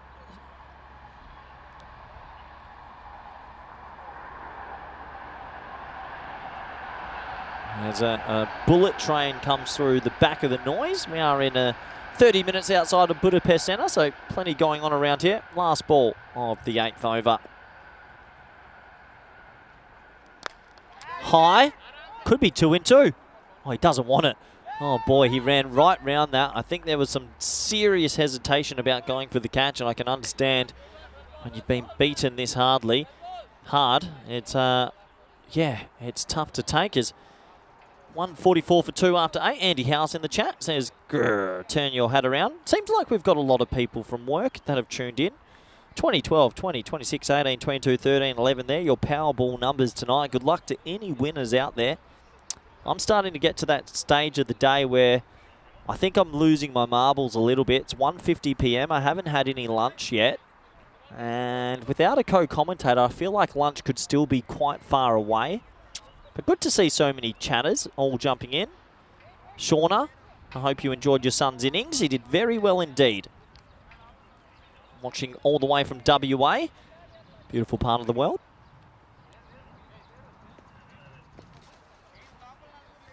Nick comes in with a good, Corey, you only get paid double if you do a T20 on your own. I am doing a T20 on my own next week, and I think I get paid half, so go figure. Anyway, high, no chance. Surely not. Good catch. Well done, keeper. Good work, Velaravathi. And he cries, he's in tears. He's so happy he's caught it, and he takes a moment. He's a bit emotional, and I can imagine he holds on to it and has to wipe away those tears straight away. It was a steepler. Have a look at this. He takes the catch, and the emotion just gets to him of the moment. And yeah, I can understand. It's a big moment taking a catch on the network, and it's a good catch. As the Budapest Blinders are now 144 for 3. Out comes a man that might be a little bit familiar. Mesut Öztürk, Mr. Turkish cricket himself, has somehow wound up in Budapest. We'll have a look again. I can understand. So many friends and family watching it. Look at him. Has to cry. Yeah. Soak it all in, my friend. Soak it all in. That'll be a moment he'll live through forever, and I'm sure he'll enjoy reflecting on that later tonight. Crunch. Nice shot, Messert. Good way to start your innings. That is pulled away handsomely just for a single. 145 for 3 this day. 1:52 p.m. Plenty more cricket coming. Well, the Giga, mate, I feel like he hasn't faced a ball in about 2 overs. Well, you wouldn't think so, because he's launched that over the offside for 6, and the pain continues. And really good batting. 6 more runs. And yeah, it's just impressive, isn't it? These guys out here from the Blinders are having a blinding time. Good to see. There's plenty of messages coming through at the moment. Glad to hear project manager's having an absolute great day by himself as well, watching some sport. What a love that. Oh, yeah. 6 more. And, well, I don't need any lunch. I can just feast on the cricket, can't I? 52 off 16. Well, Gegame gets himself to a milestone. Boundaries galore. I'm not looking forward to the second innings because this could be a blowout. Remarkable hitting at the moment. And impressive stuff, really, from the Blinders, who seem to be able to up their net run rate consistently. And yeah, good to see. A lot of people from the ECN crew are tuning in right now, and I can understand because their beloved Gooch has gone to another massive score. And if you enjoy the Blinders cricket style, then yeah, that's what's going to happen. They hit big scores. Last 2 balls for Valarapali. And don't do it, umpire. Thank you. That's not a wide. Give the bowlers something. Yeah, Keanu. Yeah, Ozturk does play for Turkey. He is the guy, the man that's done a lot with Turkish cricket. He always brings over a lot of sweets when he comes to Kardamar, actually. He's a very sweet man. Really nice guy. Inside edge onto the pad, and they'll scamper through for a single. Probably handy that Welligega keeps the strikers.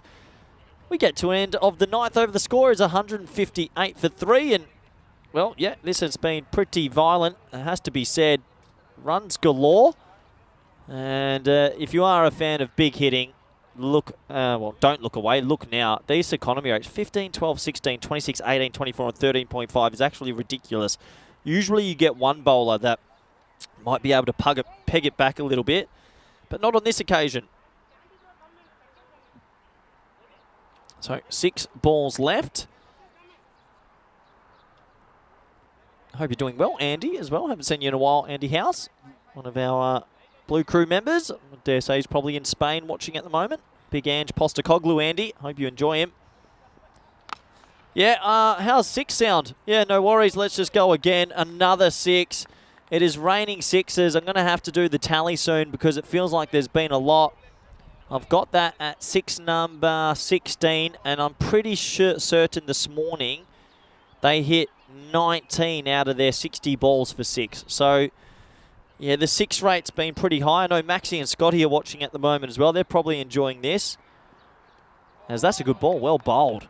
Palanasami sneaks in the wide Yorker. But yeah, this has just been brutal, hasn't it? They've hit over, how's my maths lately, over 360 runs today in their 19 overs. It's just bonkers. It's almost like video game cricket. I think my favourite was Shane Warne Cricket 99. And so it feels like that. They've put a cheat code on. Well bowled. Pretty tough game sometimes because he's timed that brilliantly. Oh no, little bit of a fumble, so they get back for 2. Welligega is another player that I don't know too much about, but has he played for the national team? He must have, because he times the ball so sweetly. And this is the thing, and yeah, he has played for the national team. I've got some of his records here. They've got a dangerous batting lineup, Hungary, when you think about what their top 7 could be. Just need to find a bit more bowling in this country. Well bowled again.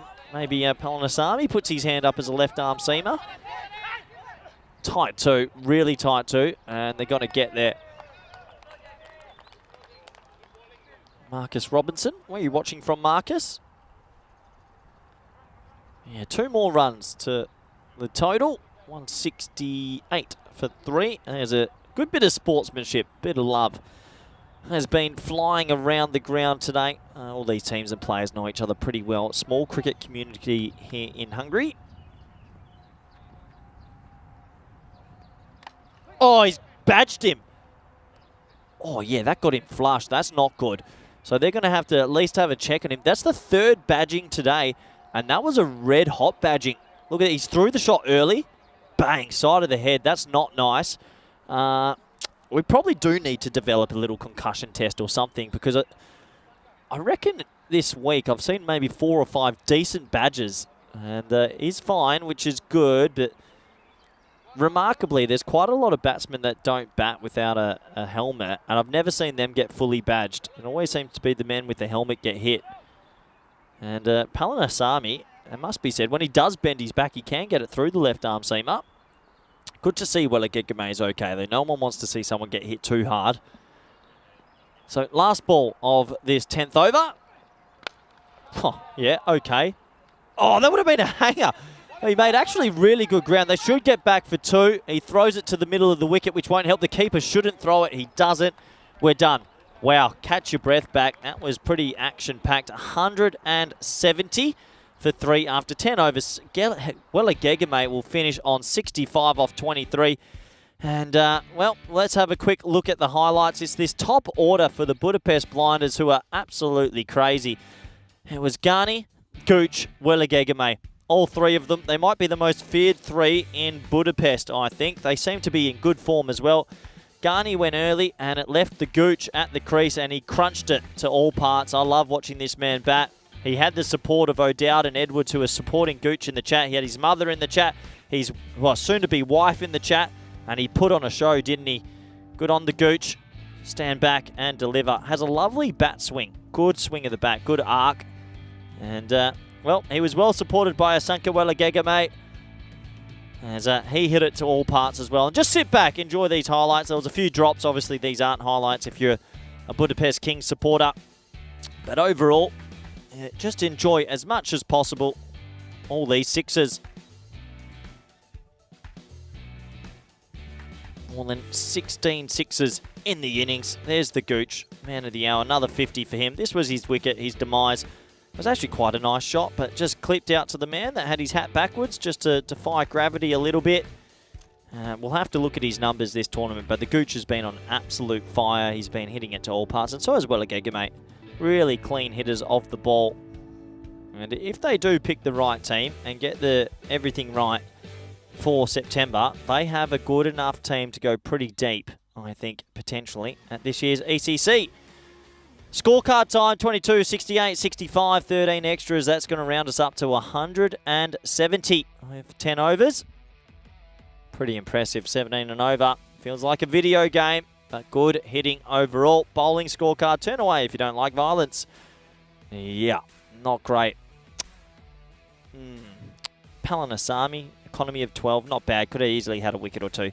Tough for the bowling unit. Hopefully they'll learn from their mistakes and come back stronger in the future.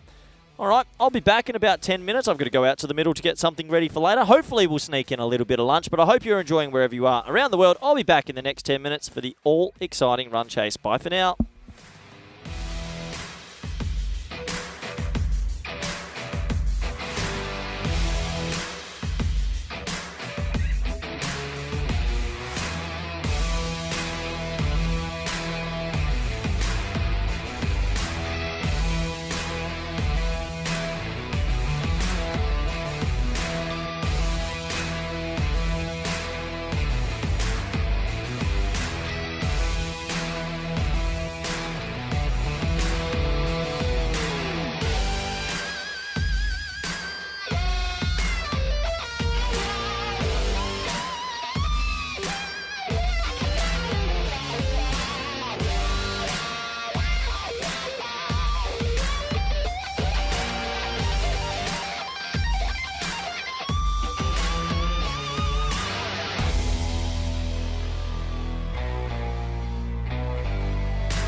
The European Cricket Series is proudly brought to you by HCL Software and Bizaway. Hello and welcome back. Sorry, just give us a moment. We'll get recentered for this second half of everything that's going on at the moment. Looking forward to this. Sorry, I was just trying to sneak in a couple of quick bitefuls in between the turnover, as it is action-packed today. We have cricket going on, and I know everybody's excited, and everybody's excited to see these two teams and the run chase. We were well, pleasured to see a sort of batting masterclass in the very first innings, wasn't it? The batting out there was fantastic by Stefan Gooch and Ghani at the top, and I've had a few people give us a call in the break, even though I only had about 6 minutes to try and eat and receive 3 calls, that it's pronounced Welligamage.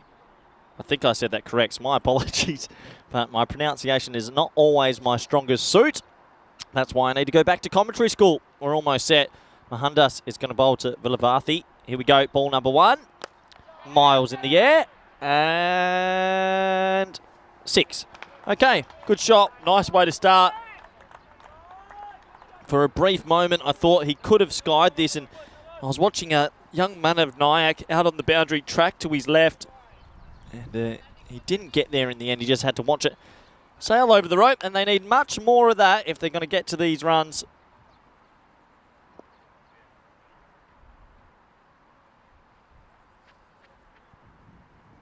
Oh, goes the scoop, Malachi. Brave batting, interesting selection as well after you just hit one over mid-wicket for 6. He's obviously thought, no, I need to take a little bit more of a different approach. And he plays and misses as that one.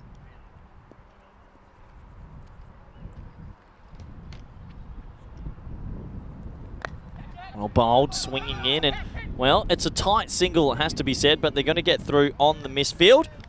So a 6 and a single. 7 off the first 3 balls. Good start. Look, let's be honest, 171's a long way away. I will tell you after 3 overs if they even have a chance. We will know then, as 164 required off 57.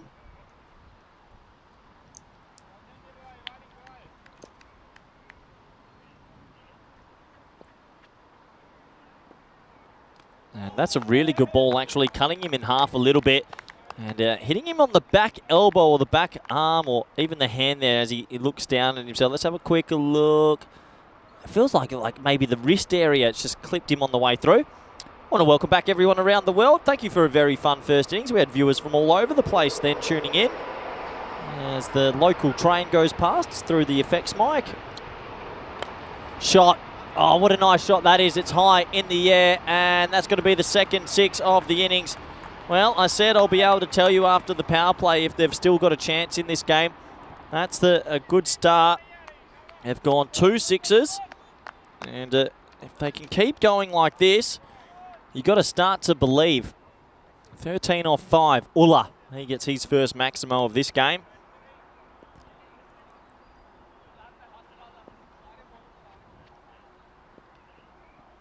That's going to be wide down the leg side. And well, 14 off the first is a positive start. Can they get a boundary? They need to go at 17s. I think off the power play, they need to be, let me close my eyes and think for a brief moment, make sure I don't fall asleep. I reckon they need to be 55.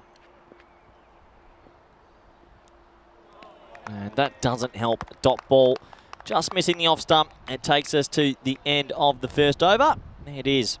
14 for none, I believe. Having a look at the golden ball counter, 204.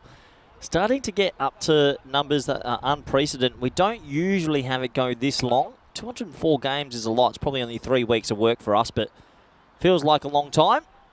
We've been close twice this trip, this little week siesta in Budapest. 204 required. Not required, what am I saying? 204 since our last big golden ball match. I'm not even too sure where that was. I'm sure someone will tell me. So, 14 for none. Well bowled. Nice little start from Wahid, who jams in a Yorker, full straight. And asks the right questions, does Wahid. And Nick on the chat saying you could have caught that. And Nick, I agree. There was a brief moment. I actually thought about it, but I get told off when I go for a catch when I've got a co-commentator. I think if I left the box on my own, I'd get in a lot of trouble. And commentary school has been good to me. As that's a play and miss. I don't know if many people watch The Simpsons, but it's like when Homer goes to clown college. That's it, Marge. I'm going to clown college. That's what it was like for me up at the April after ECL. Keanu says we want a golden ball. Well, Keanu, you probably need to turn off the screen for 45 minutes. I doubt we're going to get it in this game. It's going to be wrapping him on the gloves, and they'll scamper through for a single. A violent throw comes in, but just the one in the end. I'm looking forward to when the Tigers take on the Blinders. I think that'll be a really good game. There's a couple of teams that definitely stick out in this format so far throughout this tournament.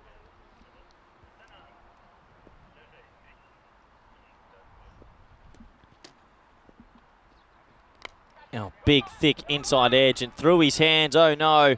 Oh, boy. And she trickles over the rope tentatively. 4 handy runs. They haven't given up just yet. And goes away for 4. Good question from Keanu. In the T20I games, does a super over count as a resetting of the golden ball count? I would say yes if those games actually count as to the tally. If they don't count to the tally, then it's sort of obsolete. High in the air, he's going to be gone. He is gone. Nice safe catch by Rahul there. A big 0 on his back. Made some pretty good ground to the right. Got big on him. And the first wicket will go. And you have to imagine now, it's already almost curtains. The scoring rate or the asking rate is ridiculous. We've seen such power hitting. And, 171 still on that board. As Bomasetti makes his way out there. Little forearm guard on. Don't mind that. This pitch has had some bounce in it. Kroom enjoyed the Krusty the Clown reference. And one of the better Simpsons episodes when he goes to clown college.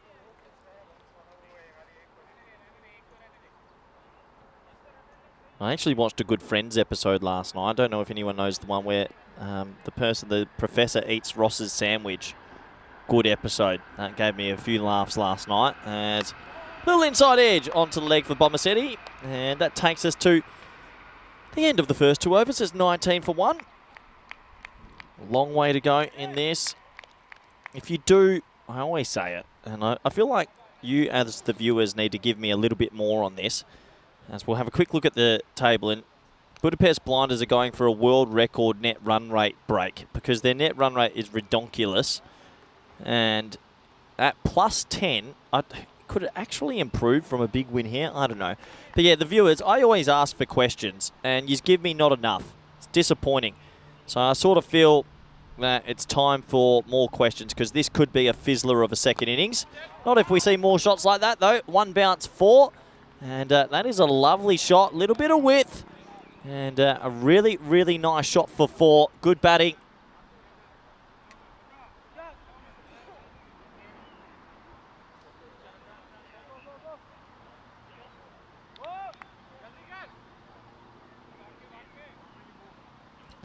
So 4 runs for Villavarthi. And, well, let's not give up the ghost just yet, but you sort of feel that this might be the last chance saloon. Villavarthi has to play an absolute barnstormer. And I like Kroom. He's quoting The Simpsons here. That's it. You people have stood in my way long enough. I'm going to commentary college. That is exactly how I ended up there in Switzerland at the head office of ECN. In the air and safe. Let me try this name again. Welligamage.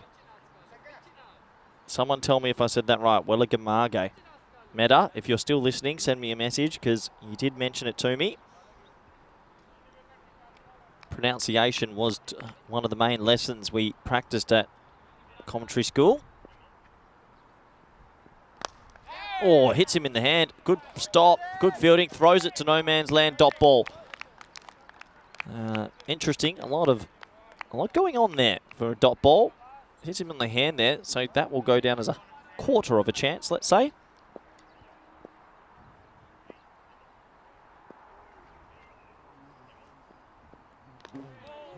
Wide ball this time. A little bit of movement. Keanu makes a good point. We haven't seen the blinders bowl first yet, but why would you? If the people keep on sending them in and they keep on batting first, yeah, it's always fun batting first and getting the runs on the board. You always feel as a batsman you have a bit of a free license to do what you want also. Good keeping, Gucci. We've spoken a lot about the Gooch. That man on your screen, for me, is the most talented player in Hungary by a mile. I don't think I've seen a cleaner hitter, more calm person as well. And I know he works in management, but I think Hungary cricket would benefit if he's playing. Well, Chippington's into the leg side, and that Meadow comes in. So not quite, but good enough. Welligamage. Yeah, that's unfortunately, last time I checked my familyhistory.com, no Sri Lankan in it. I thought there might have been 132nd or 116th, but unfortunately no. As Gucci shows once again, and he's got some lovely hands behind those stumps, and a good take there, dot ball.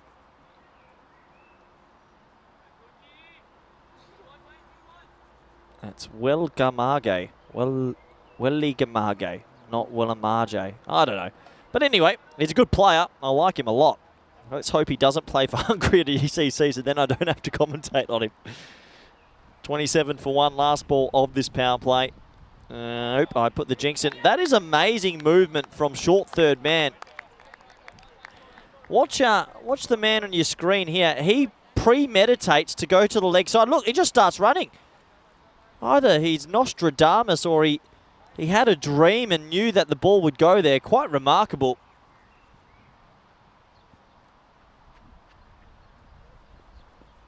And in the air, and 6. Nice shot, Villavarthi. Well, why that man is still there, let's say they've got a 1% shot. He just chips this for 6. Good batting. Takes us to the end of that power play. The score is 34 for 1. You have a look at some of the skyscrapers that were being piled on by the blinders. That's almost like a New York skyline.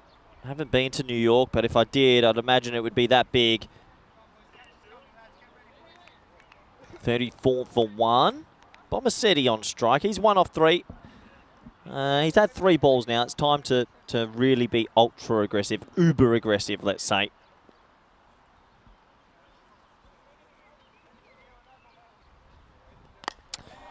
Yeah, for me, you actually probably want that to hit the stumps for everyone involved. I don't think when you need to go at 18 and over, the forward defensive should be in the locker. And he should have been run out, really. He had a lot of time, the bowler, but unfortunately he missed the stumps.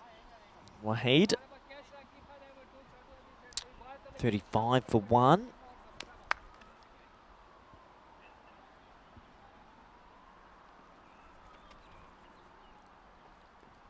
Oh, good ball on the glove, and Gucci. Yeah, Gucci takes a blinder. And good ball from Wahid. If you're going to bowl the short ball, get it in the right spot. And that is definitely one of the better bounces you'll see. Look at this. Cramps in for room, straight off the glove. A little bit of body line, and Gucci is going to catch that with his eyes closed. No matter how big his night was the night before, I backed the man to catch that. 35 for 2 after 3.2 overs. And you feel now, no matter how many words they say to each other, crossing each other, you just feel they're going to fall well short today. This is where I need not the commentators, I need the viewers. Get in touch. Let us know where you're watching from. Let us know what you think about cricket. Let us know how you feel about the Ashes or whatever it might be. It's always fun to interact with you all.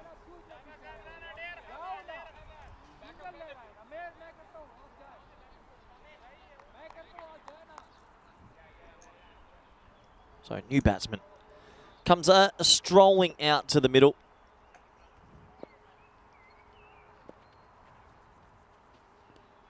And a wild play and miss. Oh, I love it. That's the intent. I don't mind that from Tadella. There's no point going out there and giving yourself a couple of balls. You might as well just try and moose it for 6. Yes, he might have missed it, but good intent.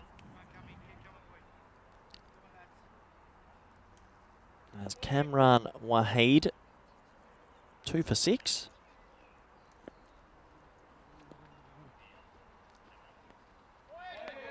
That's another good delivery. Back of a length, just going through it chest height. He's just asking, is that the second one for the over? No, that's good when you're standing tall. It's not from your shot position, it's actually from your standing position. So good umpiring for me. Not a no ball.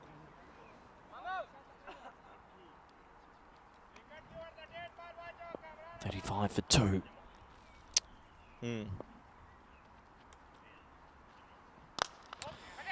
Hard down the ground.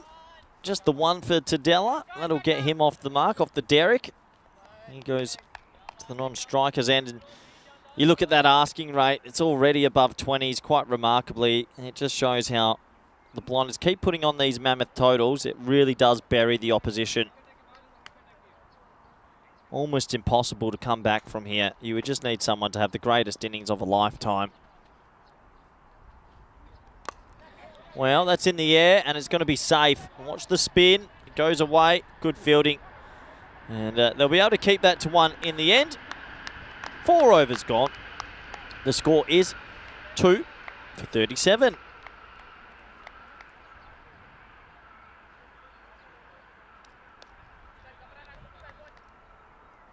Have a look at that worm, and you look at the disparity. Just a huge gap, and well, we were witnessing some beautiful ball playing. Well, whoa. We're watching some beautiful ball striking. Definitely not ball playing. Please don't send me back, James. Some ball striking in the first innings. And that ball striking has just sort of killed the game a little bit, because I think it was 19 sixes or something remarkable. Maybe 17. Just big numbers. Manav Nayak into the attack and should get a wicket first ball. And he won't. Surprisingly, old Rahul Gayal goes with the saucepans and it balloons out. He might have a smile on his face, but young Manav loves wickets. And that's a bit of a funny one. Watch this. Bloop, straight out. And disappointment for Manav. Look at him. The young man is gutted. Respectfully played by Tadella, who's obviously decided that he wants to have a little afternoon stroll while he's at the crease. You have to wonder, I reckon if a batsman doesn't show enough intent in these situations, then the umpire should be able to pull him off the field. Because that is what we want to see. What a shot. Tadella horns one, and that has gone the mile. That's a big 6. 44 now. And what a shot that is.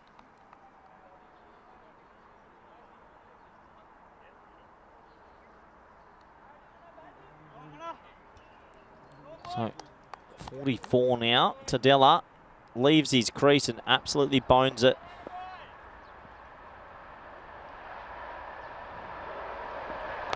High in the air, and that's over me. Well, back-to-back sixes. It's good from Tadella. Manav, he was disappointed not to get a wicket off the first ball, and now he's being taken to part a bit. Good ball striking. That's a really nice shot. Clean swing of the bat. Some seriously good power hitting in this country. If Hungarian cricket can find 5 genuine good bowlers, they will have the perfect mix. The batting's good. I've seen enough. For T10, there is enough power hitting in this country, but let's find some really good bowlers here, and then they have a very strong national team. Well bowled. Well bowled for young Manav, who took his time and slowed it right up.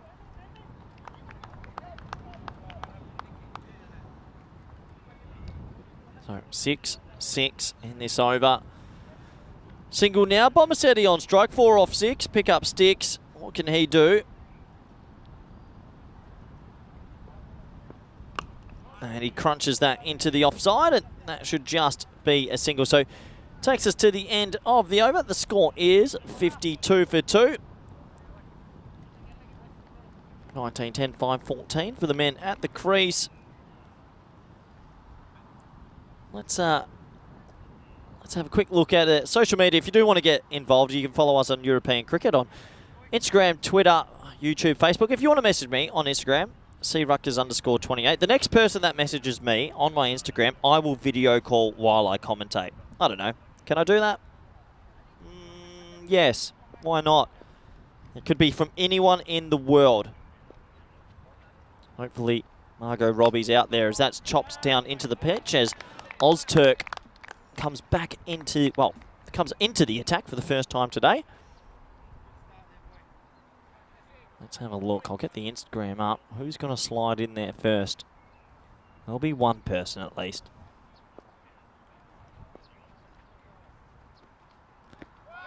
Off the pad. Not enough. Nowhere near being out, but not enough power being shown from the batsman here. So that's going to be leg by to the scorecard as this game just runs away a little bit. Yeah, another very tight delivery from Ozturk, who plays his cricket for the Turkish national team. He'll be pretty happy with this start. 3 dot balls.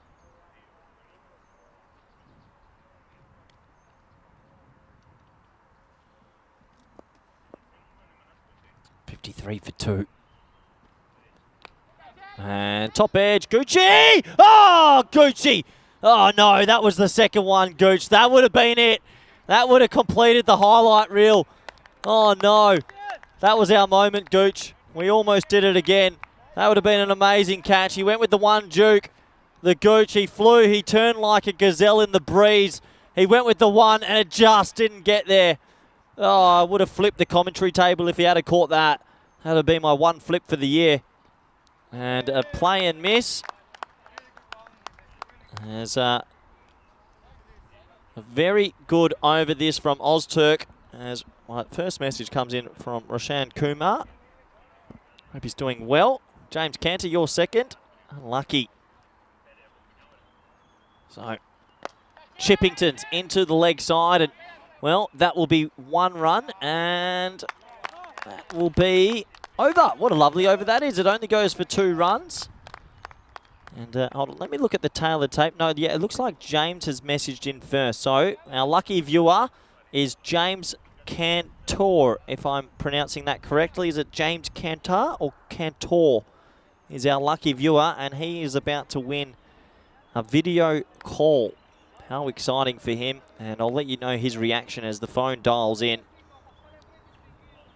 Unfortunately, Mr. Cantor hasn't answered. So we'll give him one chance. As it looks like we're going to get a bit of spin from Akbar.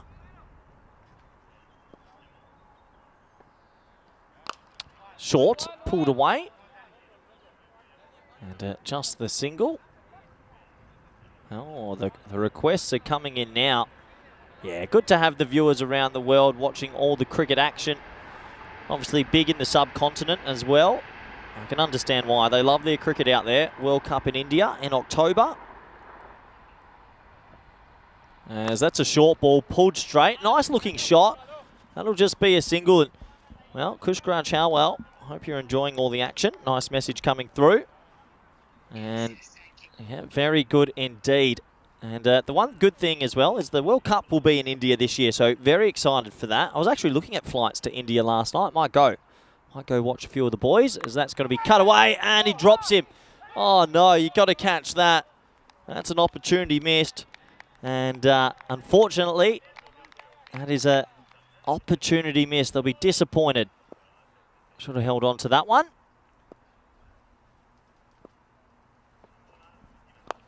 As hit down the ground, and well, they'll go for another single.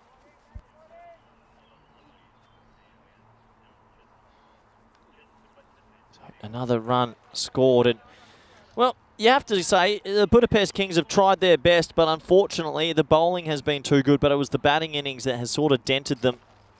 As that is pulled away handsomely, and that will be 6 runs. Nice looking stroke. short and gets it. Very good batting. Good use of the crease. Look at that. Shiva puts his body weight behind it, and it's really, really good batting. And great to have all the viewers in India and around the world doing well out there and saying hello. 64 for 2 now off 6.5 overs. And yeah, very impressive indeed as they get a little look at their commentary box. And it's been impressive batting. Gucci, quick hands. Gucci, he's still got it. Doesn't need the old ball. Let's have a look.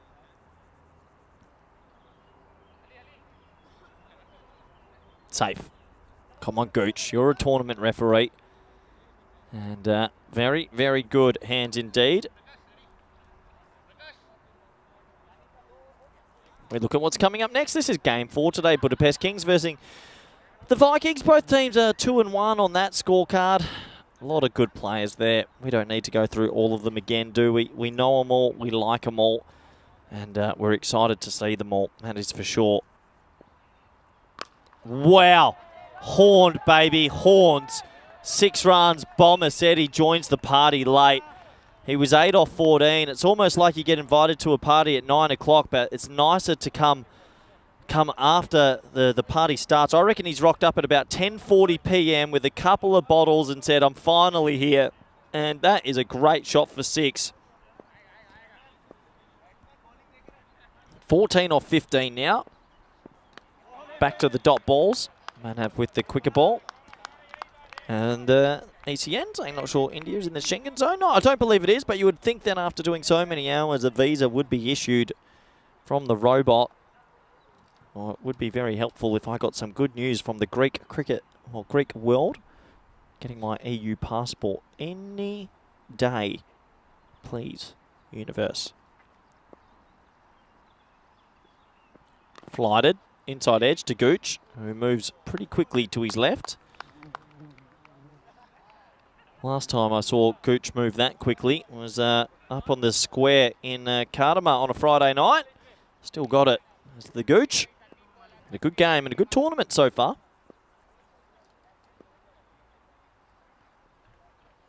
And right on cue. Simple stumping for that man, and well bowled Manav, who gets himself a wicket. And that man on your screen, if you are a Hungarian cricketer and you want to see the country boom, give that man control, because he knows exactly what he's doing, and you can just tell on the cricket field as well. He's a smooth operator.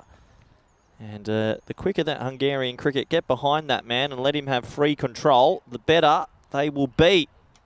Sometimes out with the old, in with the new is one of the best things that can happen. As another wicket goes. And we'll have another look at it. Oh, yeah. Clean. Smooth operator. Very easy. Indeed. What is it now? Akula at the crease. Good luck to Akula.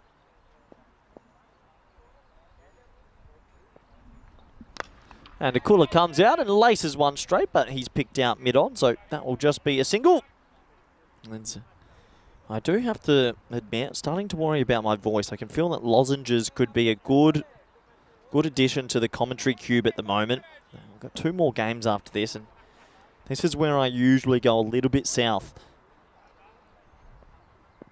Well bowled, and they'll jar it out for a single. So more expensive day for Manav, but easily could have had a couple of extra wickets as we finish the 8th. It is 3 for 72.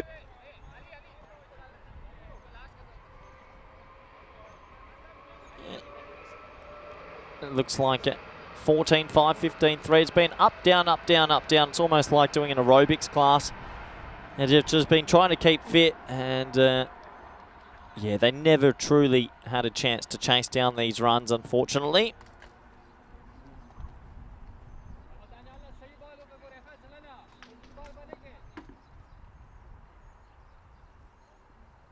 Two overs remaining. Don't do it, umpire. It always gets to me when they have to call these wides. It just takes a little bit longer. I do wonder if you could ever do a mercy rule. We have to be able to do it. I mean, it's 98 off 12. We could all do with a little bit more of a break. And I think the players would enjoy a break as well. Just a little tap on the shoulder and say, look, guys, you probably can't win this one. It's time to let go. Even in proper cricket, one-day cricket, if a team needed 70 and over, you just go, hey, come on. Full toss. Short. Doesn't get it. And a bus will do the mopping up. So just the single there. Once again, the viewers, no questions have come in this innings, and I did ask for it twice, so I have to admit, slight disappointment from the moderators, and we might have to put a bit of a ban on a few of you, especially Helix. And that is going to go the journey, just 6 runs. Nice shot from Akula. He sat deep in the box. He got the elevation he wanted, and I wasn't sure when he first hit it that he was going to be able to clear the rope, but it just kept on sailing. You see the manhole there. Reminds me of Teenage Mutant Ninja Turtles. And yeah, good cartoon that. Very good cartoon. Donatello and the boys.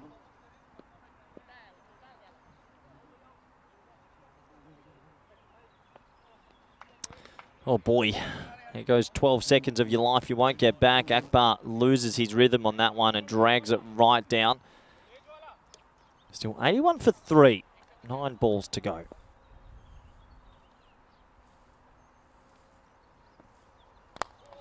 That's not a bad option. Just spear it in at the stumps and a little bit more of an arm ball instead of the rolling leg spinner.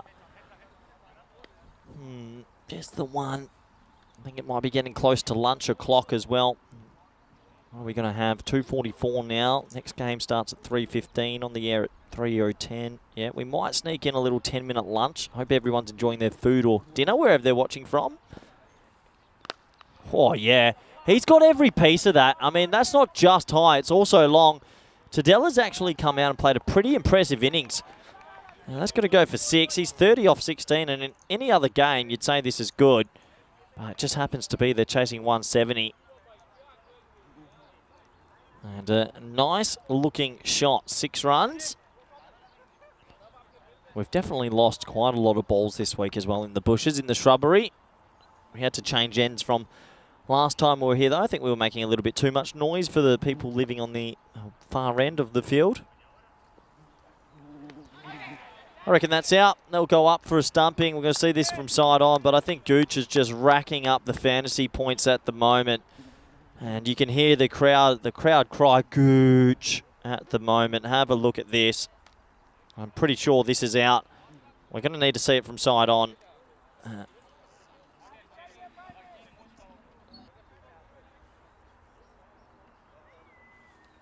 Well, we have the side on, but I think old Amjad might have sold us up the river here. Well, could he get a reprieve because Amjad's in the way? Good work from Amjad. He's just been given out anyway, and I think that's the right call because you sometimes just know in cricket when it's out, and that was one of those ones. So I like that call from Tyrone Peters just to go with his gut. He would have been watching from the sideline also, and it's probably the on-field decision. I think Shub would have been in the radio saying, yeah, I'm pretty sure that is gone. So another wicket goes. And we get a little bit closer to the end of this game. Down the ground. Oh, yeah, what a catch. There's a late highlight. What a good catch. I'm going to get the pronunciation correct.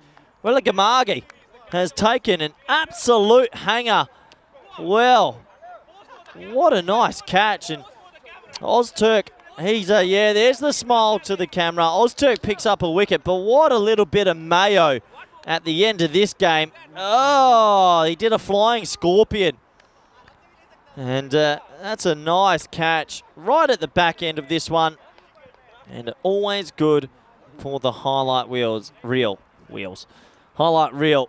And the batsman might feel slightly aggrieved after seeing so many drops this week, but that's a fantastic catch. And the questions have come in late. Meta, appreciate it. If I could choose any player I've seen on the ECN network to get a Spanish passport to play for the Spanish team, who would it be? It's a great question. A T10 player? It's a very good question. I think I'd choose a bowler because I reckon an amazing bowler is super helpful. Shot in the air. It's over cover. They'll think about 2, but they might just settle for the single. Who's a super effective bowler that we've seen?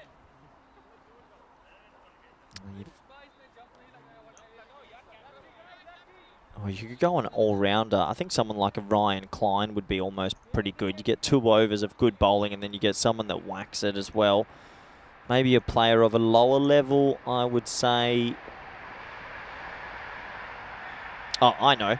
That's pulled away into the leg side, and that's going to go for 6. Nice shot, and really good batting. A boundary at the back end just to wrap this one up for Govey. Double low. Don't bet on that on the roulette wheel. Gets it away for 6. The left arm bowler for Turkey, Ozbek. Is it Ozbek?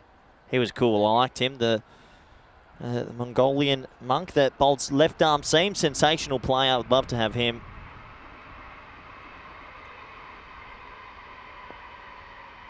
Three balls left in match number 3. Well, what a shot. Where has he been? And that's going to be another 6. And Palanasami's just been sitting at the back end. He bowls a right left arm seam. He gives it away. He should have been batting 30 minutes ago. What a shot. Really nice. Got big on him. But he backed himself. He went through with the strokers, which what I like. And he gets himself another 6. Not this time, little toe ender, but wow, little personal highlights for him. And we're there. 1 ball to go. Last one. Smack bang on 250.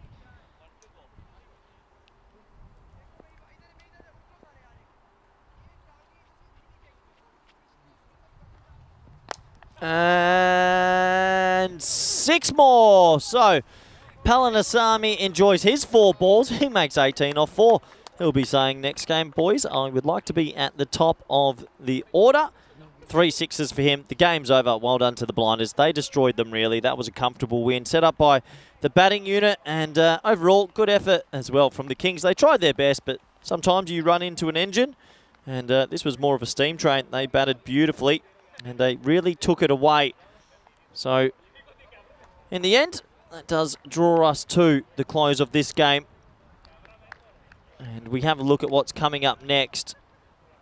One team will be on 3-1. The other team will be 2-2. So it's actually quite an important game for these teams. Looking forward to it. Plenty of good players. Let's get through to the highlights now and wrap this one up. They tried their best. It was never going to be easy. And, well, when you lose early wickets, it does make it a little bit more complicated. And that's exactly what happened. They lost a couple of wickets in the power play. And unfortunately, when you do lose wickets in the power play, it's always hard to be a little bit more aggressive. And, well, they tried their best. It wasn't through a lack of trying. But unfortunately, they just couldn't pull it off. As Gucci, he enjoyed himself. A couple of catches, a couple of stumpings. And, well, they just kept running away with it. A couple little mistakes did creep in, but overall, Shiva Tadella was the pick of the batsman. Even though he made 30, he didn't have much support until Palanasami at the end hit 18 off 4. And these were the stumpings. Gooch getting himself a couple more fantasy points, which he'll be happy about. And this game, well, was over before you know it. Govey came out. He enjoyed his 4 balls. I like that, though. Would like to hope that he gets a bit more of a go up the order in his next match on the network. Scorecard time. Let's do it. 19-10, 14-30, 8-18, 1-7. They're your Powerball numbers tonight. Good luck for all our entrants. 107 for 5 was never going to be enough. They were battered out the game. Well done to Tadella, top scorer, 30 off 17. Bowling scorecard. Let's go bang, bang. Wrap this up. Nice post-haste because the bowlers did a good job. Just enough. Here, there, everywhere. Pick of the bowlers for me. 2 for 8, Waheed. 1 apiece. Nayak, Ozturk and Akbar. 5 for 107. Game over. 2:52 p.m. I'm back in 18 minutes. Let's get back into it. See you for Game 4 in 18 minutes from now. Bye for now.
The European Cricket Series is proudly brought to you by HCL Software and Bizaway.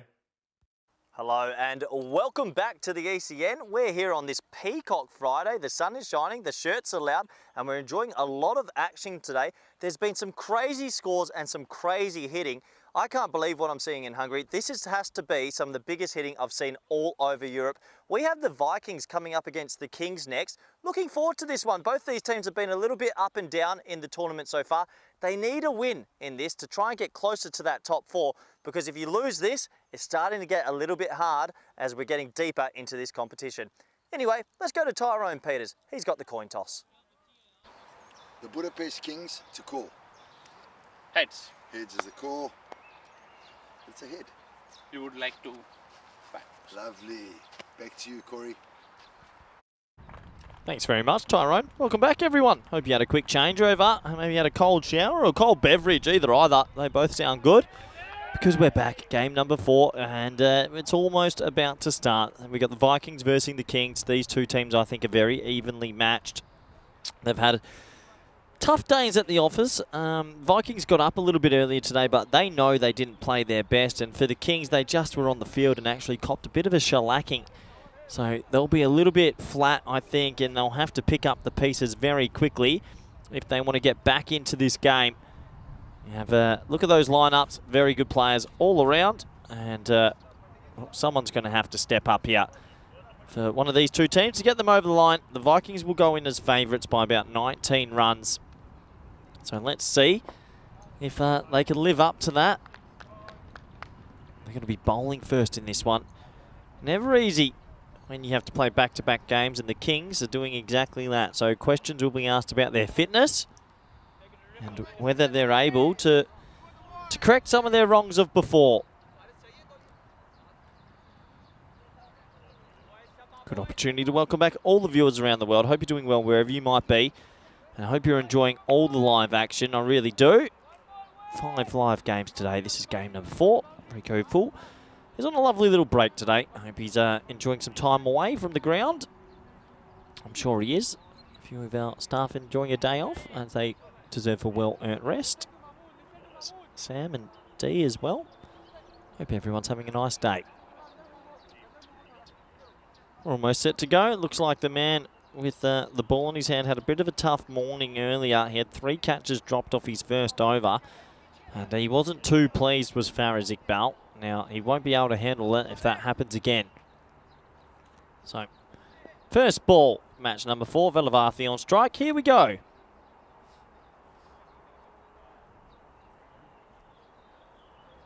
Oh, false start. Let me look at the clock. Yeah, we might be a few seconds early.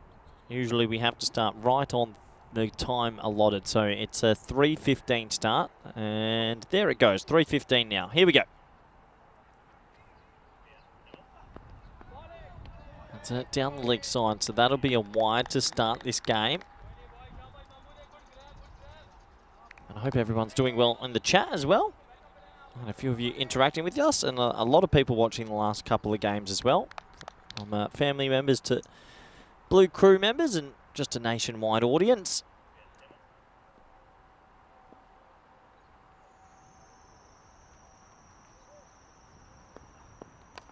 Well bowled, but well flicked away as well. It's a good-looking shot, actually. It was on middle stump and swinging back, and Velavathi just watched it closely. Watch this little whip. Yeah. Not out the meat of the bat, but enough wood on it, and that will race away for 4.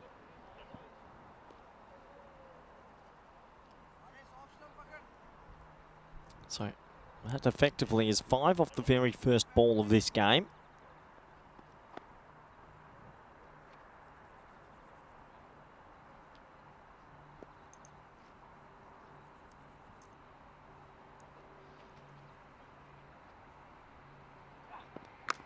And you can count on that being a few more. That is enormous. So we're going to go wide 4-6, and Velavathi has enjoyed that one. That was out the meat of the bat behind the sign. Look at the sign there. Welcome to the home of Hungarian cricket, and that made me hungry for more. Look at this, straight over the top of it. Where is that ball? There it goes. Took a while to come down, didn't it? What a nice start that is. 4 and 6.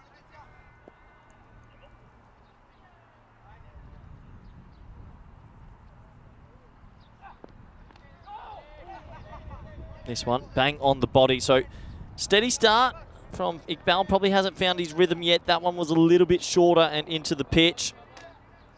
4 and a 6. And then wraps him on the body.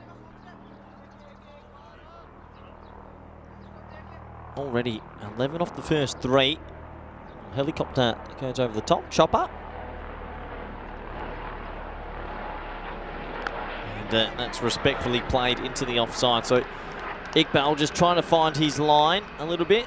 I do like the purple shirts of the Vikings. They do look good. If you had to ask me what's my favourite colour so far out of the teams, I'd have to go with the Vikings. I've got purple on myself today as well, so a little bit of a favouritism.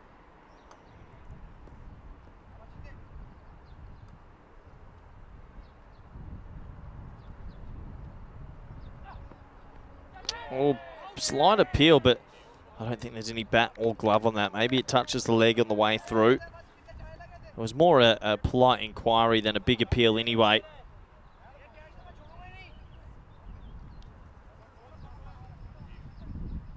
So, 11 for none. Big ball this. Last ball the first. I mean, 11's not awful if you can get out the over. And he can get out the over. So I actually think Iqbal should be pretty happy with that in the end. It could have been much, much worse, but 11's not too bad. As we'll have a quick look at the stats gun. And 39 is the top run scorer, and 33 for Budapest Kings. And that is the tail of the tape, isn't it? They need more runs. They're out there batting right now. And will it be Sachin, Palanastami, Tadella, one of those three potentially to score a few more? Get out there, be brave, boys, and see what they can do.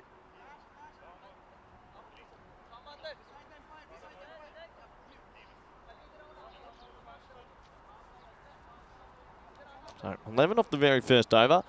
Let's get into over number 2. Ahmed Khan has got the ball in his hand, share the new ball.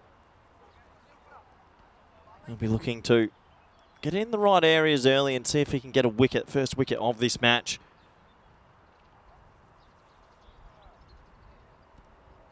Palanastami in the previous game batted at number 6. He only faced 4 balls, but he hit 3 of them for Maximo. So he gets the ticket at the top this time. Probably deserves it as well, doesn't he? And he tries to hit that over the top, but a thickish part of the bat, inside edge-ish, and that goes for a single through the leg side. So he's off the mark, both batsmen now off the dreaded duck, off the goose. Long day this. Plenty of energy these players have to expel, especially the ones that are playing back-to-back games. It's not easy. T10's a very explosive sport. Yes, it's only bowled from one end, but there's a lot of movements every delivery, especially in the field.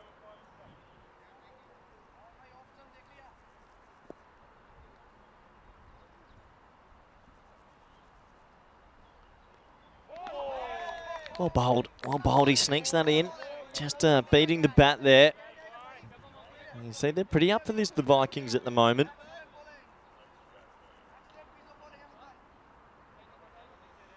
That's not far away. That's just over the leg stump.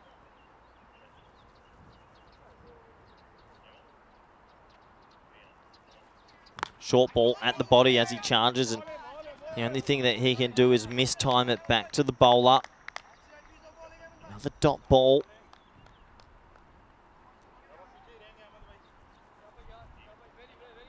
So 12 runs off 9 balls. This is a good start from the Vikings with the ball now, considering it was 11 off 2. Oh, that would have been absolutely plumb if he had missed that, but he doesn't.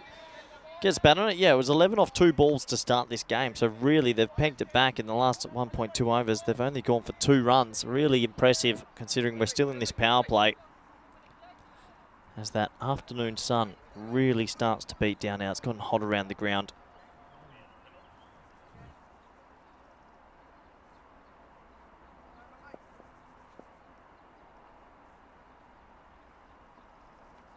Oh, good ball.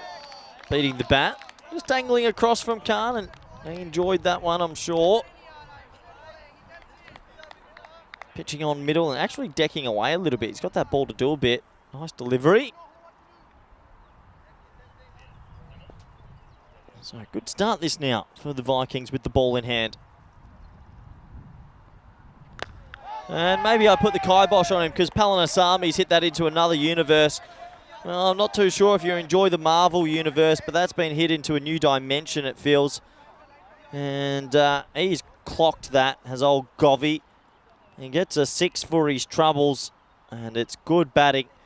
We look at the table, and it's starting to form, isn't it? Starting to notice who are the real runners away and who are the teams that are log-jammed, and this is a log-jam in the middle. Both these teams are on 4 points.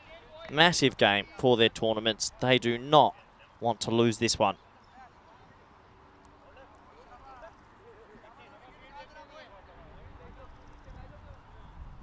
So, new bowler, Osama Habib.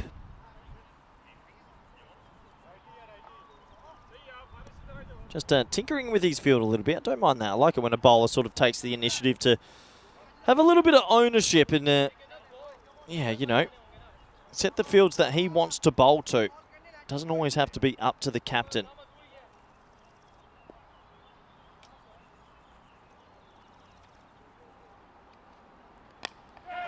In the air, no. Doesn't carry. It was a slight hesitation to get to the ball, so they will just get a single. Just trucking along here. That was a little chip into the leg side and, yep, short of him in the end.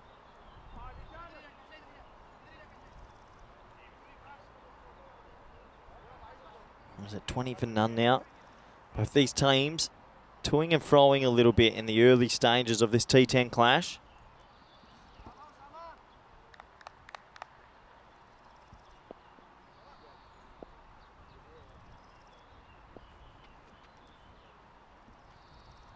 Shot, nice looking shot, and he chips it dead straight. Well, that's another 6. It's good batting, and just gets it away. Just a little Chippingtons, and another boundary.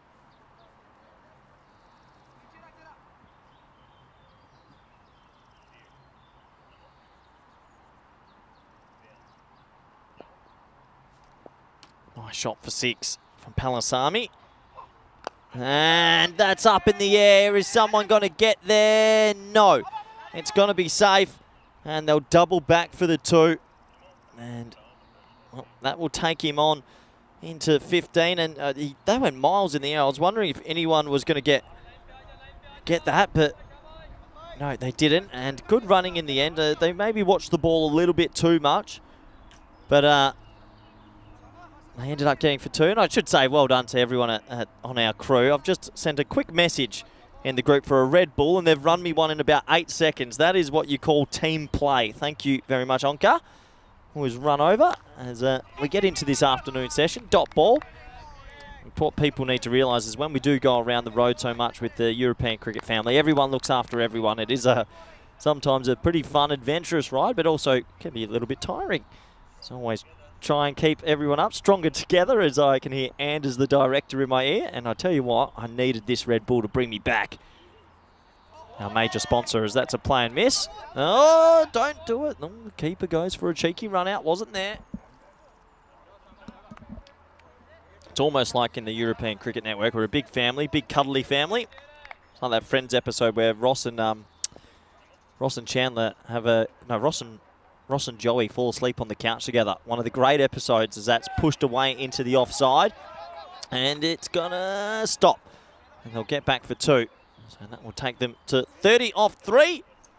And at the end of the power play, they are going at 10 and over.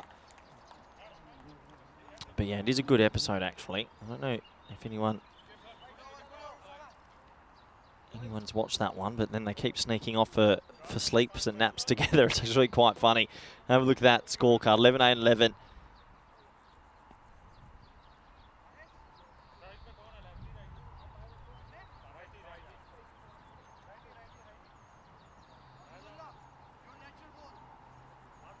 So, start of the 4th.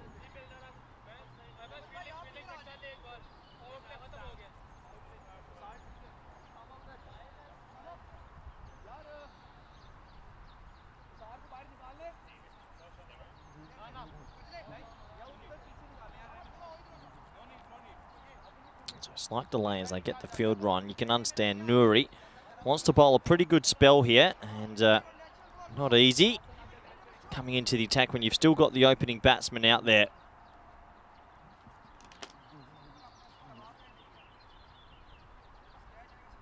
He's got a good challenge on his hands. That's going to be one for the over. And he's gotten bat on it. It's actually quite a good shot from Villavarthi. He finds a way to get his bat on it, and he lofts, well, doesn't loft it, sort of edges it over 45. A little bit of luck, but nonetheless, it's 4 runs. And it does go away, and these two are starting to build a pretty nice partnership, aren't they? 34 off 3.1.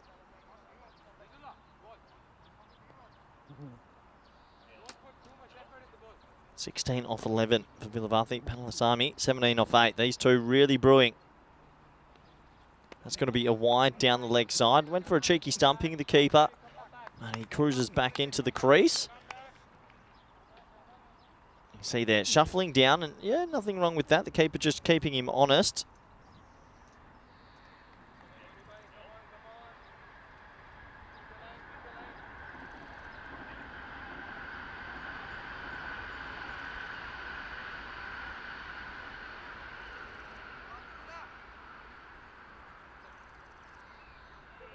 So 35 for none.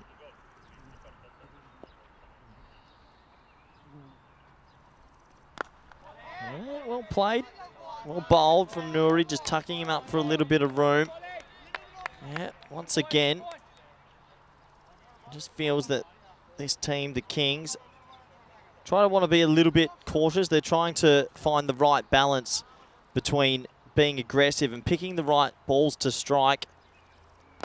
And I've put the kibosh, he's dropped it. Oh no. And then he's pinged it in. He should have caught that. Oh, he'll be disappointed, Nuri. I know it's never easy when it's off your own bowling, but he should have caught that one. Let's have a look. It's a leading edge. Oh, he's just totally misjudged it. And unfortunately, that's the first catch missed. 35 now off 3.3. Short ball again, and caught, but we're going to have to look at the height, I think, because wasn't there another one in this over that was quite high off the first ball? Well, I reckon we're going to need to see some, because I reckon this might be a no ball. Let's have a look. Oh, it's tight. I'm going to do that again. That's a tough call. Going to need, I think that's okay. Yeah, I think it's under shoulder height. So it is out. It's caught. The first wicket goes down. They had to check the height, which is fair enough because we already had a bouncer in the over. And he will be gone. The score is now 35 for 1. And a good catch by 45. Not too sure. That must have been Ali Shan there. A little bit of words of advice for the new man coming in. But yeah, what a good record this man has. Tadella, he's a talented player as he comes out. Let's have a look at the wicket again. Pulled around the corner. And a very safe catch there from Ali Shan. Especially in the early afternoon game. It's 3:30. It's espresso martini time, if you ask me. Instead, or espresso Red Bull combination. All these players going to need a lot of energy. It's very hot out there right now. Hope everybody else, though, is enjoying a lovely day, wherever they might be, and tuning in and listening to some cricket action. Tadella, first ball for him. Top edge. And 6. Well, sometimes you get a little bit of luck, and I think he's got some luck now. And, well, a big top edge goes for 6. And sometimes it just goes your way in Shiva. It feels like he's getting it to go his way consistently. 6 runs. I don't know what he had for lunch. Maybe he did have a nice lunch provided by Hungarian Cricket and a little espresso martini to give him the energy boost to get back out there, because he batted extremely well before, and I imagine he's pretty tired. This time the edge, and it flies between keeper and sort of fly slip, and that will be 4. So he races to 10 off 2, and 4 overs have gone. A bit of chaos cricket, but the score is 45 for 1.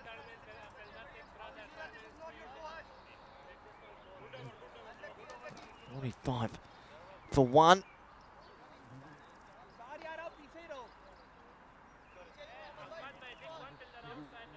Have a look at that worm. It's pretty sedate at the moment, just going in the right direction. 11 and over isn't crazy, but it's pretty helpful. They've got a platform that if one player can go really big, they'll score something big also.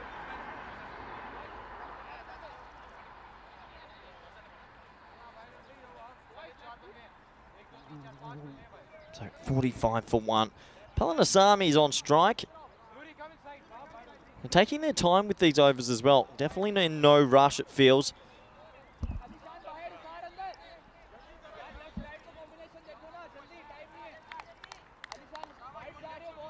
So, still, once again, the captain just taking his time. It looks like he wants to get everything correct. Nothing wrong with that. Sometimes you do need to take your time to set the right field settings and so on.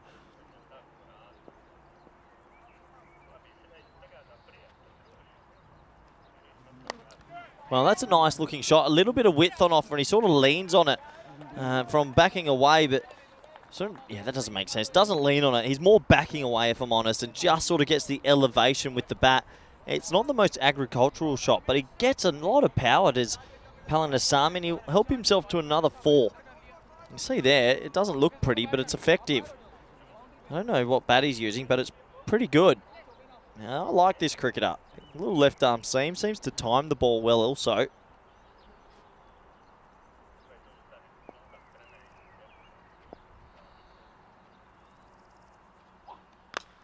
High in the air. This is a chance. Big chance. Gone. I can't believe he's caught it like that. Ahmed Khan, that was above his head and his arms were high. Very interesting technique. And number 22 with the big 2 on his hat takes the catch. Bit of an homage to Richie Beno, true for 22. And he holds on to it, and it's the big wicket as well. Palanasami has to go. Just went reaching for that a little bit. Let's have a look at this catch. And his hands were right above his head. It's actually quite a difficult way to catch like that, reverse without the reverse cut. But in the end, he holds on to it, and the second wicket will fall. 49 for 2 now.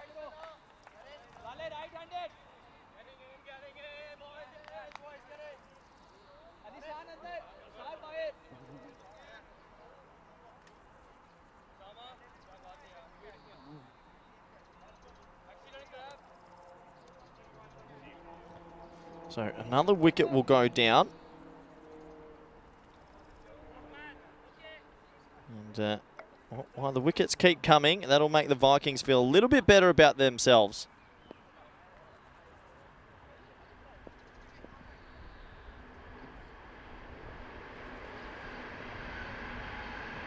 Oh, big appeal. Big appeal. Not out. He took his time. He wanted to have a look. We'll have a closer look as well. And was this out? That's going to be the question.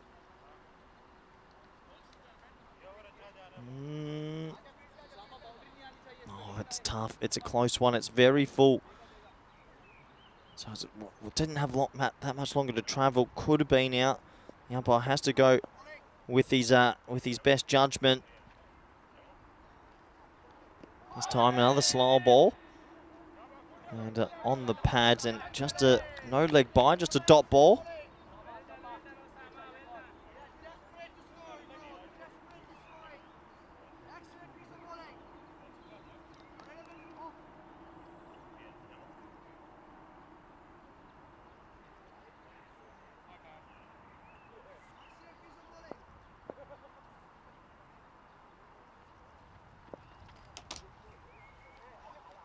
Hit hard. It's going to elude the man at short mid-wicket. That's going to go away for just the single. This has been good from the Vikings this over. They're just picking it back a little bit.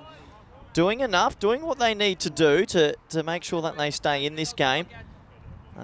Going at 10.55. 10.55 isn't impossible to chase. That's around about 105 total. They keep taking wickets, and they're going to keep it lower as that is skewed away, though. And little bit of hard luck. Oh, is that great fielding or is it a bit of hard luck? I'm not sure. I think it's 4. It is 4. So 4 runs signalled, and top effort from the fielder there. as you can see, put his body on the line. And in the end, 4 runs nonetheless. And if you do look at the calendar, it's around 80 days till we're in Cardamom for the fantastic Spanish T10 tournament. The ECC, our marquee event of the year. We've got 2 marquee events. This one's obviously the national level. Beautiful part of the world, Malaga. Really is gorgeous. The Costa del Sol, Andalusia. And, well, it promises to be another fantastic couple of weeks out that part of the world as we get a play and miss. It tries to launch that one for 6.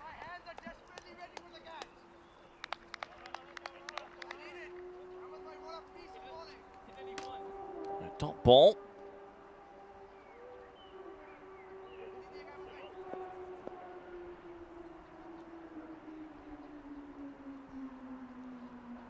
High in the air. I think this should be caught. It will be caught. And he does take it. It's an easy catch, and he spikes the ball down in frustration. There's Wahabaja, maybe about some potential drops that have happened in the tournament so far for his team. But in the end, that is caught, and another wicket will go. The Vikings just doing enough at the moment, keeping it all together. And, well, they're doing good things, aren't they? They're taking wickets at the right time. A little bit of frustration for the fielder there. But in the end, another wicket will go. 55 for 3 now.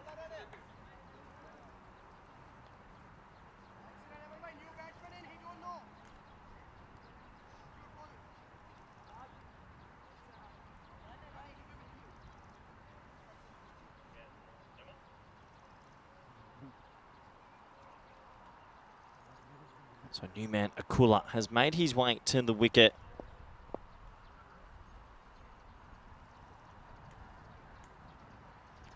Oh, tell you what, Khan's produced a nurry. That was angled in, decking away. What a ball. Does it come out of nowhere? Look at this. That really did deviate. It's one of the balls of the day. This pitch doesn't really have too much movement off the surface. 55 for 3. Oh, big appeal. I reckon this is going to be given, and Big Steve wants to give it. Let's have a look at the replay. And another wicket falls. Khan is bowling a very tidy spell here, isn't he? The next wicket goes down. Fair enough. That is plumb. That is absolutely plumb. You got to go. I'm not too sure what he's upset about. That isn't going over either. That is hitting the top of middle stump. And, well, the batsman might feel a little bit upset, but that is just out in my book. And a good decision from the umpire to give that. Hitting middle stump halfway up. Well, not halfway, 3/4 way up as Sachin now makes his way out to me. Sandy Sachin, double S, also using an SS. I wonder how many people use a bat that actually has their initials on it. Oh, look at that. LBW, and that is just out, isn't it?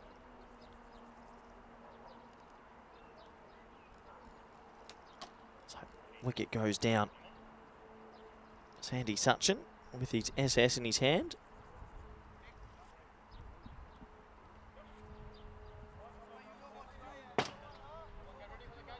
.55 for 4 off 5.4 for all you number anomalies out there.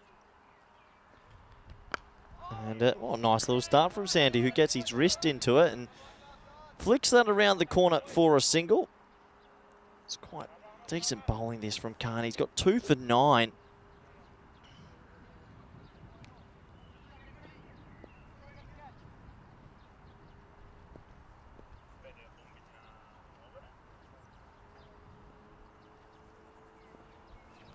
Oh, edge, and it balloons away. So that's going to go for 4. It was a full toss, and Ulla gets a little bit of luck. It's basically off the back of the bat, isn't it? And that will be 4 to end that over. Didn't go in the direction he intended, but nonetheless, it went for 4. And the score is 60 for 4. 6 overs gone. You can see a lot of batsmen there sort of having a quick little start, but not being able to turn it into a score of substance. And you always want one person to at least go on with it and make something in that plus 40 range, plus 50 if you really want some high scores.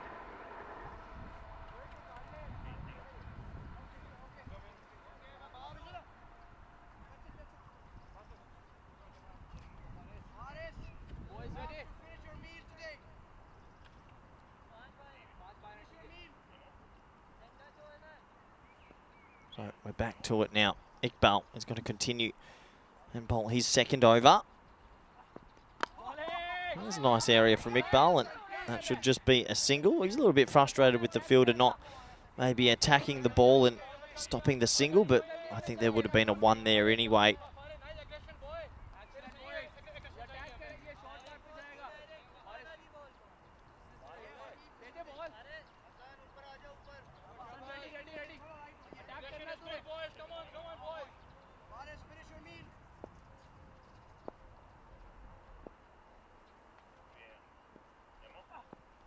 High in the air, and he's got it. What a nice shot from Muller, who stood still, kept his shape, and he's gotten that away for 6. Good batting. A much needed boundary for the Budapest Kings, who just in the last few overs have been floundering. And he gets that one away. Good strike.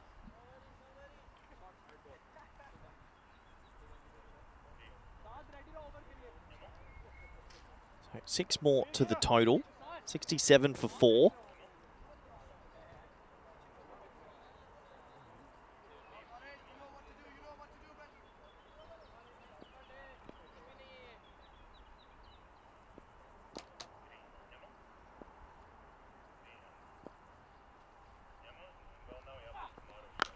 Pulled extremely hard.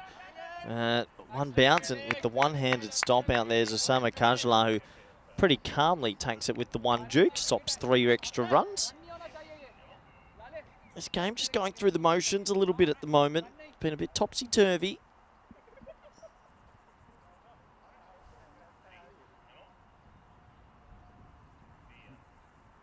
.67 off 4 down. High in the air. This could be 5 down, though. It is straight to him, and he catches it. Iqbal gets reward for bowling pretty well today. He had a few drop catches off him this morning, but now he can smile. A nice, safe catch from Kajla. And another wicket goes in this topsy-turvy sort of game. And it's Ullah who goes for 15 off 5.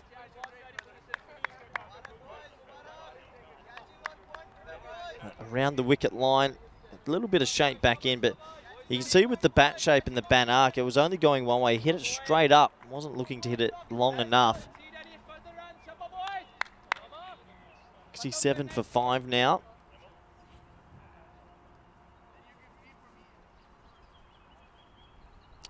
.68 for 5. I stand corrected.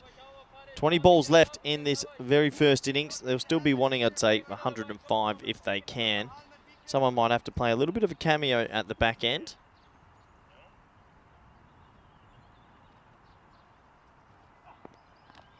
That's a nice little shot. Well, Blake cut to get himself off the mark. Ridas. A lot on the line for these teams, both in the middle of the table, both wanting to, well, you know, show your authority on the competition, show that you belong in that top 4.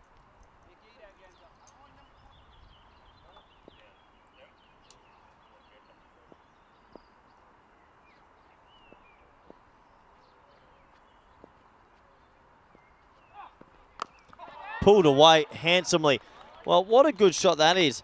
And that's going to go all the way for 6. Big Maximo to end that over.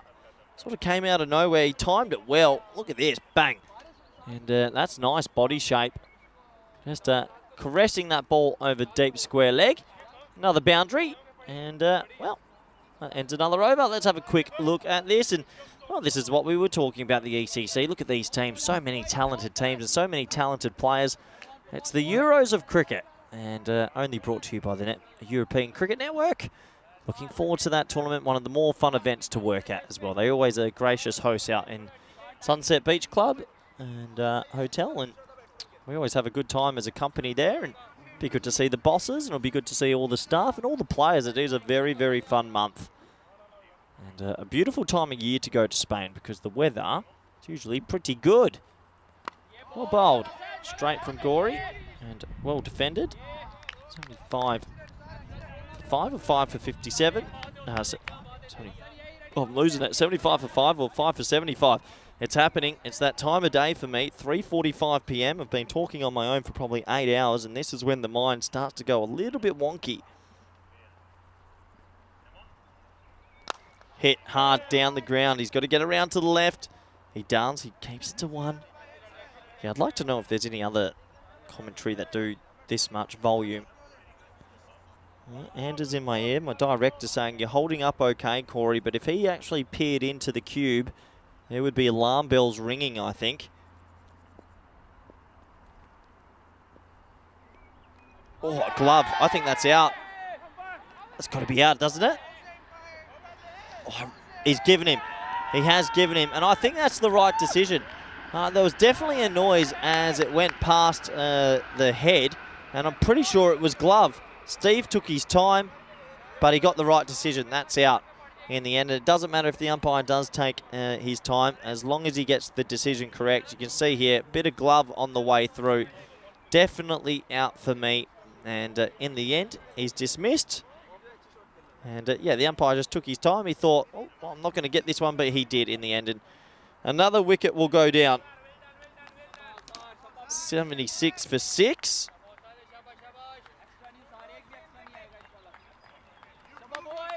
And plenty of noise out there now as well. Everyone's pretty motivated and absolutely loving this game. I'm sure a lot of people around the world are enjoying it as well. If you are a cricket fan, I can understand why you like the ECN. We get enough games in a day, don't we?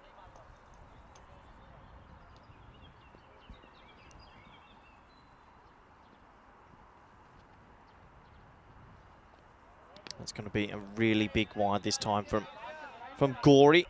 Just can't get it correct.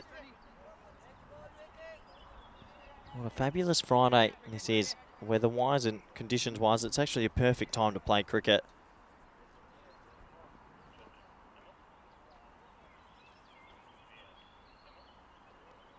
Again, wide, just losing his line a little bit.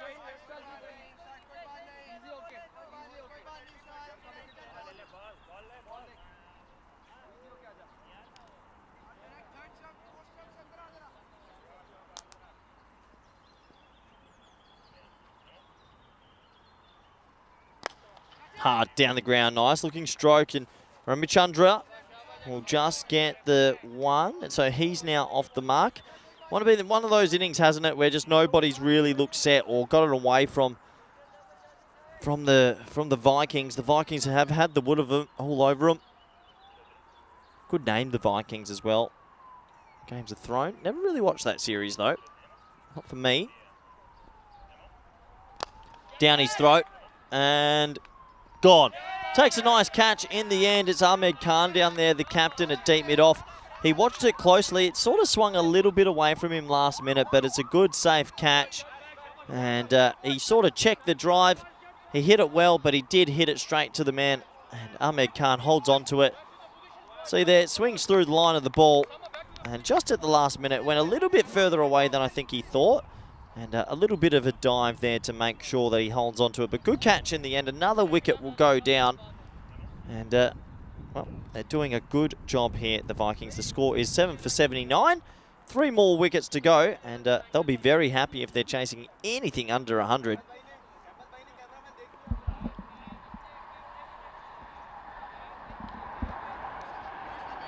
So 7 for 79 now.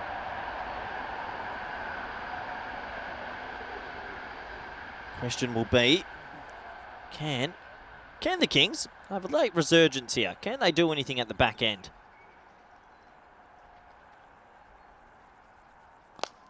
Well, that's to me in the con box, or no, it's not. It's another wicket. And, well, that's going to be a golden derrick for Valapali. He chips it again, and Gory's going to have 3 wickets in the over. I thought he hit that harder, but he just chips it down to the captain again. And that's a golden derrick. First derrick we've had that I've noticed in a while anyway. And he has to go. It's been a while since I've attempted the... Oh, here it's pretty terrible if you ask me, but it's a homage to Rico, wherever Rico is. I'm sure he's enjoying his day off. Enjoying Budapest. Down the ground, and what a nice easy catch that is for Ahmed Khan. So the wickets have just fallen at the back end. The wheels are falling off this first innings. Budapest Kings, look at the back end there.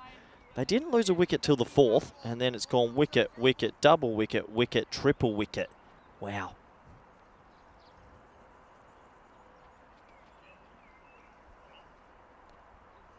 Now you get the play and miss it. Now you're through to that lower order tail enders, really, who don't obviously have the skill of the other batsmen. And they have to score runs, so there's a lot of pressure on them.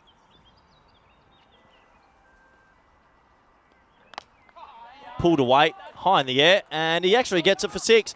Good batting. Doesn't matter if you're down the order. You still got the ability to, well, you know, make a name for yourself. And I like what Kroom has said in the chat. What about a peacock Derek? Now you're talking. What about a loud-looking Derek? It is Peacock Friday.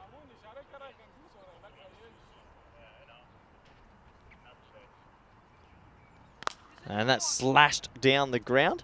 I think that's something for the future, Kroom. We might be able to get a Peacock Derek if there's a wicket on Peacock Friday.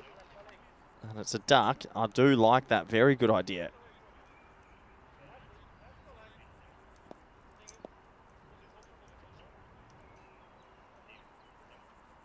So Nouri has 3 balls left in his spell.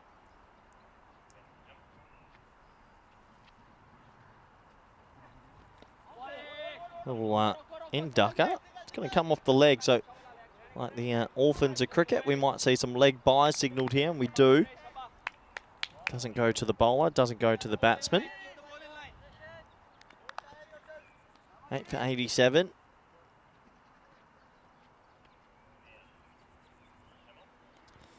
And that's going to be a wide outside the off stump now. So Nouri just losing his line a little bit in the last couple of balls. Just has to keep it pretty straight. Not overthink it too much here.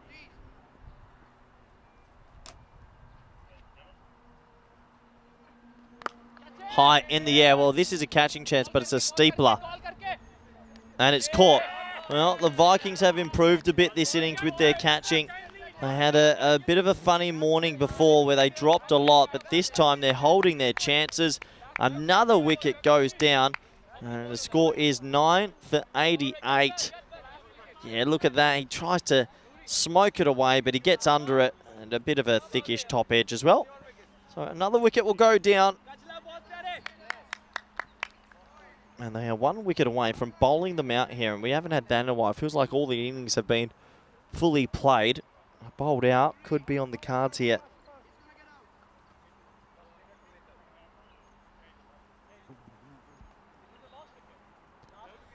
So last wicket. There's a few of the players, I hear them say to each other, 1 more to go.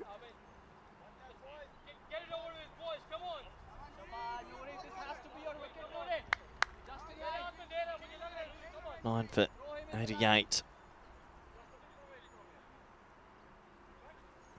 1 more wicket to go in this inning to all 7 balls. What will come first?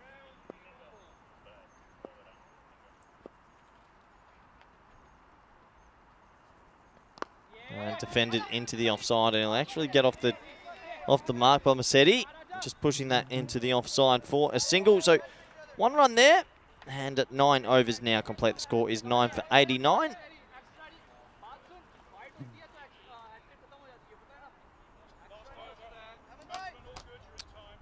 We have a look at the wicket column. Everyone's chipped in, and they'll all be pretty happy with that. Gori 3.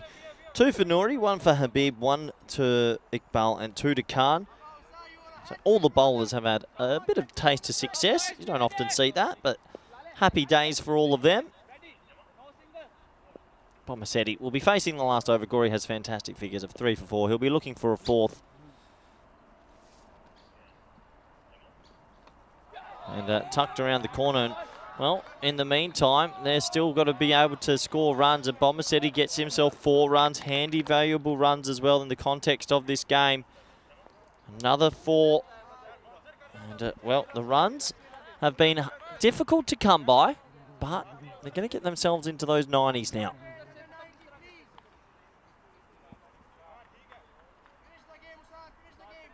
9 for 93.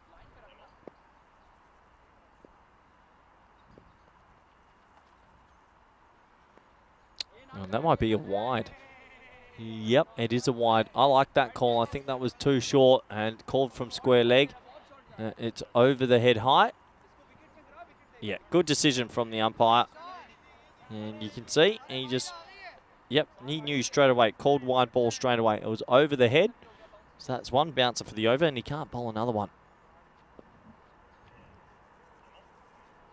And a bit of a steepler this time. Where's that gone?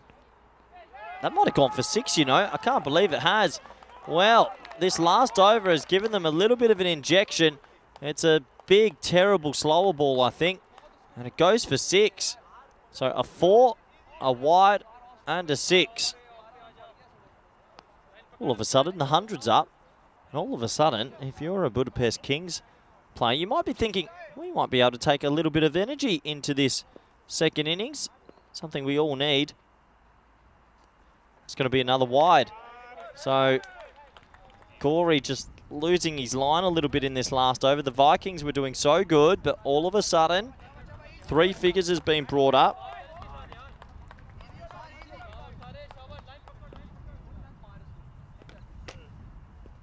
So, down the ground. Is this another chance? No, we can't get there in the end, so that'll just be a single. Just the one. They're doing their best here to try and eke their way to 110, but I have to admit, maybe about 15 to 20 minutes ago, I didn't think they were going to get to 90, so this has been a handy little finish.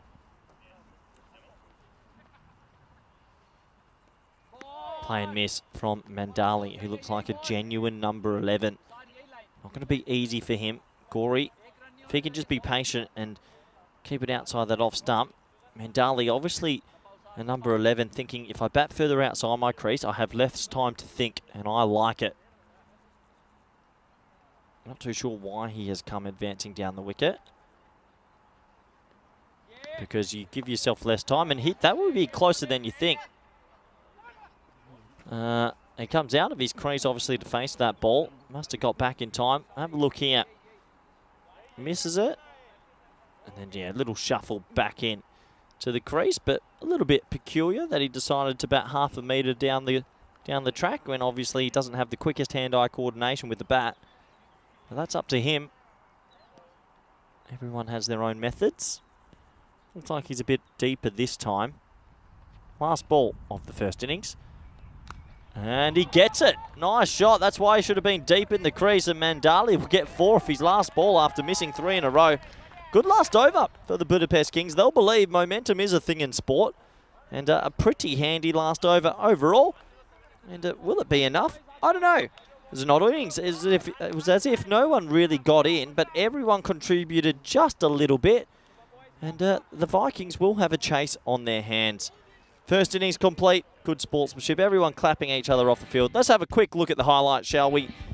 As we get halfway through this game. And, well, Palanisamy came out at the top of the order, and I like that decision. He loves a big hit. This was a bit of a goober drop. He got there, the bowler, and Nuri spilt it. He was devastated, and you can understand why. But not long after, he picked up the very first wicket, and Ali Shan took a nice catch there at 45. One of the better players of this tournament so far, Shiva Tadella, came out, had a bit of luck early, but he hit a 4 and a 6 to start his innings. But for me, the Vikings were the better of the two teams for majority of it. They were picking up wickets regularly and also fielding pretty well compared to their earlier game where they dropped 7 or 8 catches. This one they held their chances. Ahmed Khan, the captain, got an LBW there. That was plumb. Good umpiring from Steve, the umpire. And they were taking their wickets regularly, but it was just the odd boundary or the odd 6 would just sneak in. And that's what helped the Kings still get up to 106. Khan, the captain, he took 2 catches down there at deep mid-off. They did hold most of their chances. A much happier team. And this was the last ball that went for 4. How crucial would that final ball boundary be? That is the main question. 106 for 9. They got there in the end, but a quite peculiar scorecard. Looking at that, everyone doing just a little bit here and there, and really, Siva Bomasetti, the number 11, that 12 off 4 could be a crucial innings in the context of the game. They could have been chasing about 90, but that 12, it helps, and that last wicket partnership was actually 18 crucial runs. Bowling now, everyone chipping in. I think every bowler will be actually pretty happy with their efforts. They all got a couple of wickets and they all conceded a few runs, but not bad overall. So that takes us to the halfway stage of this one. Do join us back in the next 10 minutes for the all-exciting run chase. Thank you.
The European Cricket Series is proudly brought to you by HCL Software and Bizaway.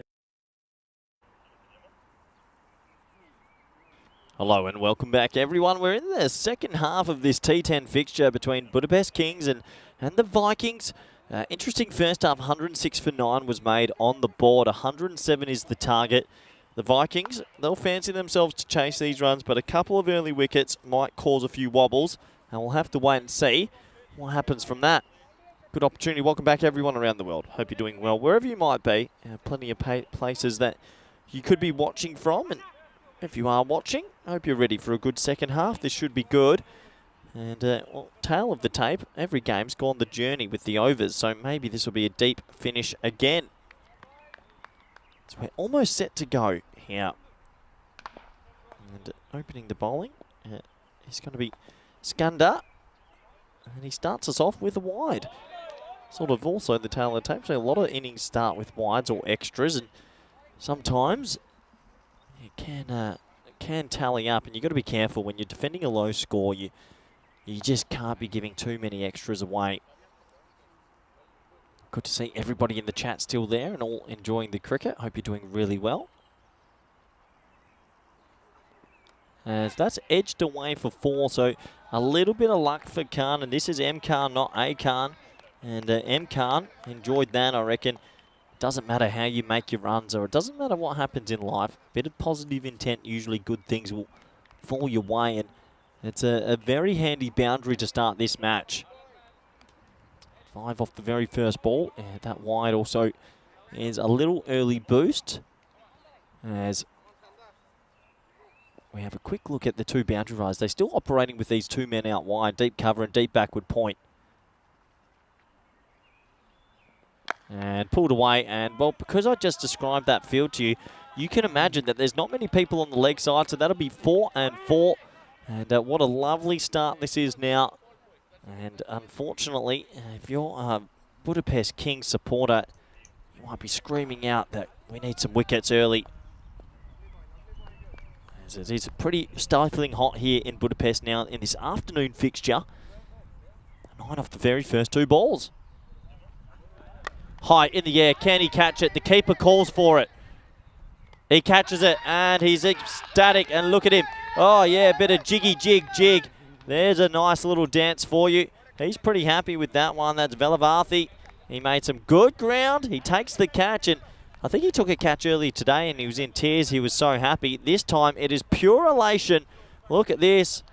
1, 2, 3, 4. Give me some more. Look at that dancing style. Almost like a puppet, having his arms and legs pulled in every direction. But that is a really big catch, and the first wicket will go. And 9 for 1. So can they get another one? We want to see that little celebration again. Always like seeing people with plenty of energy. Maybe he can rub some off over here. And on 9 off the first 3 balls.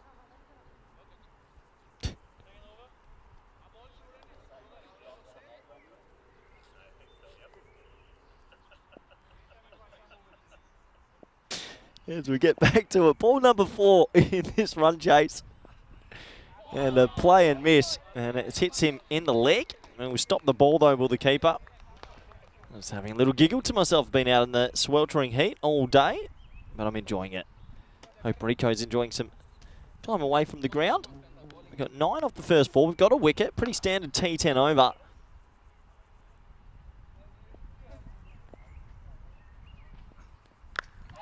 Bang!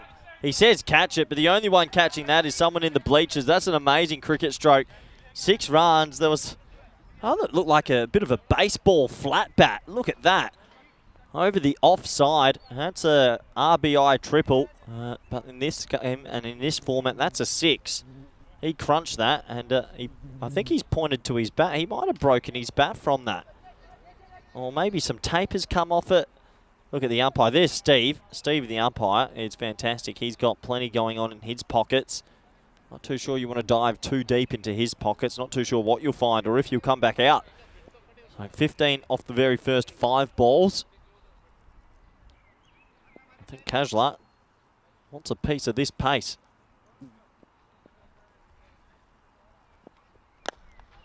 This time, 30% more careful. And he blocks the first ball back. That's the end of a pretty eventful first over. It's 15 for 1. How many games since we had a golden ball? Have a guess. Any of you pundits out there? Well, the answer is 205. Let's look up. What does the number 205 mean? 205. Every number has a meaning, they say. Number 205 symbolises new beginnings, fresh starts, and unlimited potential. Well, there you go. Number 205. Maybe that's a sign why that's on the screen. Say that again. It's quite interesting. You type anything in Google and it'll give you something. New starts, unlimited potential, and new beginnings is number 205. So good luck to all you people out there that are having all those. In comes Palanasami. Left arm seam. I like this guy. And, well, it's not too bad bowling. And they'll sneak through for a single. And good running, isn't it? Very good running. They get through there, and it probably, you would have thought there isn't a run there. I don't know if these batsmen have had a cheeky little espresso martini in the break, because they've got that energy back. That's exactly what we want to see. And having a good relationship between the wickets is super important. And that is extremely close to the off stump. Very close indeed. Kajla gets a little bit lucky there. Look how close this is. Ooh, yeah. On another day, he would have been clean bowled. Just missing the off stump.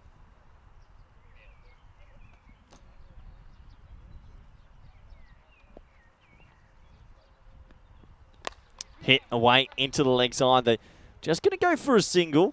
And you can see the fielder just running around to his left and picking it up. So, interesting start in this back half. Good to see so many people still tuning in, though. There's plenty of cricket, and you guys don't seem to ever get bored of it. Plenty of cricket fans around the globe.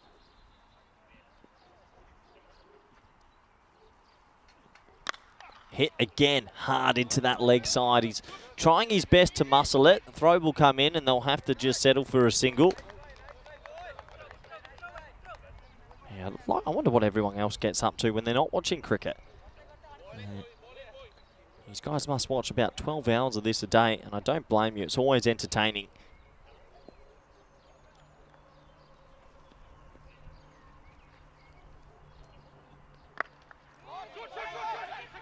Quick run again, and these two seem to have a very, very good understanding together. And they are running well between the wickets, almost like they're best friends. A bit of Joey and Chandler. These two, they have a very good understanding. They can get between the wickets very quickly, and they're doing a good job at the moment.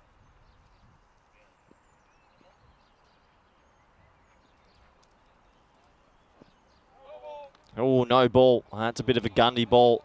Unfortunately, that one must have slipped out. And he'll have to re-bowl that, and it'll also be a free hit.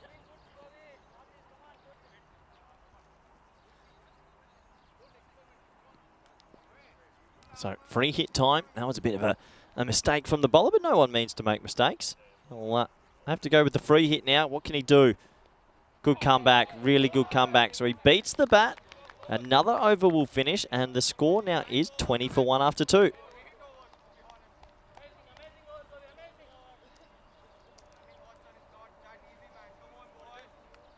I see a couple of comments in the chat. Kroom is saying, International Love Day. There are signs for a golden ball here. I'm not too sure if it's International Love Day. I usually Rico's here, and he'll give us a bit of information on this day. So if you do have anything that you want to tell us about July 7th, it is actually International Love Day is celebrated on July 7th to spread positive energy across the world and to each other. Well, thank you, Kroom. I didn't know that. And that is crunched. Nothing loving about that. What a shot. 4 runs as it goes barreling into the buckets of water down there. That was violent. Oh, he's laced that back of a length and stand and deliver. Yeah, thank you for that information. International Love Day on July 7th. Yeah, well, the 7th does have a special meaning to a lot of people. I like the 7th now as well. I think the 7th is a very special day.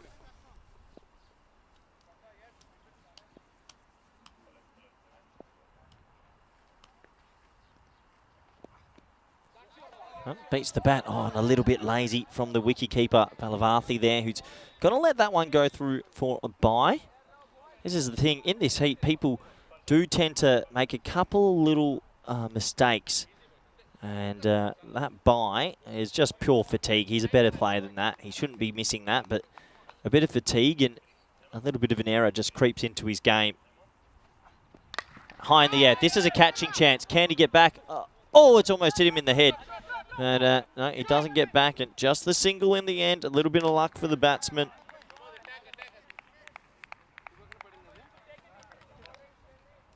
As you can see, I thought he was going to get there, and he totally misjudged it. Sort of went over his right shoulder in the end.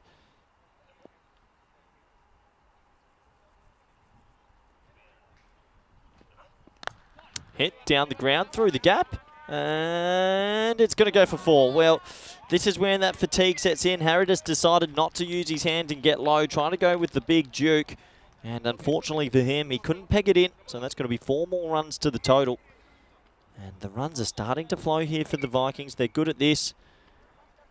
But yeah, crew, let us know what you're doing for International Love Day. And anyone in the chat wants to let me know what they're doing to spread their love around the world, I'd be curious. Another play and miss. And it's Kajla. It's all or nothing with him at the moment.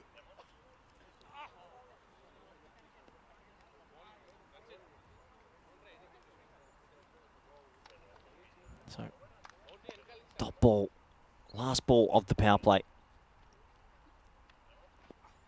That's going to be wide. I shouldn't have put the kibosh on him, should I? I know better. I do know better than saying that it's the last bowl and over, because then there's always a wide. So he has to bowl that one again. On this Friday afternoon, I know a lot of people must be excited for that weekend coming up. It's almost weekend time. Hit beautifully down the ground. Wow, what a gorgeous noise off the blade. That will go away for 4. And some lovely ball striking, it has to be said, from Kajla. When he does hit it, it stays hit. He almost took out the shins of the non-striker. But that will race away for 4, and that does bring us to the end of a pretty eventful power play. The score at this beautiful oval in Budapest is 35 for 1. But yeah, I imagine a lot of people have some good plans for the weekend. Hope everyone does. Always a fun time Friday afternoon, isn't it? Probably wrapping up your work, preparing maybe for a relaxed night, and then maybe something a bit fun on Saturday.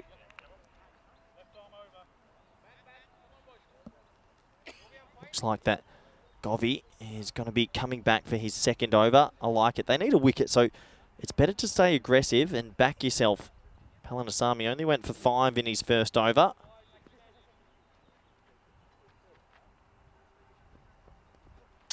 And another wild swing. So that left arm seam is just working with the angle at the moment. Always handy to have a left armer in this T10 format. Something to look at. Just offers something different, a different dimension.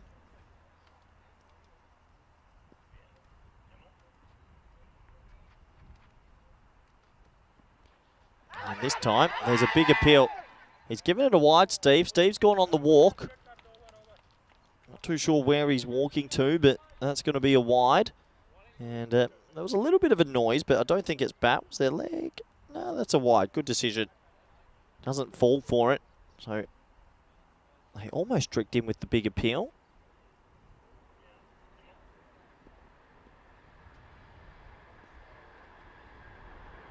And a little bit of a false start this time, losing his run up. So he'll have to go back to the top of his mark. You look at the comparative scores, these two teams were ridiculously close. 36 for 1, 35 for none. Both teams 2 wins, 1 loss. Huge game, really. Toe ender, and it's going to be safe. Going to land between a couple of fielders. Oh, no. Oh, no, no, no, Mandali. Well, you got to close your legs, and unfortunately, he left them wide open, and look what happened where the ball went. Straight through the middle. Well, that's a bit of a clanger, and he won't be able to live that one down.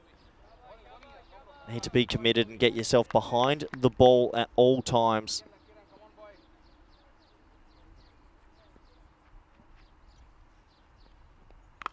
And now that really is cashing in. So the 4 should never have happened. And then the next ball goes for 6. And it's a cruel game sometimes. And the bowler, he'll feel pretty aggrieved. This batsman probably shouldn't have been on strike. And in the end, he's cashing in now. Nice shot. So a 4 and a 6.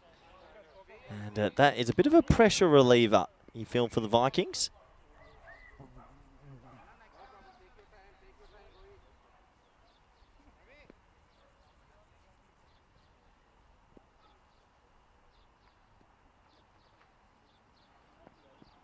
Oh, and he's got him.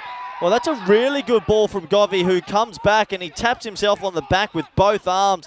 The flexibility shown from Govey is something to behold. And a great response from the left arm seamer, who decks one back in, hitting the top of the stumps. And the big fish goes, look at this. Good ball, really good ball. And one of the balls of the tournament. We don't give enough credit to some of the bowlers, but the top of off, perfect bail height. Huge wicket on International Love Day on the 7th. And the second one will go down. 46. 46 for 2 now. This game does feel like it might have a few more twists up its sleeve.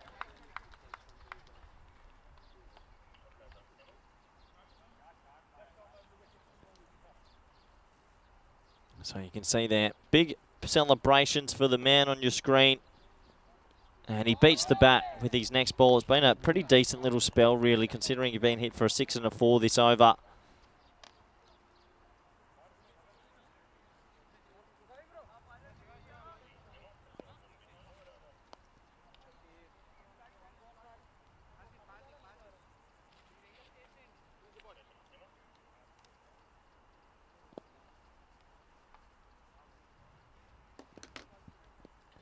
So last ball of the 4th, 61 required off 37. And it should be caught. It is caught. They've taken a handy catch here. Prakash Akula is hovering down there at mid-on. He timed his run perfectly. He holds the pill. And another wicket goes down. Govey's picked up to the left armour. He'll be happy with his day's work. And it's a big, big wicket, as this game is starting to open up a little bit. It's a good catch, isn't it? He made good ground running forward. And at 3 for 46, or 46 for 3, however you want to say it, doesn't really matter. The score is the same. This game feels like it is on. And you can see how tight it is. Each worm is actually, it's covered each other right now. They're on the exact same parallel line. And it'll be interesting to see if it stays that way. Question marks about the Budapest Kings bowling depth, but let's see.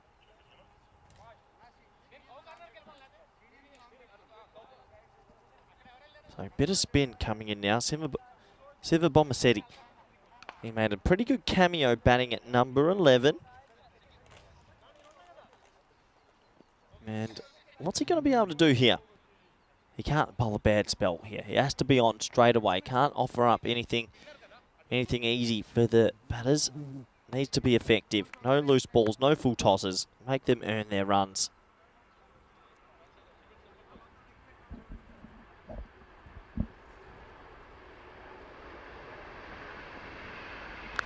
And, well, it looked like a nice start for Bomasetti, because it is. And he just bowls it wide of off stump, and he's got the coverage out there with deep cover. So that's okay. One's all right. You take that. Any ones from here, I think you're pretty happy. And this time, defended. Bomasetti's after it, but just the one again. And this is also taking wickets and taking those early poles will always put you a little bit more in the match, because you find a lot of players will play a little bit more careful when they come to the crease. They don't have that license that the openers do have. Oh, play and miss. Big play and miss this time. Nice start this from Bomasetti. He'll be happy. He's gone single dot. And just doing enough with the ball in hand.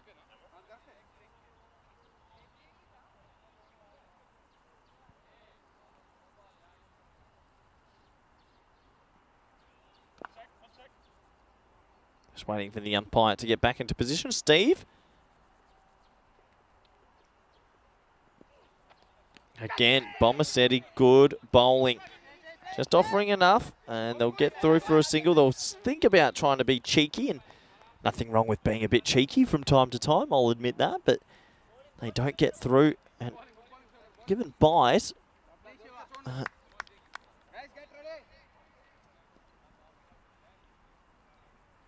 too sure if it came off the keeper. Might have missed that one. This time, cut away, and misfield this time. There was a bit of yes-no maybe. And that'll be a single. Ifas Kadir, and the chat says, yeah, ECN has now become a family. It's very nice words, isn't it? It has become a big, big global family. It's amazing that we have so many viewers from all around the world. At one stage today, we had people from Spain, India, Pakistan, Netherlands, Zimbabwe, everyone watching. Very exciting. Hard down the ground, nice and hard, but unfortunately for him, he's hit it straight to the fielder. A very good over for Bomasetti. And at the end of 5, this is game on. And this is what's coming up. Unfortunately, I will be leaving you all. My Budapest adventure is coming to an end because I'm going back to the Netherlands. And let's talk about that women's series a little bit coming up. You have the Netherlands, Scotland and Thailand ladies. International T20 series, pretty massive for the country, out in Utrecht. So I'll be working out there for the week, starting in the afternoon. So hopefully get a little bit more rest in the mornings, and on Monday morning especially, so that I can come in nice and fresh. And that's going to be a really fun T20 series. We'll also go to Malta, Czech Republic, Portugal and Switzerland.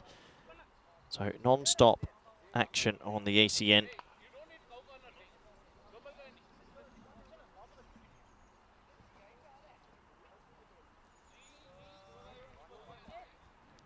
$51 for 3 after 5 overs. A little bit of tension in this game starting to brew up nicely. You know how badly these players want it. Kajla, he's the key. 22 of 15.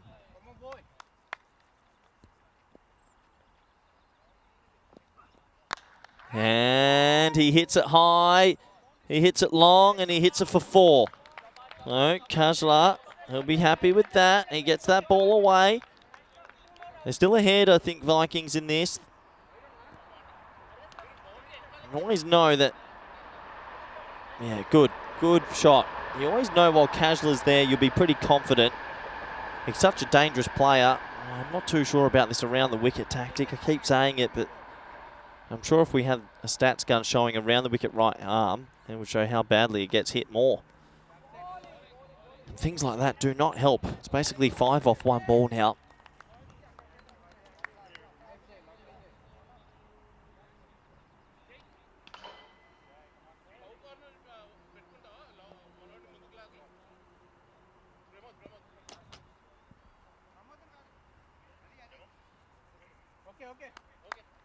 So 56 for 3. Edged 4. No, fielder's going to get around to it. Didn't see him out the corner of my eye. I actually thought that flew a lot finer. That's just a single. You see, Kajla's thinking one thing only, and that is trying to finish this game as quickly as possible.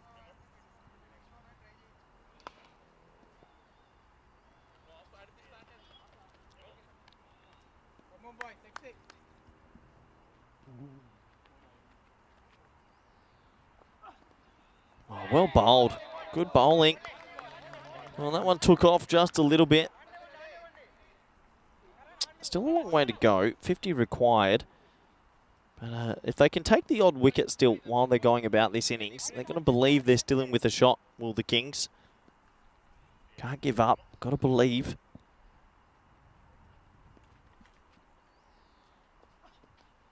Oh, this time beats the bat again. And well, they try steal a run that's never there. So another dot ball. A little Friday afternoon fixture. Just before that weekend gets into gear. And well, another dot ball here or another wicket here. And you sort of feel this game might be turning on its head a little bit.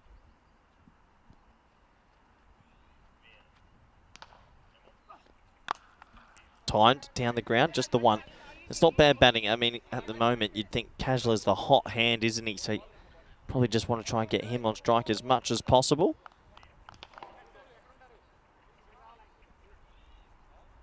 There's still, I think the umpire's just checking if there's a ball left. I'm pretty certain there is a ball left in the over. 1 to go. There's Steve, the umpire, just taking his time. I don't think his walkie-talkie was working there for a moment. But he'll get confirmation from the sidelines that there's still 1 ball left in this over. Nowhere near that the bowler can go and hide.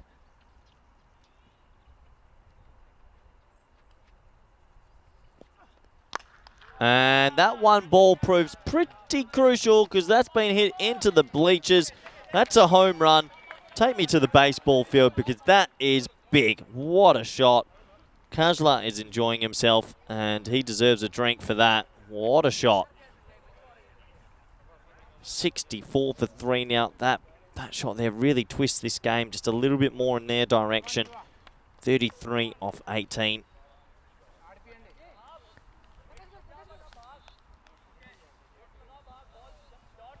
Yeah, have a look at that card here, and he is the key, isn't he? 33 of 18. Beige or Barge, or not too sure the pronunciation, has 1 job, and that's just to run the single here. Get the man that's in form back on strike. And if you can do that, you've got every chance that he's going to bring them home. 43 off 24 required.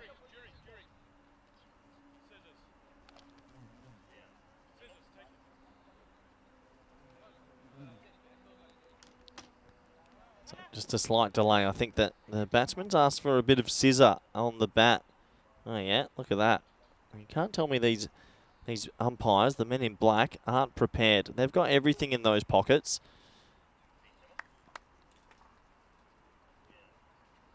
.64 for 3.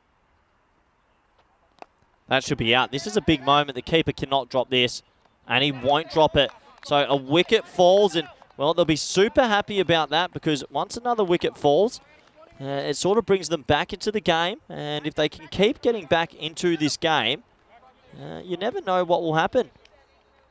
Well, it's a nice, safe catch. He looked pretty calm underneath it, did Valavarthi. And, well, good bowling in the end for Bomasetti. It was a rolling leg spinner. And fantastic work, 64 for 4. It's getting close. It's getting close up. 43 runs required. See that catch again. Easy catch for the keeper, actually. He made it look nice and easy. And the new batsman's already out there. Habib has basically sprinted out there. Oh, no. Oh, no. It's a big opportunity straight away. Oh, Habib came down the wicket and tried to launch Bomasetti into the clouds, but just slipping through the leg side. Look at this. Yeah, he'll be disappointed. Just missing that one down the leg side. And that one this time's hit too well. And has he caught it? He has caught it. Well, he's only just caught it. It was a bit of a juggle in his hands and he holds on to it. I can't believe it. I thought he spilt it. But the batsman will have to go. It's 65 for 5. Slow delivery. He hit it okay, but he hit it really flat. And yeah, he juggles it into his midriff. Man, Dali out there holds on to the catch, and it's a big wicket. They have to be happy with that. 5 for 65 now and 2 wickets in this over. Well, that makes you think that this game is almost back to 50-50. Another new batsman comes to the crease, and Budapest Kings are fighting back bit by bit by bit. Very impressive.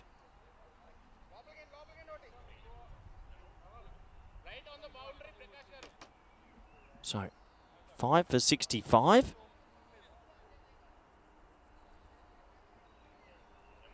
We've got 3.3 overs remaining in this match. Oh, wow, what's happened there? Oh, he's gone. I can't believe it. It's gone. Another wicket's going to go. Ridiculous. It's hit the back of his bat. It's gone straight in the air, and another one goes. It's 6 for 65. Fantastic. What a comeback. I can't believe that he's been able to do that. It's hit the back of the bat, and another catch will go to Villavarthi, the keeper. That's bizarre. It's amazing that that's hit the back of the bat and gone straight up so slowly. And a another wicket goes. 6 for 65, and this game is really starting to twist. You feel like it's anyone's game now. They've lost 6 wickets. It's going to be up to someone in that lower order. Let's wait and see. Yeah, what a crazy dismissal. What an over. This is a hat-trick ball. Oh, and he misses it. Oh, Corey, he just went fishing outside. Look at Bomasetti's figures. And Bomasetti also made a quick fire 12, batting at number 11. Man of the match display, I imagine, from him. It's going to be up to this lower ordering of the Vikings to pull something out. Does that help? It does. It's only the one, though. Just the single. And that takes us to the end of another. Well, it's all the sixes. 66 for 6 after 7 overs. And, well, let's have a quick look at what's coming up next. Budapest Blinders, 4-0. And the Vikings, 2-1. And, well, look at Gooch there. Look at the fantasy points. 544, astronomical. And on the other tail of the tape, you've seen Mamoon Khan's got 230. Pretty impressive from him as well. But in that one, the Vikings will be batting first and playing back-to-back games. Will be up to them to show some fitness and try and get through again.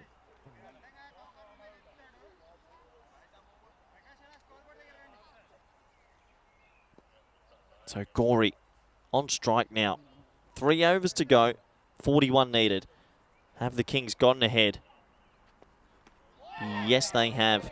Now it feels the Kings have really gotten ahead. They've gotten it through to this lower order. Quite remarkable that there's a batsman at the crease that has 666 on his back and the score is 66 for 6. I don't think that's ever happened in the world of sport before. There you go. Something new for everyone. And it's gone. Another wicket. What a batting collapse we're witnessing right now. Phenomenal. Really phenomenal. 7 wickets gone. A huge batting collapse this has been. They were cruising only a few moments ago. Let me have a quick look at the fall of wickets. It was 3 for 64 at one stage, meaning they've now lost a 7th. Ridiculous. Really ridiculous. Haven't seen a collapse like this in quite some time. That means they've lost 4 wickets for 2 runs. And Nouri comes to the crease with Habib on 0. And this might be the Kings' game to lose all of a sudden. Have a look again. Little feather edge. I could hear it. Yep, easy decision. They knew straight away. And amazing. Comes out. First ball. Hits it out to deep mid-on. Fielder needs to be careful, and he is. Just the one. But now it really is Kings' game to lose. Oh, they're going to steal an extra run. Sloppy cricket from the Kings. They've got to be careful, though. They still have a lot of work to do. So they get a sneaky 2. Yeah, remarkable last little bit in this game. Look at this. Bowler just not paying attention. Steve just ducking out the way, and they sneak an extra run. That's good cricket. So 7 for 68. Nouri 2 off 1.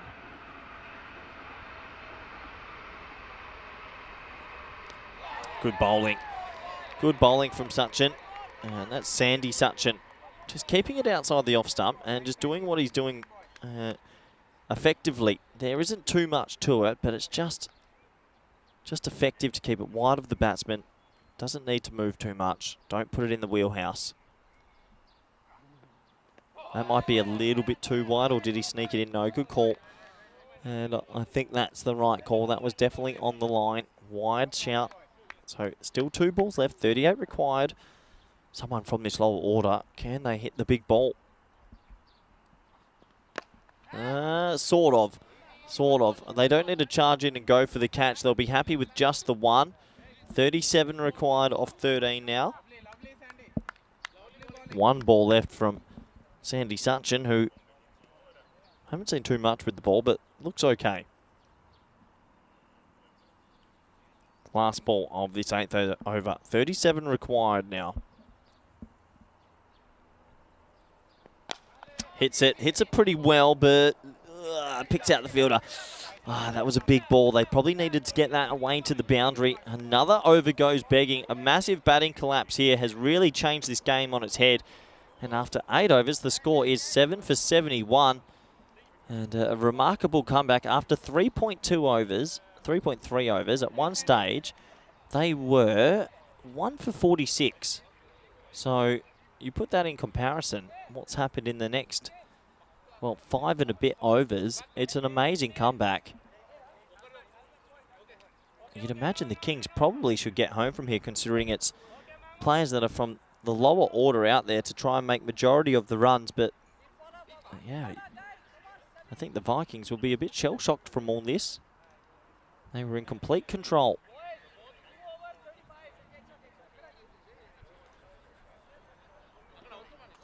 As long as there's no big no-ball sixes or anything crazy like that, you should win this game a few times. If you're the Kings out of 10, I'd say about 9 out of 10 times. Rapali is going to come on. He went for 13 off his first over. If he went for 13 again, that would be okay. Don't think he'd be too disappointed.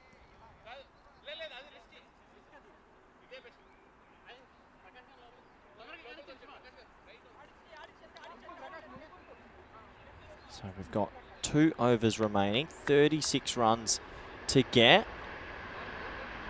And Rapali is going to come from around the wicket. Here we go. Hit straight back to the fielder. Dot ball. This is good from the Kings. They'll be pretty ecstatic with this. Another dot.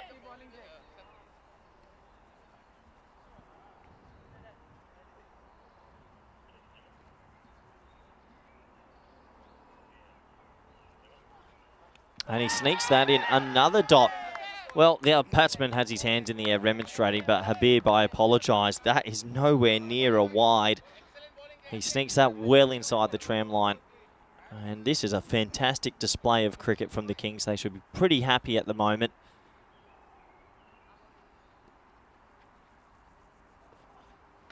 And this time, an underneath edge.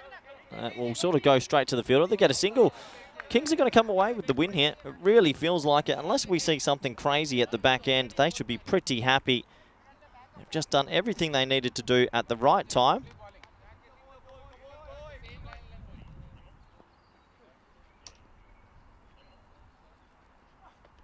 That might be a wide. I think that one's gone a little bit too far outside the tram line. And yeah, that will be a wide +1. So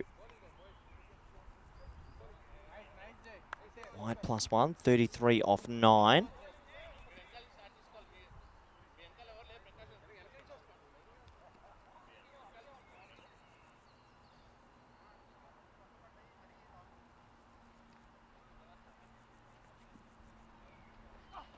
That's going to be a wide as well. Handy runs. Rapali just needs to take a bit of a deep breath here. He's just gotten a little bit tense. I can understand the Kings have had a bit of a tricky sort of day. They had a bad loss this morning to the Blinders, a really bad loss. So they'll be a bit nervous right now because they're on the cusp of a pretty good win. 32 off 9 though. You can't bowl too many more wides to give away any more free runs.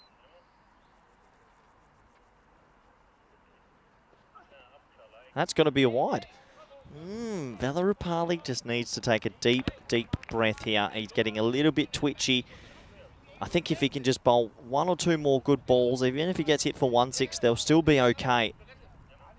Just spraying it a little bit right now, and I can understand.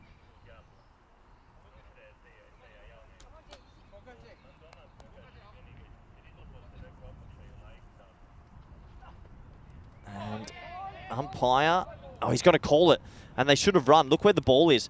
Well, that could have been 2 more free runs. So just at the moment, Rapali is getting himself in a little bit of a pickle.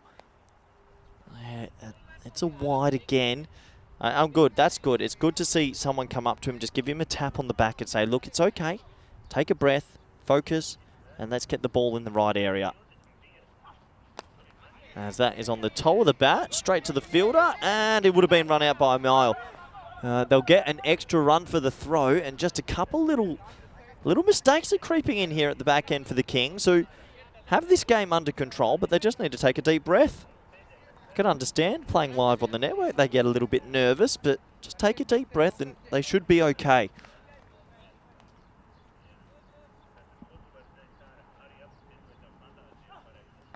Oh, he hits that pretty well. Will that go the journey? No. 1 bounce 4, but Habib finally gets one out the middle, which makes it 24 off 7. So this game isn't closed yet. That door has just been reopened a little bit, I think, from those wides. And they still believe the Vikings, which is good. You've got to believe. If they can hit a boundary off this ball and maybe get it to 18 off the last, then it is game on. Habib, he's 8 off 7 though. So last ball of this, well, pretty crucial 9th over. Misses it, and you can see he just swung himself off his feet. It's a loose stroke, really. And Vela Rupali will get away with what was best described as a pretty random sort of over. After 9 overs, the score is now 78 for 3. No, 7 for 83, I should say. Wow, that's been a long day. And we will get through to the last over. All those bowlers have had a pretty good day, but Bomasetti is the pick of them. 3 for 5. His spell has changed the game on its head.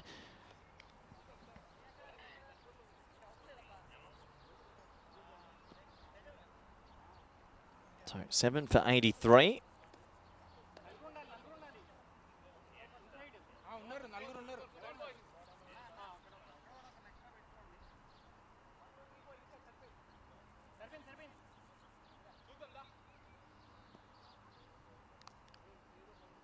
So 7 for 83. 6 balls remaining. 24 to win. Can they pull off a miracle? Out. Stumped. Don't even have to go up. Given out from the square leg umpire. Sachin gets up a wicket. Sandy Sachin, he's looked effective with the ball. He has 2 for 5. The keeper is laughing. An easy stumping for him. And wow, unbelievable effort this from the Budapest Kings, who are about to run away with a really good win. They should be proud of themselves. About 25 minutes ago, they looked like they were going to lose this pretty easily, actually. Now they're going to win pretty comfortably.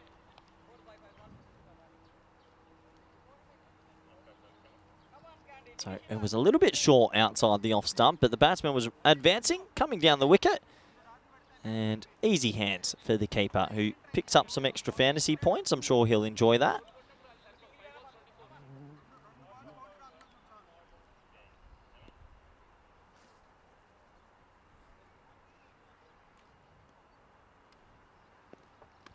And another play and miss. And, well, this game is all but over. What a performance from the Kings. I don't think many people gave them too much of a chance to potentially defend this. At one stage in their batting innings, they were 9 for 85. They ended up mustering themselves to 106. And that's going to prove to be enough. A remarkable turnaround in this game. Really remarkable. And that's just going to crawl through for a single. So we're at the closing stages, a couple of balls left, and the Kings are going to steal the points. What a fantastic performance. 23 now, required of 3. Impossible. Unless, well, something absolutely crazy happens, but you never see that happen.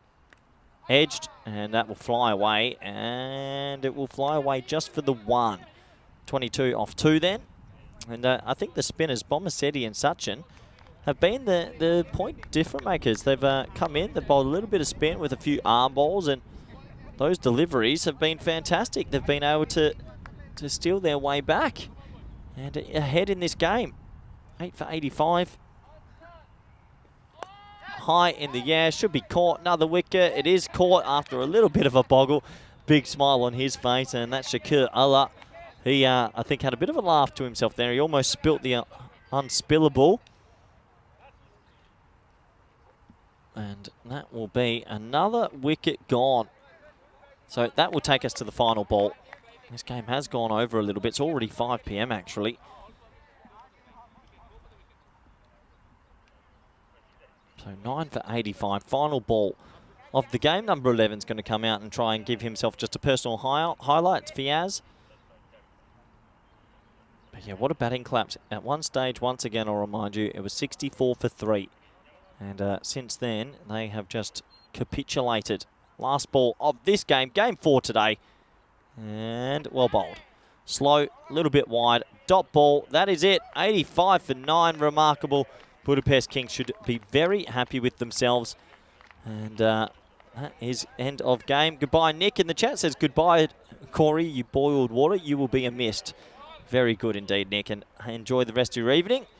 And so Budapest Blinders versus the Vikings is coming up next. Blinders will go into that. Red hot favourites. Vikings are batting first. So we'll have to wait and see how that one pans out. But what a great defence that was from the Kings as we take a very quick look at the highlights.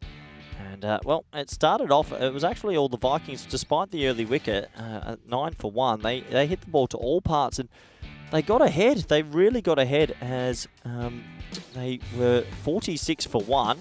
And then all of a sudden, it just started to fall apart. And they'll be super disappointed with that because, well, it wasn't meant to be that way. They looked pretty comfortable. They were enjoying their time out there. And then after a while, yeah, they just kept losing wickets. The spinners came into the attack. They made all the difference. There was a little bit of shoddy fielding here and there. But overall, well done to the Kings as we do take a look at most of the highlights. And, yeah, there was hit to all parts, some decent fielding, some decent shots. The keeper, actually, I thought Valavarthi had a really good game. I think he took 4 catches in the end, a stumping as well. Big moment, this one. This was a nice catch by Mendali. And this was the over that changed it all. I think it was 3 wickets in the over, which completely flipped the game on its head. And you can see why they were so happy out there, all the players. Little lead, that's Sachin getting himself a wicket. And another wicket as well to him, right at the back end, as they really cleaned up the tail, didn't they? They just didn't give them anything to hit. They kept it contrite, and they kept smiling, and that's all you can do. So, that's the end of that game. We quickly wrap up the scorecards because the next game's about to start as well. As it's 33 of 19 for Kajla and no one else got going. 14 extras was actually the second top scorer. 85 for 9. Let's have a quick look at the bowling figures, shall we? 85 for 9, and we look at the bowling figures quickly. A 3 and a 3 for Sachin and Bomasetti changed the game. Combined, they bowled 4 overs, 6 for 12, and that won them the match. Well done to those boys. So that does end this game. We'll be back in, I reckon we'll be back in about 8 minutes for the final game of the day. Please be back for us. Well, please join us back then for Game 5 on this sunny Friday. Bye for now.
The European Cricket Series is proudly brought to you by HCL Software and Bizaway.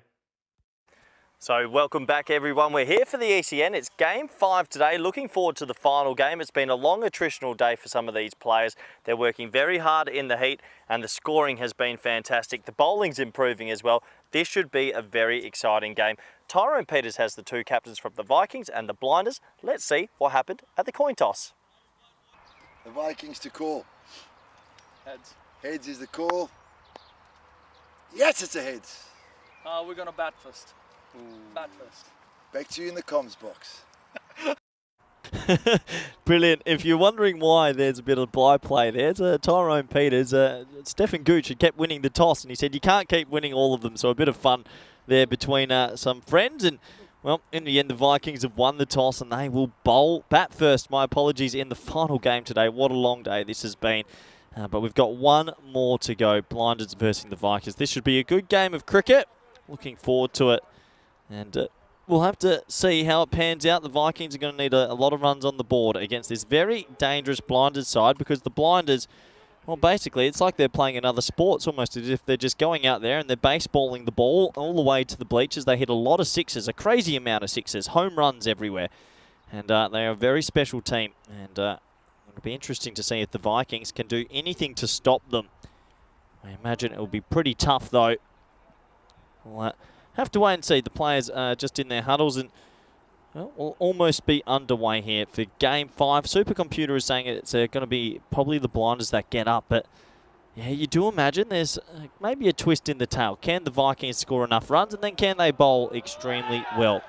Time will tell as we do come into the evening match, 5:15 on a Friday. Wherever you are around the world, I hope you've had a fantastic week, whether it be working extremely hard from home or going to the office. I hope you all had a great week and you all deserve a small glass of something, rosé maybe on the couch, whatever it might be, just to enjoy and unwind, because it's the evening fixture on Friday and no better way to relax than tune in and watch this last game today. There is the man of the tournament probably so far, and that's not just because he's a good friend of mine, he's actually smacking a lot of runs. Stefan Gooch, ridiculous. He's hitting the ball to all parts, but this time he'll have to worry about keeping first, as these men have it all to do. The Vikings will have to go out there and they're going to have to do something pretty special here in this last game. Hope everyone around the world has enjoyed all the coverage this week. Enjoy your Friday nights. We're also back again tomorrow. A couple of games in the morning for myself, and then it'll be off to the women's event next week as well. So plenty of action coming up. We look at who's going to come into bowl. Mandali's got the ball in his hand now, and he will be bowling the first over of this game. Let's get it on. Let's go. Let's have some high energy for the last 90 minutes. Mind over matter. Here we go.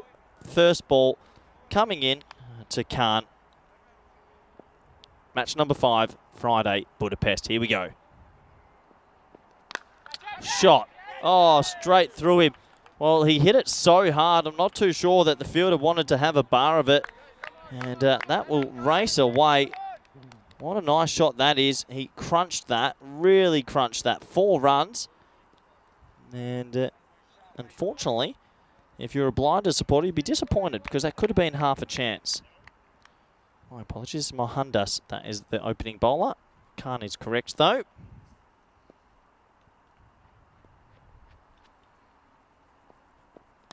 And in the air, and it's going to be along the ground. And just the single this time. So we're going to start with a 4 and a single in this game, and that's a pretty electric sort of start.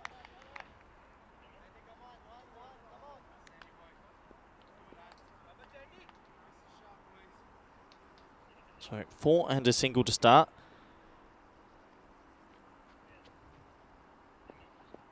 And that's a better ball, just tying him up for a lot of room. And he's going to potentially be run out. Well, it's a bit of crazy running.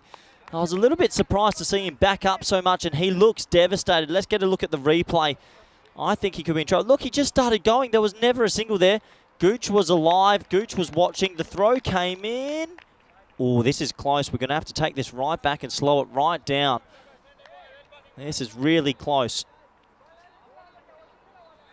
So, oh, yep, this is tight. Here we go. Bats down. I think he's gone.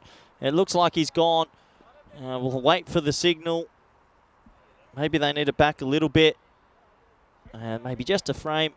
That's the frame before that. There, that's your frame. And we'll wait to see. It's a close one. And it's been given. So the celebrations start.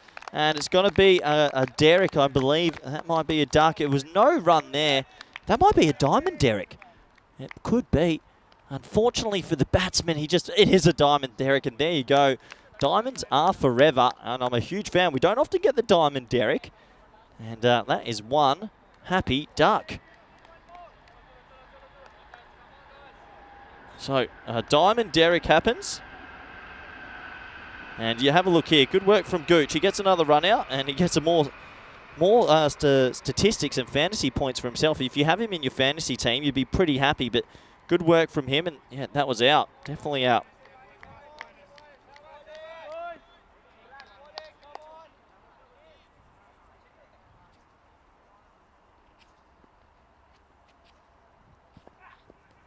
Oh, well bowled, just outside the off stump, and yeah, good line and good area.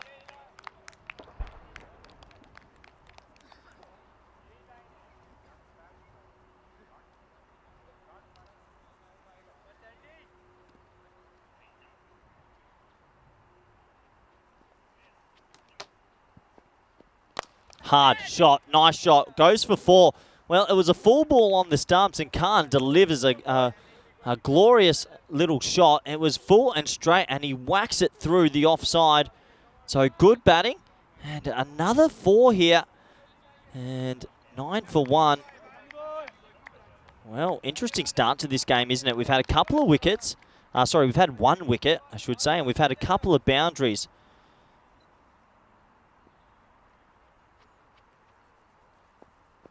And that's going to be wrapped onto the pads. A little bit of a yes-no maybe, and that will bring us to the end of the very first over.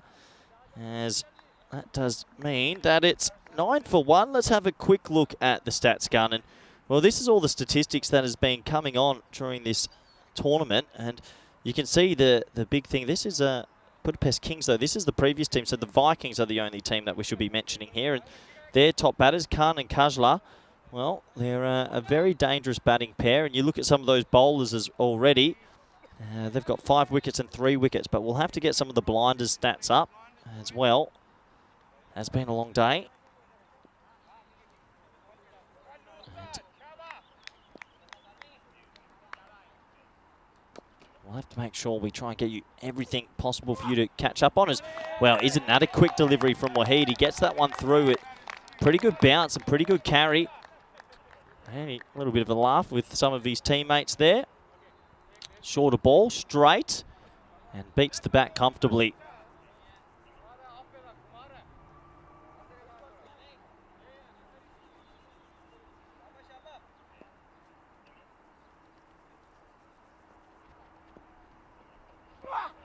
Well bowled, driven away. Oh, it's a misfield. Oh, he'll be devastated with that. And that will go away for 2 runs. So a little bit of a misfield. A few maybe nerves out there. Amjad Aziz, that is, at cover, who missed that one. So 11 for 1. 1.2 overs gone. You're going to feel like the Vikings need probably 120 against this batting lineup.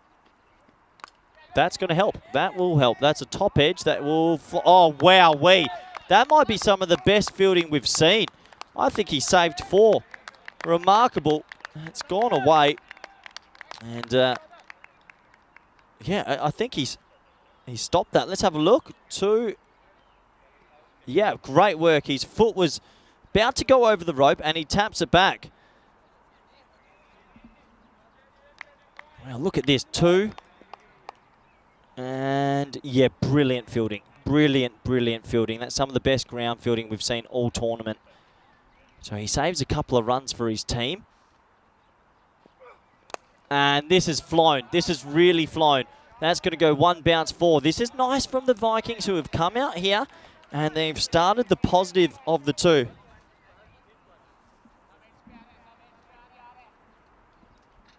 Oh, and the runs are starting to pile on.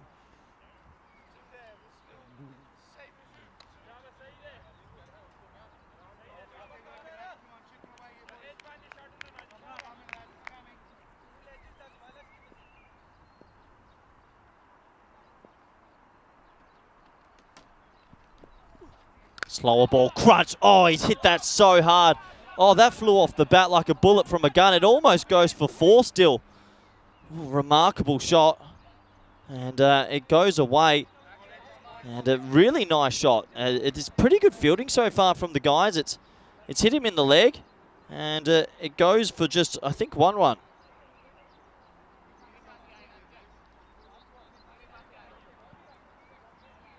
Yeah, hits him in the leg and goes away. Yeah, so it's 1 run in the end.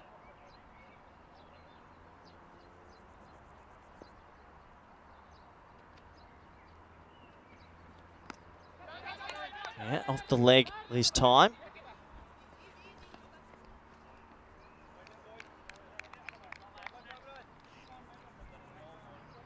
And that will bring us to the end of the second over. So it's 20 for 1.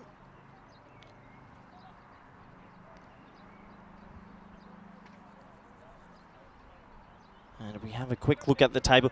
Well, it's 8 points at the top for the Blinders. What are the Vikings? 4 points.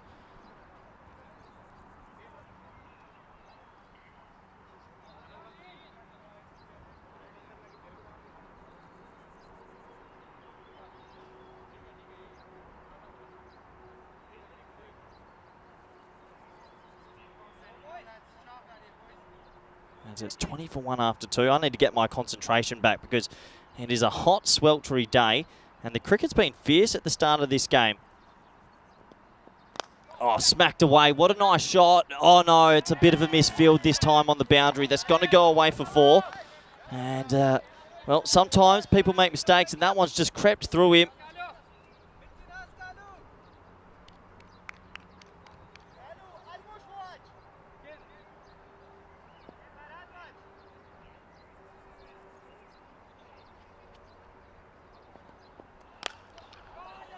And that is massive. Absolutely massive. What a shot. The Vikings have come out here, well, with the right intent, and they are batting brilliantly. And it's a big, big hit for 6. What a shot.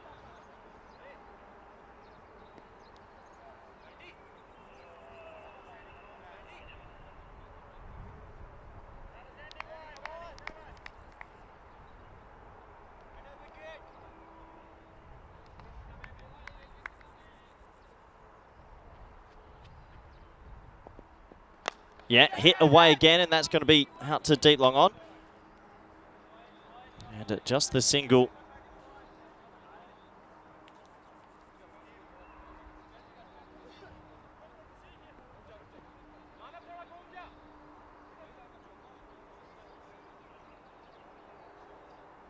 So, runs are piling up here. Let's have a look. Tucks him up for room. And they'll get through for a pretty quick single. This has been impressive from the Vikings that have started the better of the two sides, I think.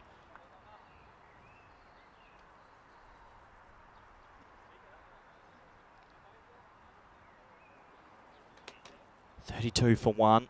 What do we got? 2 balls left in the power play.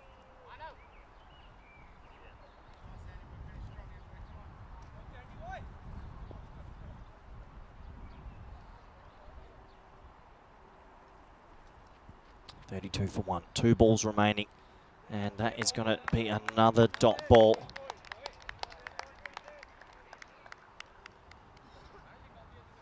So, dot ball there. Kajla, he's come out the blocks. He's 22 off 10. He'll be pretty happy with this start.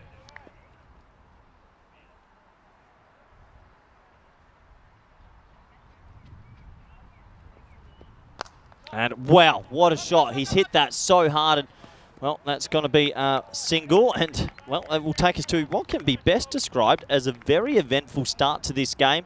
A lot going on here, and a lot going on around the world. It's 33 for 1, and you'd have to say that the Vikings, against a team that's been playing such good cricket, have come out with the right intent. And intent's an important word. If you've got your mind in the right place, you can achieve anything.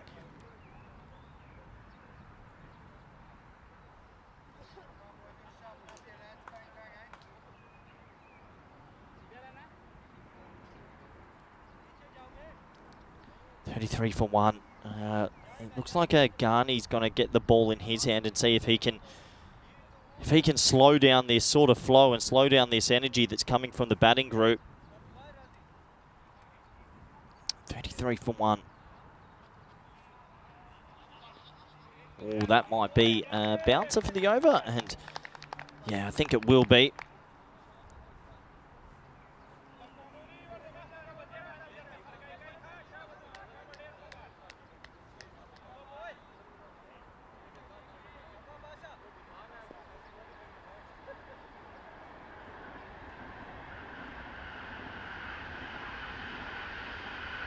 Oh, top edge. That's a dangerous ball. That was so close to collecting him, but it'll go away for 4. Kajla has just got a top edge on that, and it will race away. Well, what a lucky little reprieve this is. This could have been easily... it could have easily been the second bouncer for the over. So they're actually going to have a look at this, and it's going to be called a no ball because it is the second bounce for the over. So good use of the technology.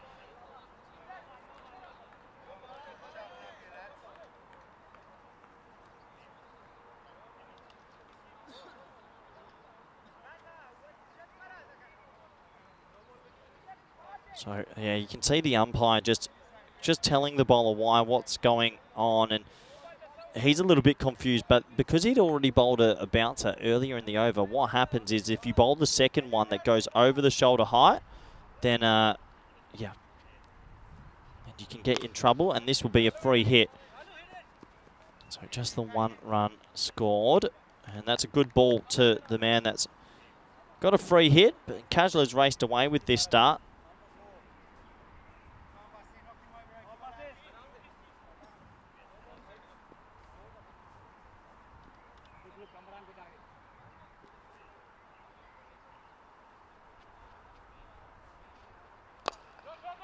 Yeah, nice shot down the ground, but just the one.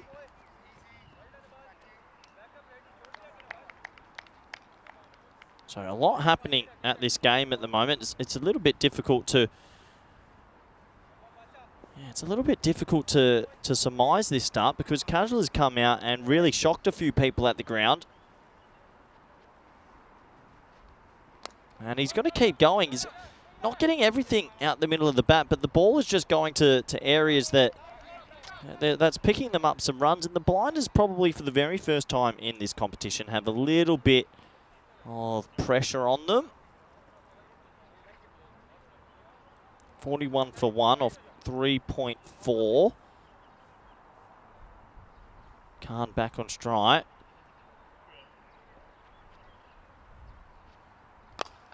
Hit hard. Straight back to him.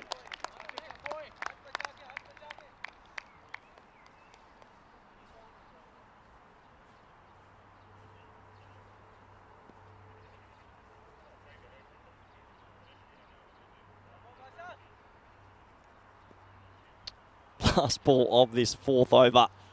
And 6. Nice shot. What a good way to hit that last ball over the rope. It's going to be 47 for 1 after 4.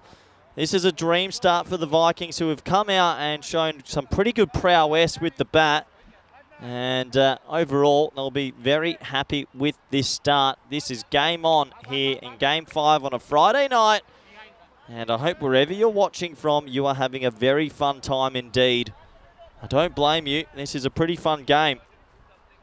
And the scores are starting to build up nicely.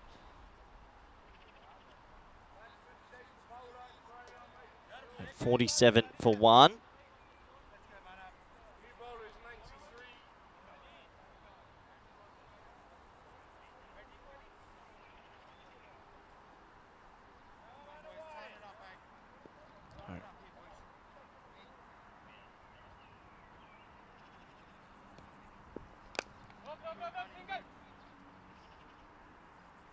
Run out to the man at deep mid-wicket.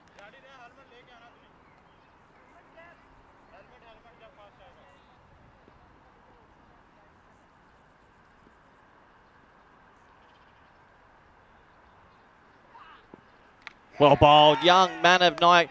He's such a talented bowler, this young man. This time it's a little bit of a rolling leg spinner. And it just turns a little bit. He picks up the wicket, and it's a big wicket for the Blinders.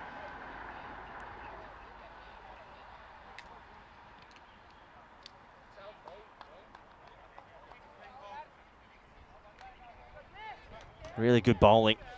Just a little bit of leg spin, a little bit of turn, and, well, he's doing that very, very well indeed. He gets a bit of spin, and that's all you have to do if you're a good leg spinner, because you get a little bit, it can straighten, and, well, another wicket will go.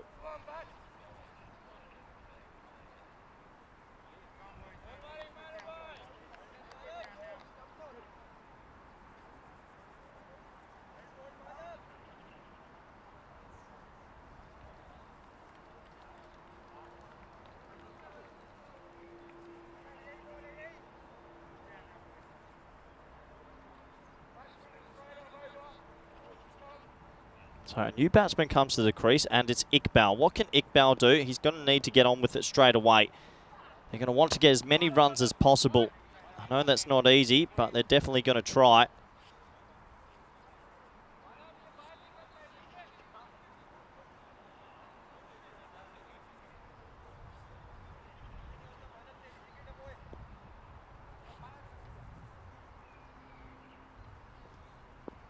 High, in the air, catching chance, no. That's going to be 6. Nice shot, he gets under it and it goes the whole way. What a shot, and, well, he gets onto it and it really threw. Beautiful batting, and another boundary.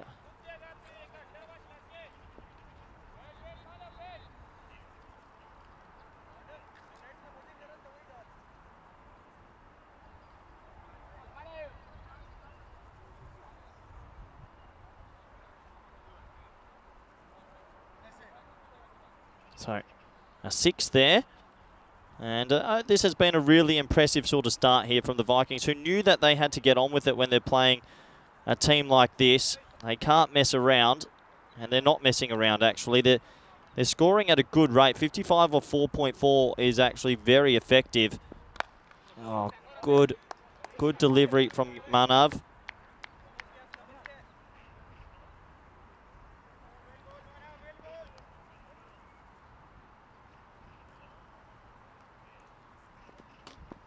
Well bowled, oh no, and that's probably the first little error that Stefan Gooch has made this tournament.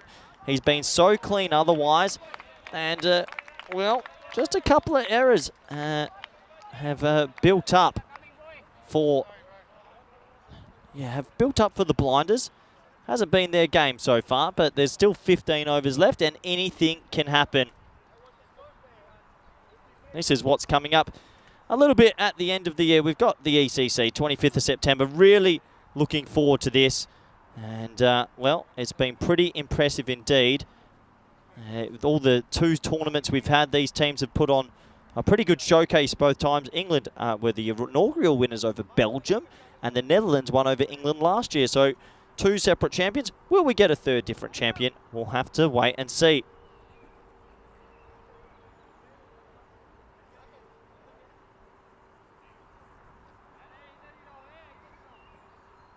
So 2 for 56.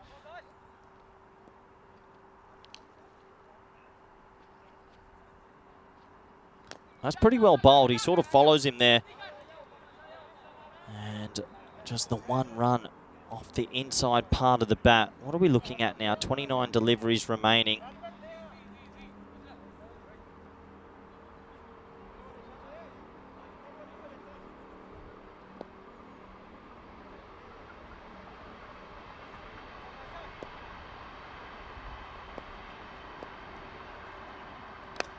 In the air and in the gap again. So just a couple of little things are happening here that seem to be falling the Vikings' way.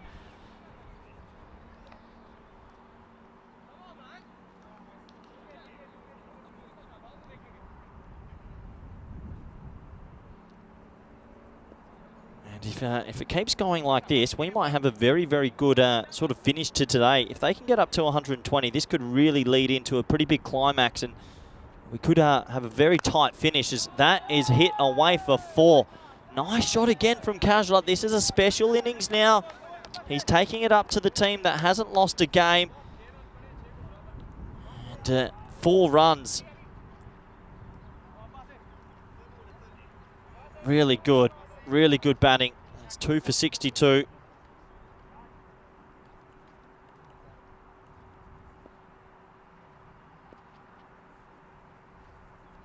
Oh no. Oh no, that's got him. That might have hurt a bit.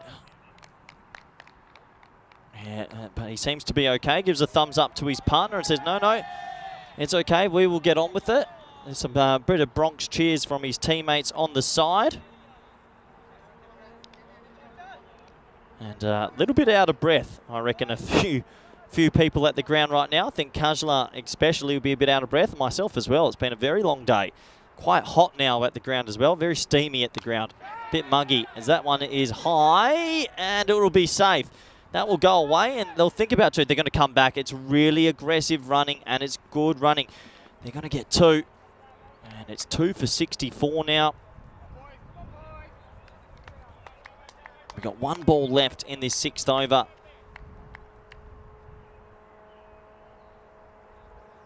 And a lot of tension has been built in this game. It's pretty tense out there. The fielders know they're in a contest. Pretty tense here.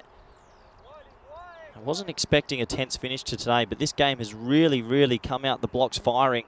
And that's another nice shot straight to Manav. He's a good fielder. Oh, it's unlucky. He throws it and it hits the edge of the pitch. That's artificial pitches for you. Sometimes they have that edge, and if you hit that, it'll just balloon up. Watch here. Bang. Right off the edge. You can't do anything about that. That's just a little bit of hard luck for young Manav. And another over comes to its conclusion. The score after the end of 6 is 2 for 65. 4 overs left in this first innings. 14 overs left in the day. And the look, 44 off 24 for Kajla. Very good innings.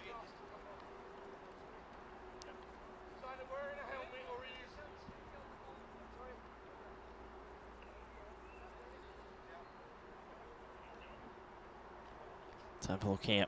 We're going to go back to the young spinner. Flighted.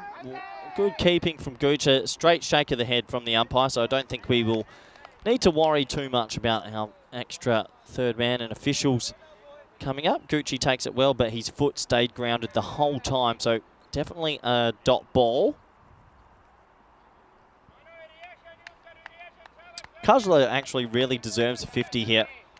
He really does. He's been basically T-balling the ball to the leg side. It's almost as if it sits up for him perfectly. There we go. He tries to be a bit inventive and shuffle across. This time he just gets it away for a single. So 45 off 26 for him.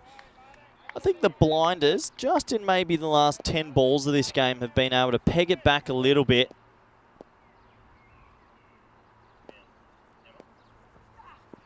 Flighted.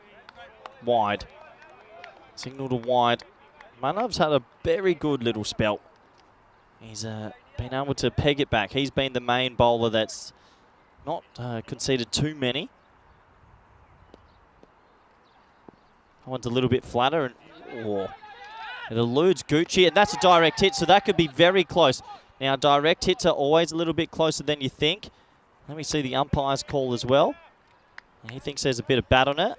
And now we're going to see the run out. This will be tight. Direct hits are close. Oh, it is close. We get it back a little bit. He's just home. Really good running. Really good running. It was a tight one, but he's going to just sneak his way back in. So that'll be not out, and that's why the technology is used to make big decisions like that, because Kasler will stay alive and he'll stay at the crease. And he has easily been the best of the batsmen for the Vikings today and pretty much through the whole tournament.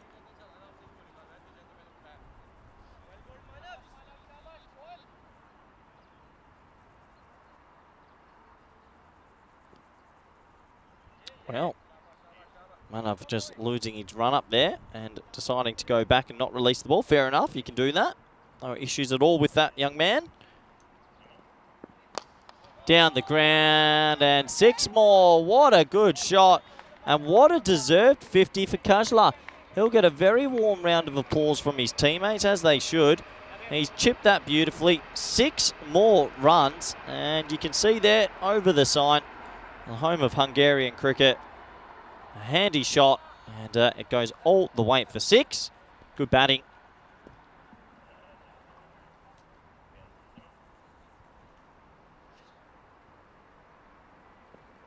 Oh no, he went for the flighted slower one and he picked it, and it's just too slow. So the batsman has time to make the adjustment. And I like the idea of going a little bit slower through the air, but this is too slow through the air. It's a bit of a gundy ball. And, well, it goes all the way for 6. 2 6s in a row. And this could be a really tight finish to this game. And it's going to be through the offside this time, but just a single. And that will bring us to the end of 7 overs. The score is 2 for 81. And this is what's coming up tomorrow. Day 6 of 12, match 26, Ultimate 11 versus Eagles. Then the Eagles will take on the Blizzards. The Ultimate 11 are back playing Junior Bogdani. Junior Bogdani are back in the afternoon playing the Blizzards, and the Ultimate 11 will then play the Blizzards at the end. So a lot of cricket action tomorrow. Do join us 9:15 local time. And looking forward to more cricket action.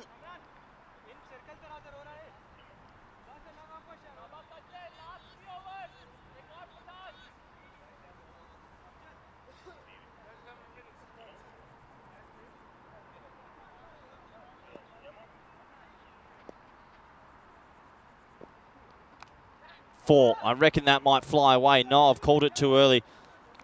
And it'll just be 1. So, where are we at? 2.5 overs remaining. 2 for 82.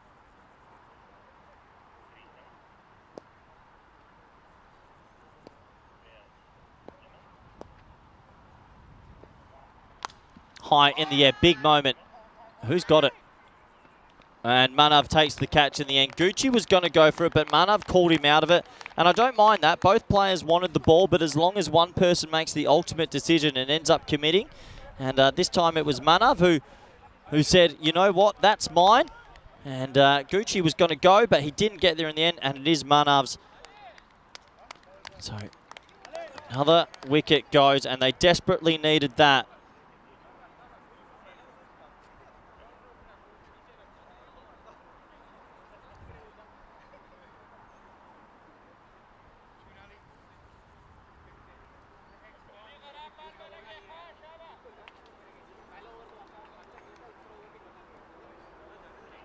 So a good catch from young Manav. He's had a good tournament. He's a good addition to this team.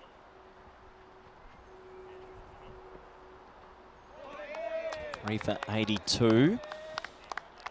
Besides Kasla, who's made a quick fire 59 of 30, he's actually done really well at farming the strike a little bit. He's faced a lot in this innings. Everyone else has just struggled a little bit, just a little bit. You can see here, Habib's job, well, he just goes wandering out of his crease there. Habib's job really should be just to get bat on ball.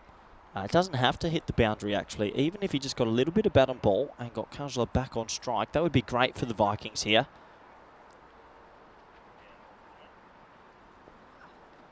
Another again. So this is just poor batting, unfortunately, for Habib now. All he had to do was just go out, block a ball, and get Kajla back on strike. So now, with 3 dot balls and it being the last ball of the over, the last thing they want is 1 or a 3. Don't get many 3s here on the ECN. So this needs to be don't run or a boundary. Don't run. Don't run. And he's caught anyway. What a fantastic catch. He was running. Kajla wasn't going to go. And, well, there's a bit of man love for you. Nothing wrong with that. It is International Day of Love. That I think one of our viewers, Kroom, told us a little bit before. It's a good ball, just gets a bit bigger than him. It's a heavy length. He tries his push-up. Look, they weren't going to run anyway, but the catch was taken. And a big celebration. Bit of a hug together. And another wicket will go down. So 2 overs to go. 12 balls remaining.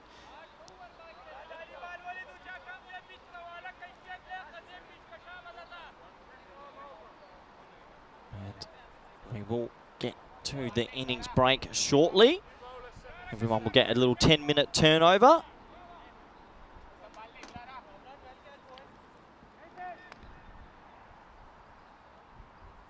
Five for 47.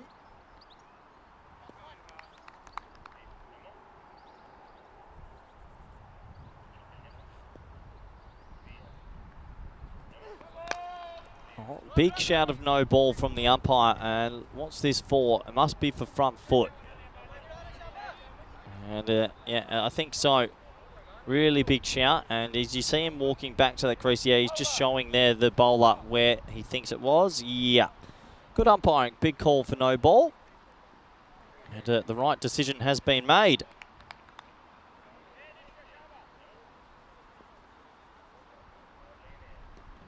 Two overs remaining in this first innings. Free hit time, and that's a really good ball from Ahmed.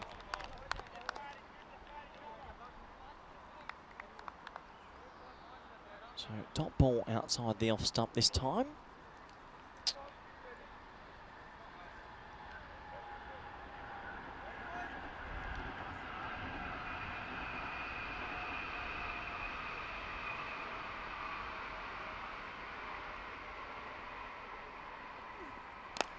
Hit high, long, hard, and 6. Another 6 runs, goes over the top of the fielder. Gorey contributes right at the back end here. And that's going to take them to 90 now. And they're starting to dream of getting into something decent in the hundreds. I said I think if they're going to win this game and cause an upset, they needed 120. That, for me, was the score. What is it? 90, 10 balls remaining. It's not out of the realms of possibility. Ow! That's a dead ball for me. Yeah, it's a dead ball. I like that. I don't think he's trying to take evasive action.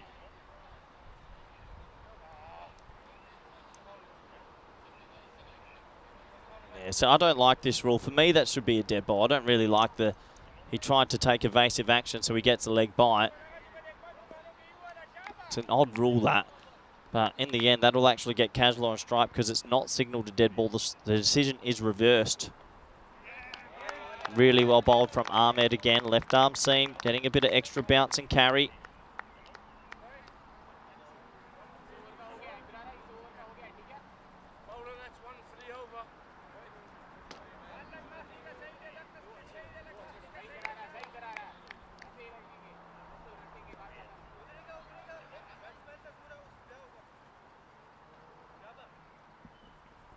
Two balls left in this over. Oh, nice looking shot over the offside. He gets it away and it goes for 4. So Kajla got himself back on strike. What an innings. What a special little innings. He's having a nice Friday evening, isn't he? He gets on to 64 now. He splices that over backward point. And he's enjoying himself. 64 of 33.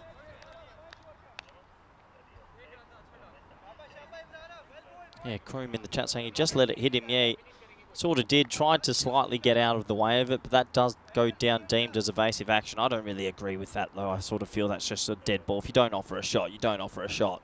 Shouldn't be able to run off it. And high in the air. Wow. Distance, good. 6 runs, special innings from this man. He is currently 70 off 34. He's made a game of this, that is for sure. Look at this. Whack. Wow, big hit. And another one clears the rope. They move into to a pretty good score now. And if they can bowl and field well, they could cause an upset. Have a look at that score. 101 now with that 6 off the last ball. I think Waheed or maybe Yamaz, who took 2 for 1, might get himself an extra over. Gorey is going to be on strike. I still think even though Goring has 6 runs, I still think they'll be more beneficial if he can get a 1 first ball and let Kajla face the remaining 5 balls. Well, what do I know as he hits that dead straight, but he should be caught, and he is caught. Yeah, okay, oh no, is he okay? A little bit of a hop, skip and jump. I think so. I think he rolled his ankle a little bit there, but let's have a look. He takes the catch really calmly. Walagamage, and just here, just trying to spot it. I think he looks a little bit funny. I hope he's okay. I think he rolled his ankle a little bit. I'm sure he'll be able to walk that off. He's a very key part of this team. Extremely good with the bat. Extremely good. 101 for 5.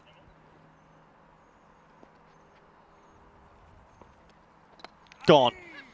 And, well, Kalja at the non-striker's end must be pulling his hair out, because all they have to do is get him on strike. And Yamaz has taken remarkable figures, I think, of 4 for 1. That's right. I'm not joking. He currently has 4 for 1. So he's on a hat-trick ball, which is rare enough. He's also on a Michelle Pfeiffer, which is also rare. Here's the hat-tricks list. 2023 Hall of Fame. Yeah, pretty impressive. Haven't seen one in a while. Be exciting if we can get one. Okay, you've got to go full and straight. Hat-trick ball. Can he get it? Actually, that might be it. A hat-trick for him. It's got to be a team hat-trick anyway. Oh, he's fumbled it. He's fumbled it. Let me have a look at the over by over. I have a feeling he's taken a hat-trick, because didn't he take a wicket off his last ball of the previous over? He did. So that will actually be a hat-trick for Ali Yilmaz. Didn't realise it at the time, but he took a wicket off the last ball of the 8th over, and he's taken a wicket off the first 2 balls of this over, so he has a hat-trick. And now he's been hit for about a 400-metre 6. Well, isn't cricket a funny game? It's a good leveller. And that goes all the way off the big tent there, and it comes flying back. But yeah, he has got a hat-trick, so congratulations to him. That's a little milestone that I'm sure he'll be proud of, and he'll look back at, and we'll have to get that updated on our list. And this is hit out to the offside, and just the one. So last ball of the innings. Can Yilmaz get himself a fifer? Kajla's played an outstanding innings of 76 not out. And, oh no, no way. Oh no, and it's gone for 4 byes off an anomaly on the pitch. What can you do about that? Ridiculous. It's hit this weird spot on the pitch and it has flown over the keeper. Remarkable. Look at this. What can you do? What can you do? Arguably you can't do anything. It's just one of those weird things in the cricket universe we will never get back.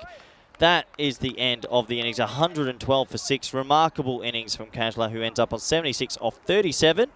And, well, that does take us to the end of the first innings. We'll have a very quick look at the highlights.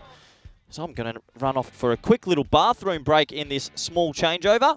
And we have a quick look. There was a run out early. There was a few wickets early. But overall, not enough. The wickets were falling, but the runs kept on coming. And when the runs were coming, they felt pretty good about themselves, the Vikings.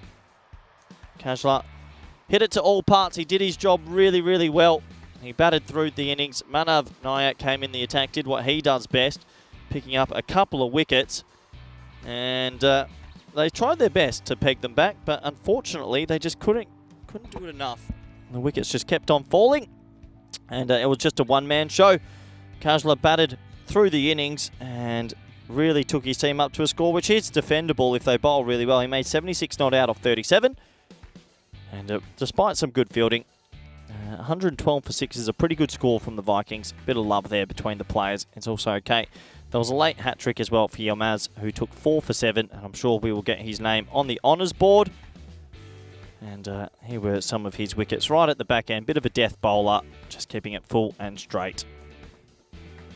That was the last ball. What do you do about that? Sometimes the cricket gods aren't smiling on you. Let's have a quick look at the scorecards. And Well, the batting scorecard, we saw 76 off 37 for Casual, 10 extras, 112 for 6. Good total that. Only the 2 ducks in the innings. And let's have a quick look at the bowling scorecard, shall we?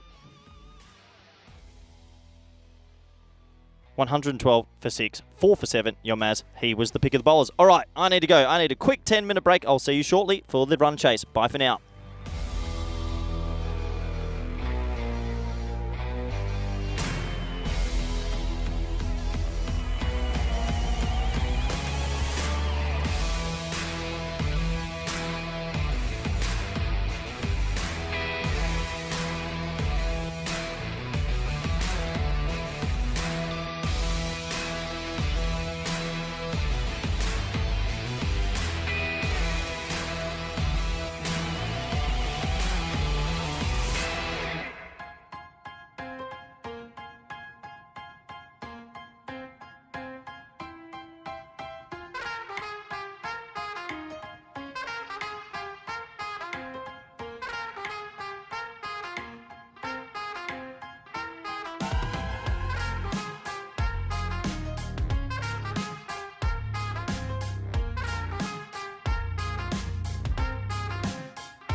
The European Cricket Series is proudly brought to you by HCL Software and Bizaway. Hello and welcome back, everybody. Let's get back into the action. We've got 10 overs to go on this Friday afternoon in Budapest. It's warm, it's hot, and it has been a very, very interesting day. We've got a little bit left in it, so wherever you are around the world, please tune in and enjoy this run chase. And you could be watching all over the subcontinent and in India and Fanco. Good luck to everyone out there. Hope you're doing well, and hope you're doing well also in Europe. I know a few people are watching in different places, and Arnhem, beautiful part of the world. Hope you're enjoying all the action. We've got 45 more minutes of this day. I'll get my breath back. Now, it was a very quick little break. Tried to make the most of it. Let's have a look. 113 required. The top order has been so good. So good. And the question marks will be, can Gooch and Ghani go again? Here comes Iqbal, ball one in the run chase.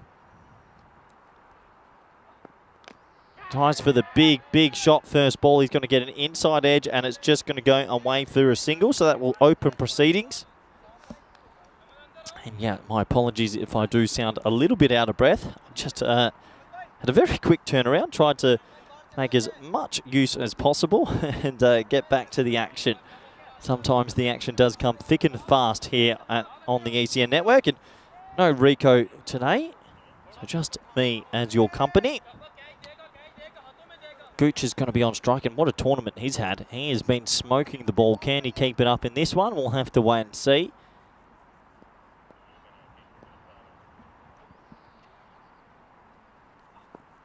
And the answer is yes, he's going to get away with that. It's a good aggressive shot to start, and he's got to get 2 for his trouble over the offside.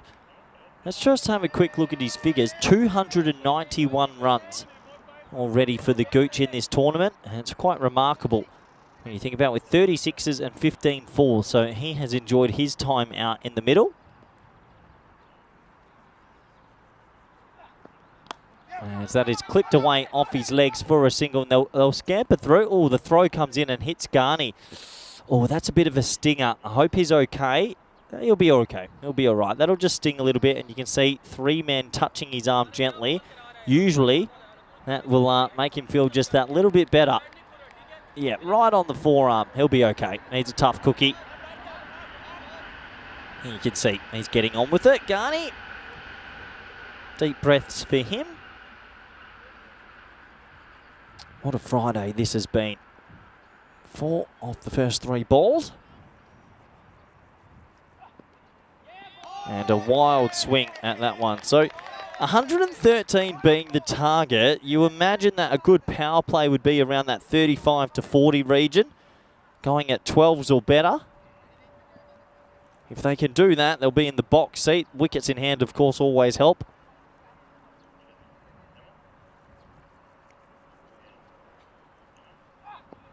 Shot, nice looking shot, but it's going to go straight to the fielder. Bit of yes, no, maybe.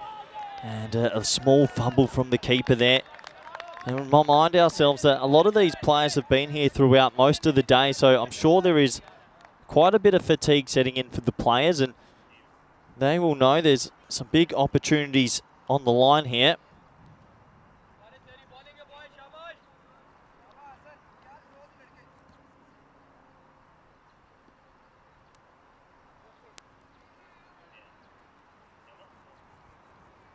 Last ball of this very first over. And he gloves it down the leg side. Doesn't really get it. Oh, that's a bit of a misfield. But it won't cost it. That's actually a handy little over from Iqbal, because it's only going to go for 5. So, good start. 206 games without a golden ball. Let's have a quick look on the old sheet. 206 meaning. And let's have a look. What does 206 mean on the internet? 206 meaning, I can't really find anything for 206. I know that we found one before, which was about good energy in that, but 206. Anyway, 206 games since Golden Ball. Maybe tonight is the night. Who have we got coming on here? Looks like it'll be the captain, Ahmed Khan. He's going to come on and bowl a pretty important second over. And he's got to be hit. First ball for 6. Nice shot from Garney. He stands completely still. And he basically says, look, if you're going to bowl short and wide outside the off stump, I'm going to cash in. And he does exactly that. What a fantastic stroke. Might not look the prettiest stroke, but sometimes not always the prettiest things come first. I can tell you that from experience. And a short, wide ball, and he puts it away.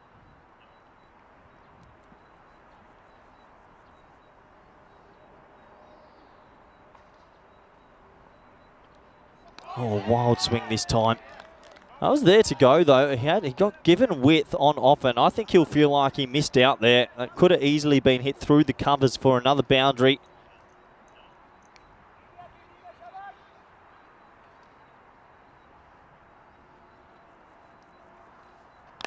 And in the big moment, he's got to catch this. He has to catch it. And he does. He holds on to it just. Garney will go. There goes the celebration. And I tell you what, the Vikings, they believe there could be a boil over here in the Friday evening game. The wicket goes. It's an innocuous-looking delivery. It's a low full toss. And he hits it straight in the air. He'll be devastated, Will Garney. He's a better player than that. But sometimes things just don't go your way. He was dismissed. And the Vikings truly believe they are in this contest. In comes... Well, look at Margate. He's a very, very talented batsman, plays for the national team. I think himself and Gucci, two of the standouts so far in the tournament. There's the catch. He just holds on to it. And here comes the big celebration. Bye-bye ball, throws it straight in the air, then has to look up and make sure it doesn't land on his head. So big, big partnership at the crease now. These two have been so destructive all tournament. Can they do it again? Oh, loose. That is really loose. Maybe a shot of nerves, maybe. That's uncharacteristic. It's amazing what pressure can do to a sportsman. It really is.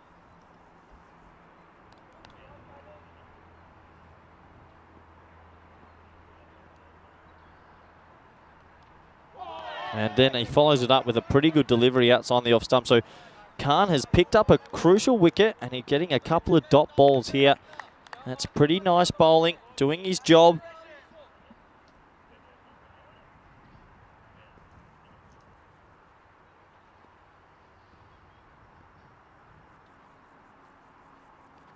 Short ball, nice shot, really nice shot. One bounce four. So he might have missed his first two. Cashes in this time. That'll be a pretty vital boundary. I mean, look here, a bit of a short ball, stands tall, gets his bat round. Yeah, nice shot. Otherwise, that ball would have hit him right in the middle of the chest. So 4 handy runs as we do end the 2 overs and gives us an opportunity to look at the table. Well, the Blinders are on top. They have a phenomenal net run rate. They haven't dropped a game and they haven't looked like dropping a game. This is their first real challenge. And Vikings, who are in the middle, they will believe they've got a red-hot chance if they can get one of these two early. So, Gooch on strike. 2 men dead straight. I like that field to Gooch because he loves to go straight. And this time he goes a little bit squarer. Good batting. Little clip off his legs. They should get 2, but oh no. Oh no. Oh, it's a throw to the other end. And I think there was 2 there, but I think Margate didn't really want it. Look at Gooch. He wanted it straight away, but maybe a little bit of ball watching from both of them. One wanted the run and one didn't.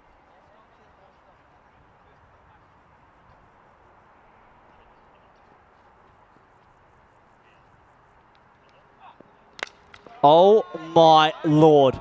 That is gigantic. And I mean gigantic. That ball has cleared those marquees by about 30 metres. Look at this. What a hit. What a hit. That is a monstrous 6. That's the biggest of the day, maybe the biggest of the tournament. Unbelievable ball striking. And I think he's just telling the wicketkeeper there, Mamoon Khan, yeah, pretty good bat I've got here. Does look like an old blade. Maybe he's had it for a while. Nothing gets in the way between a man and his favourite cricket bat. And 6 more. It's a very poor ball from Iqbal. He'll be disappointed with himself. And it was down the leg side and short. And yeah, that's a hit me ball. I think anybody would be able to get that one away. Look at that, over the rope, 6 more runs. Points as you will. And back-to-back sixes. 28 for 1.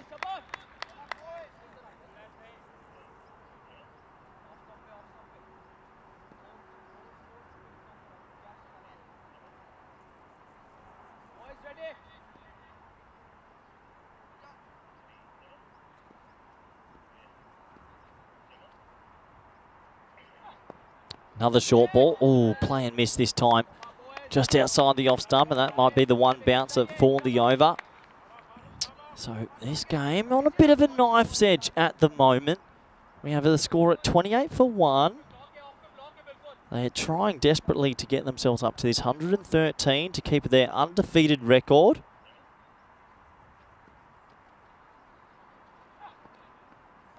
It's going to be a play and miss. No outside edge there as they tried their best to sneak a wicket against the umpire.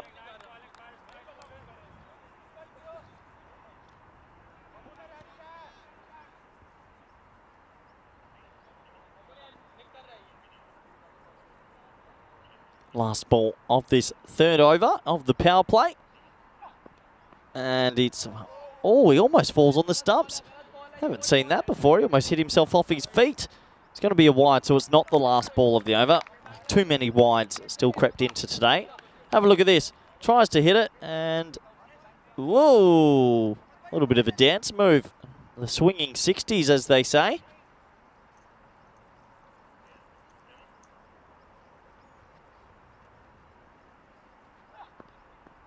And that's okay. I reckon he snuck that in. So that will be the end of the over. He should have been trying to hit that. There was no one deep on the offside. At the end of an interesting sort of power play. The score is 3 overs, 29 for 1. Have a look at the comparisons of the grass. Well, that disappeared super quickly, but we would have, if you compared the two, pretty evens at this stage. I think that the Vikings do truly believe they're in this game, but they will have to remove one of these two batsmen in the next 10 or so minutes, you feel. If they bat any length of time, they will take the game away super quickly.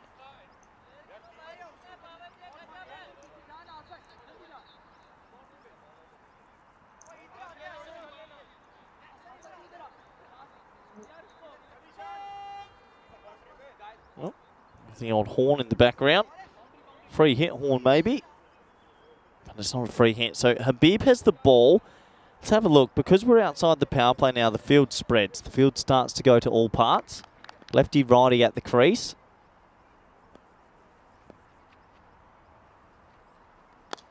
And Gucci taps it straight to square leg and sets off. So they'll just settle for the single. Looks like Gucci is trying to just build himself into this innings at the moment. Doesn't want to take undue risk. I can understand that.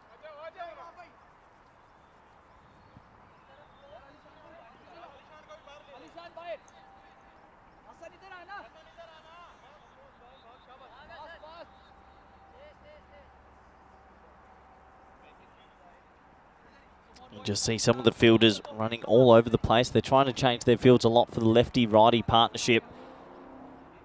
All the angles do matter in a game of cricket. That's going to be a wide. And every time it is a wide, it's just one more run onto the total. That can be pretty frustrating.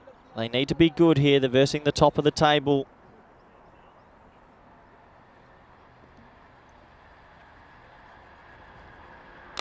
Wow. Wow, wow, wow, wow, wow. What a shot. That's almost take down a plane. That's an unbelievable strike over the offside. Oh, this man hits some big sixes. Look at this one. Crunch. That has been hit to the moon. Beautiful bat swing. And it's just a gorgeous arc of that bat. And you can see Gooch knew straight away that was 6. He said, oh yeah, from the non-strikers end. He had the best view of it. Oh, that time it's hit him on the leg. Oh yeah, right up there. Don't rub it too much. Don't want to enjoy yourself too much. As that's a stinger right in the top corner of the leg. And I can tell you, I can tell you from past experience, that hurts. Crunch again. My word, the noise of this man's bat when he hits it stays hit. That's another 6, and it's a brutal 6. Let's have a look. They're going to check the height as well. They don't want this to be a no ball, do they? No, that's okay. That's just low enough. But wow, what a thunderous hit. So many bowlers coming around the wicket, just angling it into the wheelhouse, we like to call it, of these batsmen. Once you do that, you're in a lot of trouble.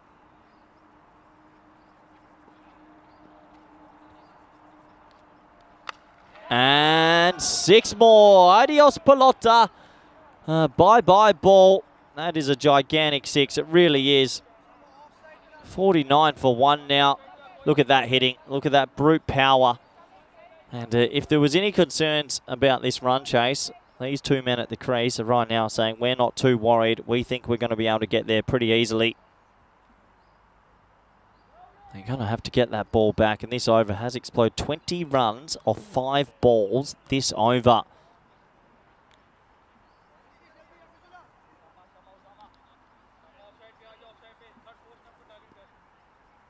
So last ball of this 4th over, and it's been brutal.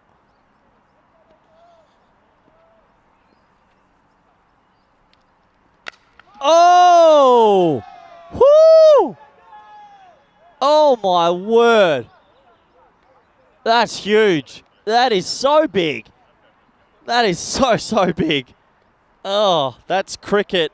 That is, they are big 6. They're big 6s anywhere in the world. That's good hitting. Really good hitting.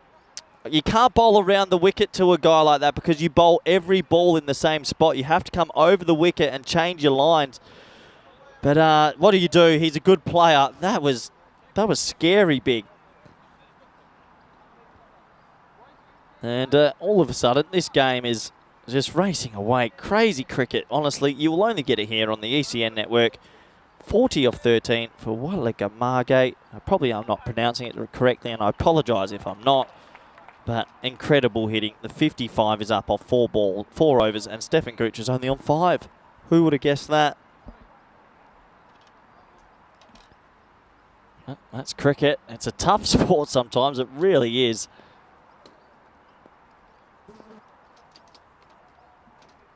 Anyway, that's going to be a ball on the hip. I think that's going to be leg byes. I'm not too sure Stefan caught up with it. I'll wait for the umpire signal. No, it will be runs. He must have got a little bit of glove on that. Down the leg side, so 1 run to him, but probably a handy one because you give the strike back to Asanka, who is cruising, and he's hitting the ball so far. It's really impressive ball striking. This is like base for a ball, home run derby. He is really hitting it hard.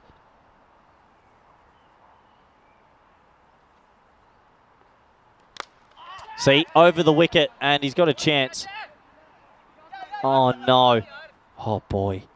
Oh, boy. You just got to feel bad for them a little bit. It was Bayaji who just didn't really want it. He felt a bit nervous, maybe. He didn't see it off the bat, but that's why you got to go over the wicket to him. But that's an opportunity that is missed.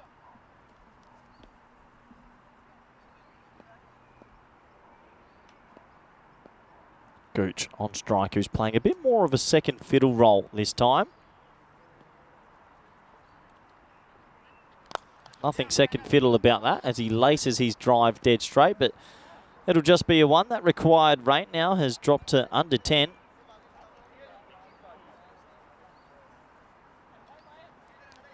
A nice looking shot from Gooch, and I think he's just happy to work it around at the moment. You can't blame him. His partner is on a bit of a heater. And when I say heater, I mean heater. That's another big 6. Another Maximo.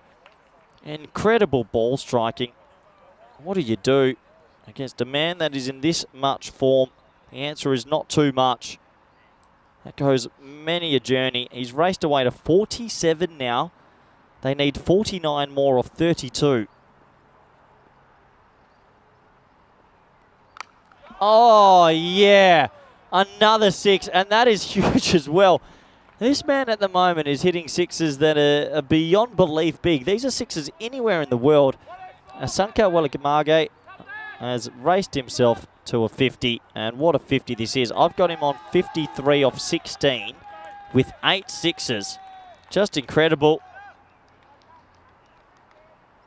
And incredible, 53 off 16. And I think he'd be pretty happy with that innings. 8 6s, 1 4. Striking at 331. 70 off 4.5 this game. Almost feels like it's over. Ridiculous. Partnership of 59 off 20, and he's made 53 of those runs.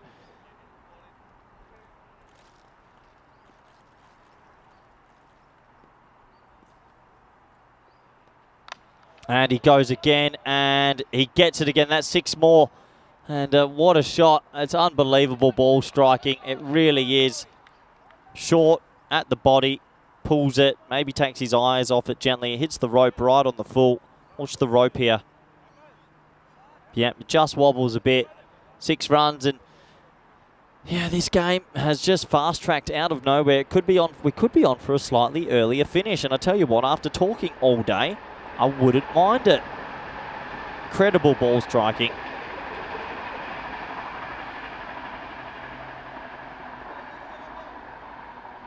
And it must be said, we're witnessing a pretty dominant display again from the blinders with the bat. If you like to see big 6s and you like to see power hitting, you're witnessing it right now.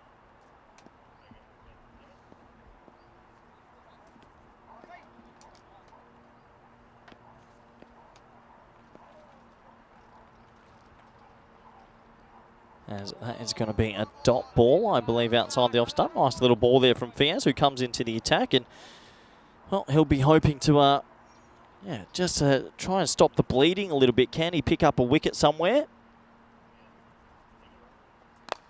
Well, Gucci goes aerial again, and that is going to go for 4. So Gucci gets one of his first boundaries. He just pops that over wide, extra cover. The fielder gave it a really good effort. But in the end, it is going to go away for 4. Another boundary. And it just keeps on trucking. The blinders are cruising to these runs. And they will definitely be the happier of the two teams at the moment. Looks like he's going to come around the wicket. Interesting decision. And it gets whacked away. Sorry, excuse me. Gets whacked away over to the leg side. Lost my voice for a moment there. It is getting a little bit croaky and late in the day. Would like to sometimes figure out how many words have I said in the day. If we were able to figure it out, I reckon it's 100,000 at least.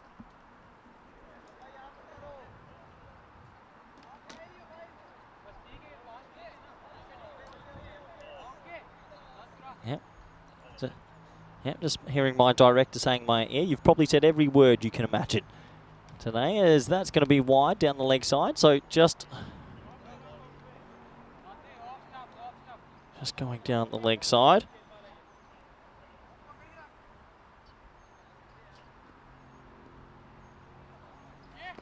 And this time, little inside edge. So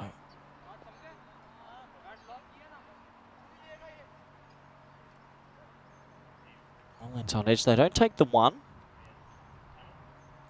82 for 1. Full toss. Oh, he misses out on that. It's been signalled a no ball, so that hurts. So it's going to be a free hit this time as well, as they've been able to get that rate all the way down to almost 6s now. And they're doing a very, very good job indeed. These two batsmen have come out here and they basically said they're not too worried about the total runs. They're going to get there and do their thing, and that's exactly what they're doing. That one's a little bit off the bottom of the bat for the free hit, and Gucci would have been run out by a mile, but he'll get through for a 1.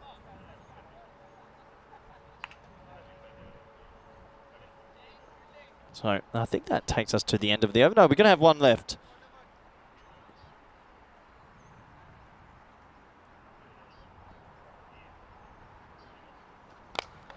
Oh my word, gee willikers. this man is just hitting huge sixes. This is incredible. Incredible to witness. And it does turn to 22 off 24. And what a shot. What a fantastic shot. And it goes all the way. Really good batting, and he timed it beautifully.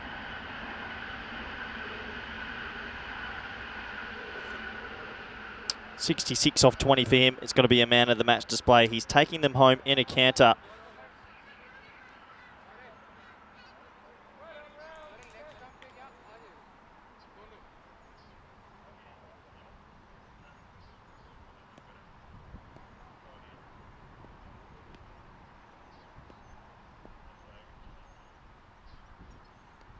Gucci, what a shot. That's to me in the commentary box. Here it comes, and, well, I tried my best, and unfortunately, I couldn't stop it.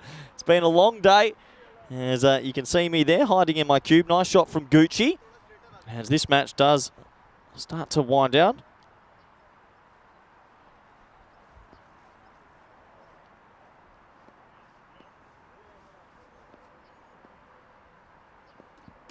$18 required. Make that 17. And they'll just scamper through for a single. So 1 run there to the Gooch. Score is 96 for 1 in an incredible 6.2 overs.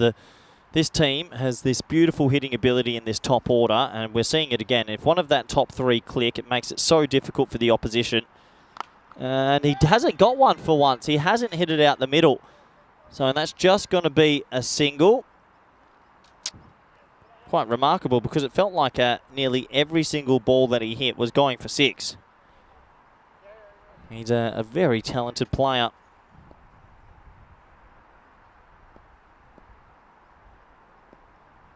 .97. Gucci just helps himself to a little push into the offside, and good batting. The game's been killed from this amazing partnership. It really has.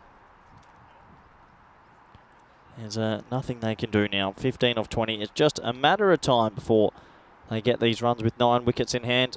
A brutal display and a fantastic display.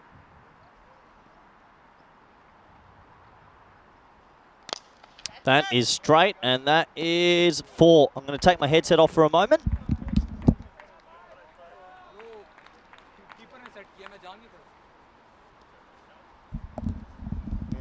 And that was a pretty good throw by me. I'm glad my shoulder still works. Let's have a look at the fielding display here. I moved over to my right. There we go.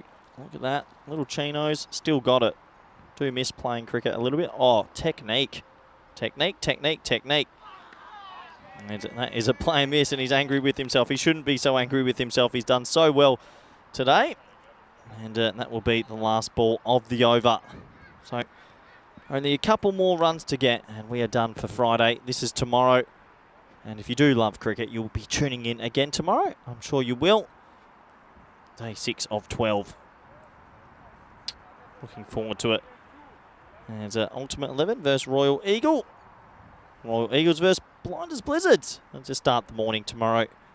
Looking forward to those 2 matches. Nice message coming in my Instagram from Samir Ray. I love your voice. I like your commentary. Thank you, Samir. That's a lovely compliment to get at the very end of a long day. I think I'm going to rest my voice tonight. Feels like it's about to fall off.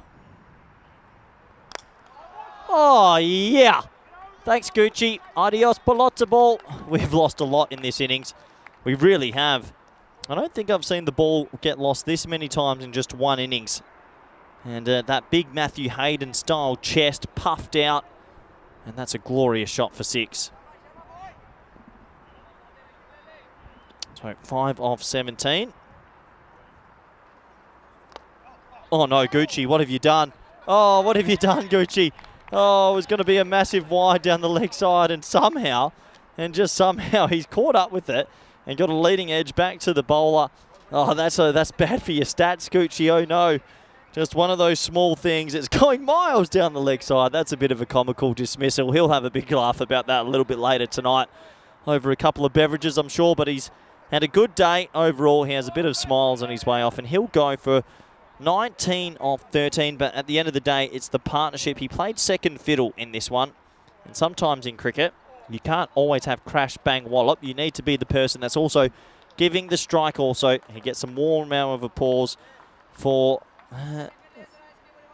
for the big smiles. Well done to him.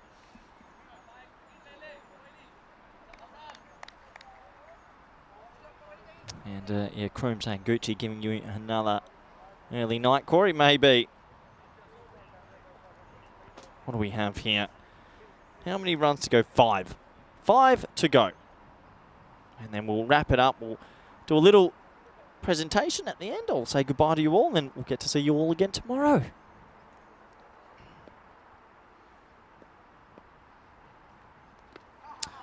That's off the pad and just a dot ball, so we keep going.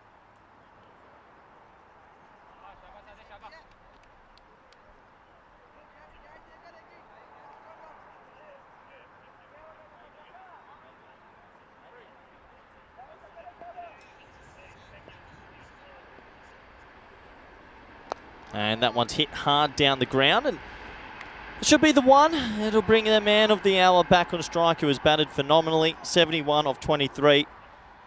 And he has one more big shot to play, I reckon, in this, just to cap it off. He deserves to hit a 6 to finish this. Oh no, he's got to get out. This is going to take more time. Collision. Oh! Well, I don't think that would have been the best way to finish the day. Oh, the things you see on the ECN, he's dropped a sitter and then he's dropped it straight to his mate, and his mate's then dropped it here and there.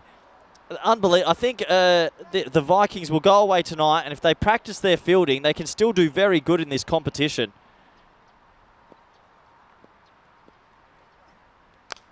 And that will do it. 6 runs over the offside. And, well, that is an amazing, amazing shot. Amazing game. And, well, I can't believe it. They've chased it down in 8 overs.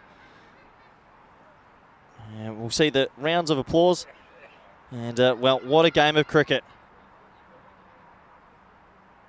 And you can see everyone happy. There's good sportsmanship between these teams. It's been a really good camaraderie between everyone as we get through to the end. And we'll have a quick look at the highlights in a moment. And this is what's coming up tomorrow, these teams. And, well, 5 games, live games. Looking forward to it. I'll be here in the morning before heading back to NL. But, yeah, looking forward to the morning fixtures. It should be really good. And it will be an exciting day of cricket. And it's been another exciting day today, as we do get to the highlights. And, well, I'm just doing my little wrap-up. Here are the highs. Here are the 6s. And, well, I'll get you through all these highlights shortly. And I have to admit, I've run out of voice. It's finally gone. I'm running out of words to say. It's been one of the longer days for me in my existence. Let's just sit back and enjoy some power hitting. He's hit the ball to long parts. He's hit the ball all parts, whatever you want to name it. He's gone out there with a Gamage and hit it everywhere. A fantastic display of power hitting. And for him, he will probably get man of the match, I imagine. I don't have any say on man of the matches, but there I am. Hello, smiles, still pretending to be super happy. But no, it was a lovely day of cricket, good action, and overall, I think we're seeing one of the hot contenders, the Budapest Blighters, in this competition. They are very, very good, and well, this was the last sort of blooper of the day. A bit of fun, and that sums up the Vikings' sort of day. Just a little bit disappointing in the field, and if their fielding improves, they're actually quite a decent team. So, smiles all round. I need a big glass of water. And let us wrap up today. Gooch, 25 of 15. Asanka, 72 of 24. 116 for 2. And what an incredible display of power hitting that was. We have a quick look at the bowling figures. And 1 for 31 there, 1 for 29. But really, a difficult day for all the bowlers. As, well, runs just kept on pouring, and that takes us through to another day complete on this Friday. So that is going to be it for today. We had 5 live games. Pretty exciting, a little bit topsy-turvy. The Sixers in this country are fantastic to watch. I just want to say a massive thank you to all the supporters out there that have tuned in throughout the day and have kept me occupied. I hope I didn't bore you too much. A massive thank you to all the players, the ground staff, the Blue Crew, Spring Productions, Anders, who's been in my ear all day. Everybody that's been texting me and keeping me occupied, because that was a long day of talking. Do make sure you join us back again tomorrow. It's Saturday. We will have 5 more matches live here on the ECN network, and it's bye for now. Mwah.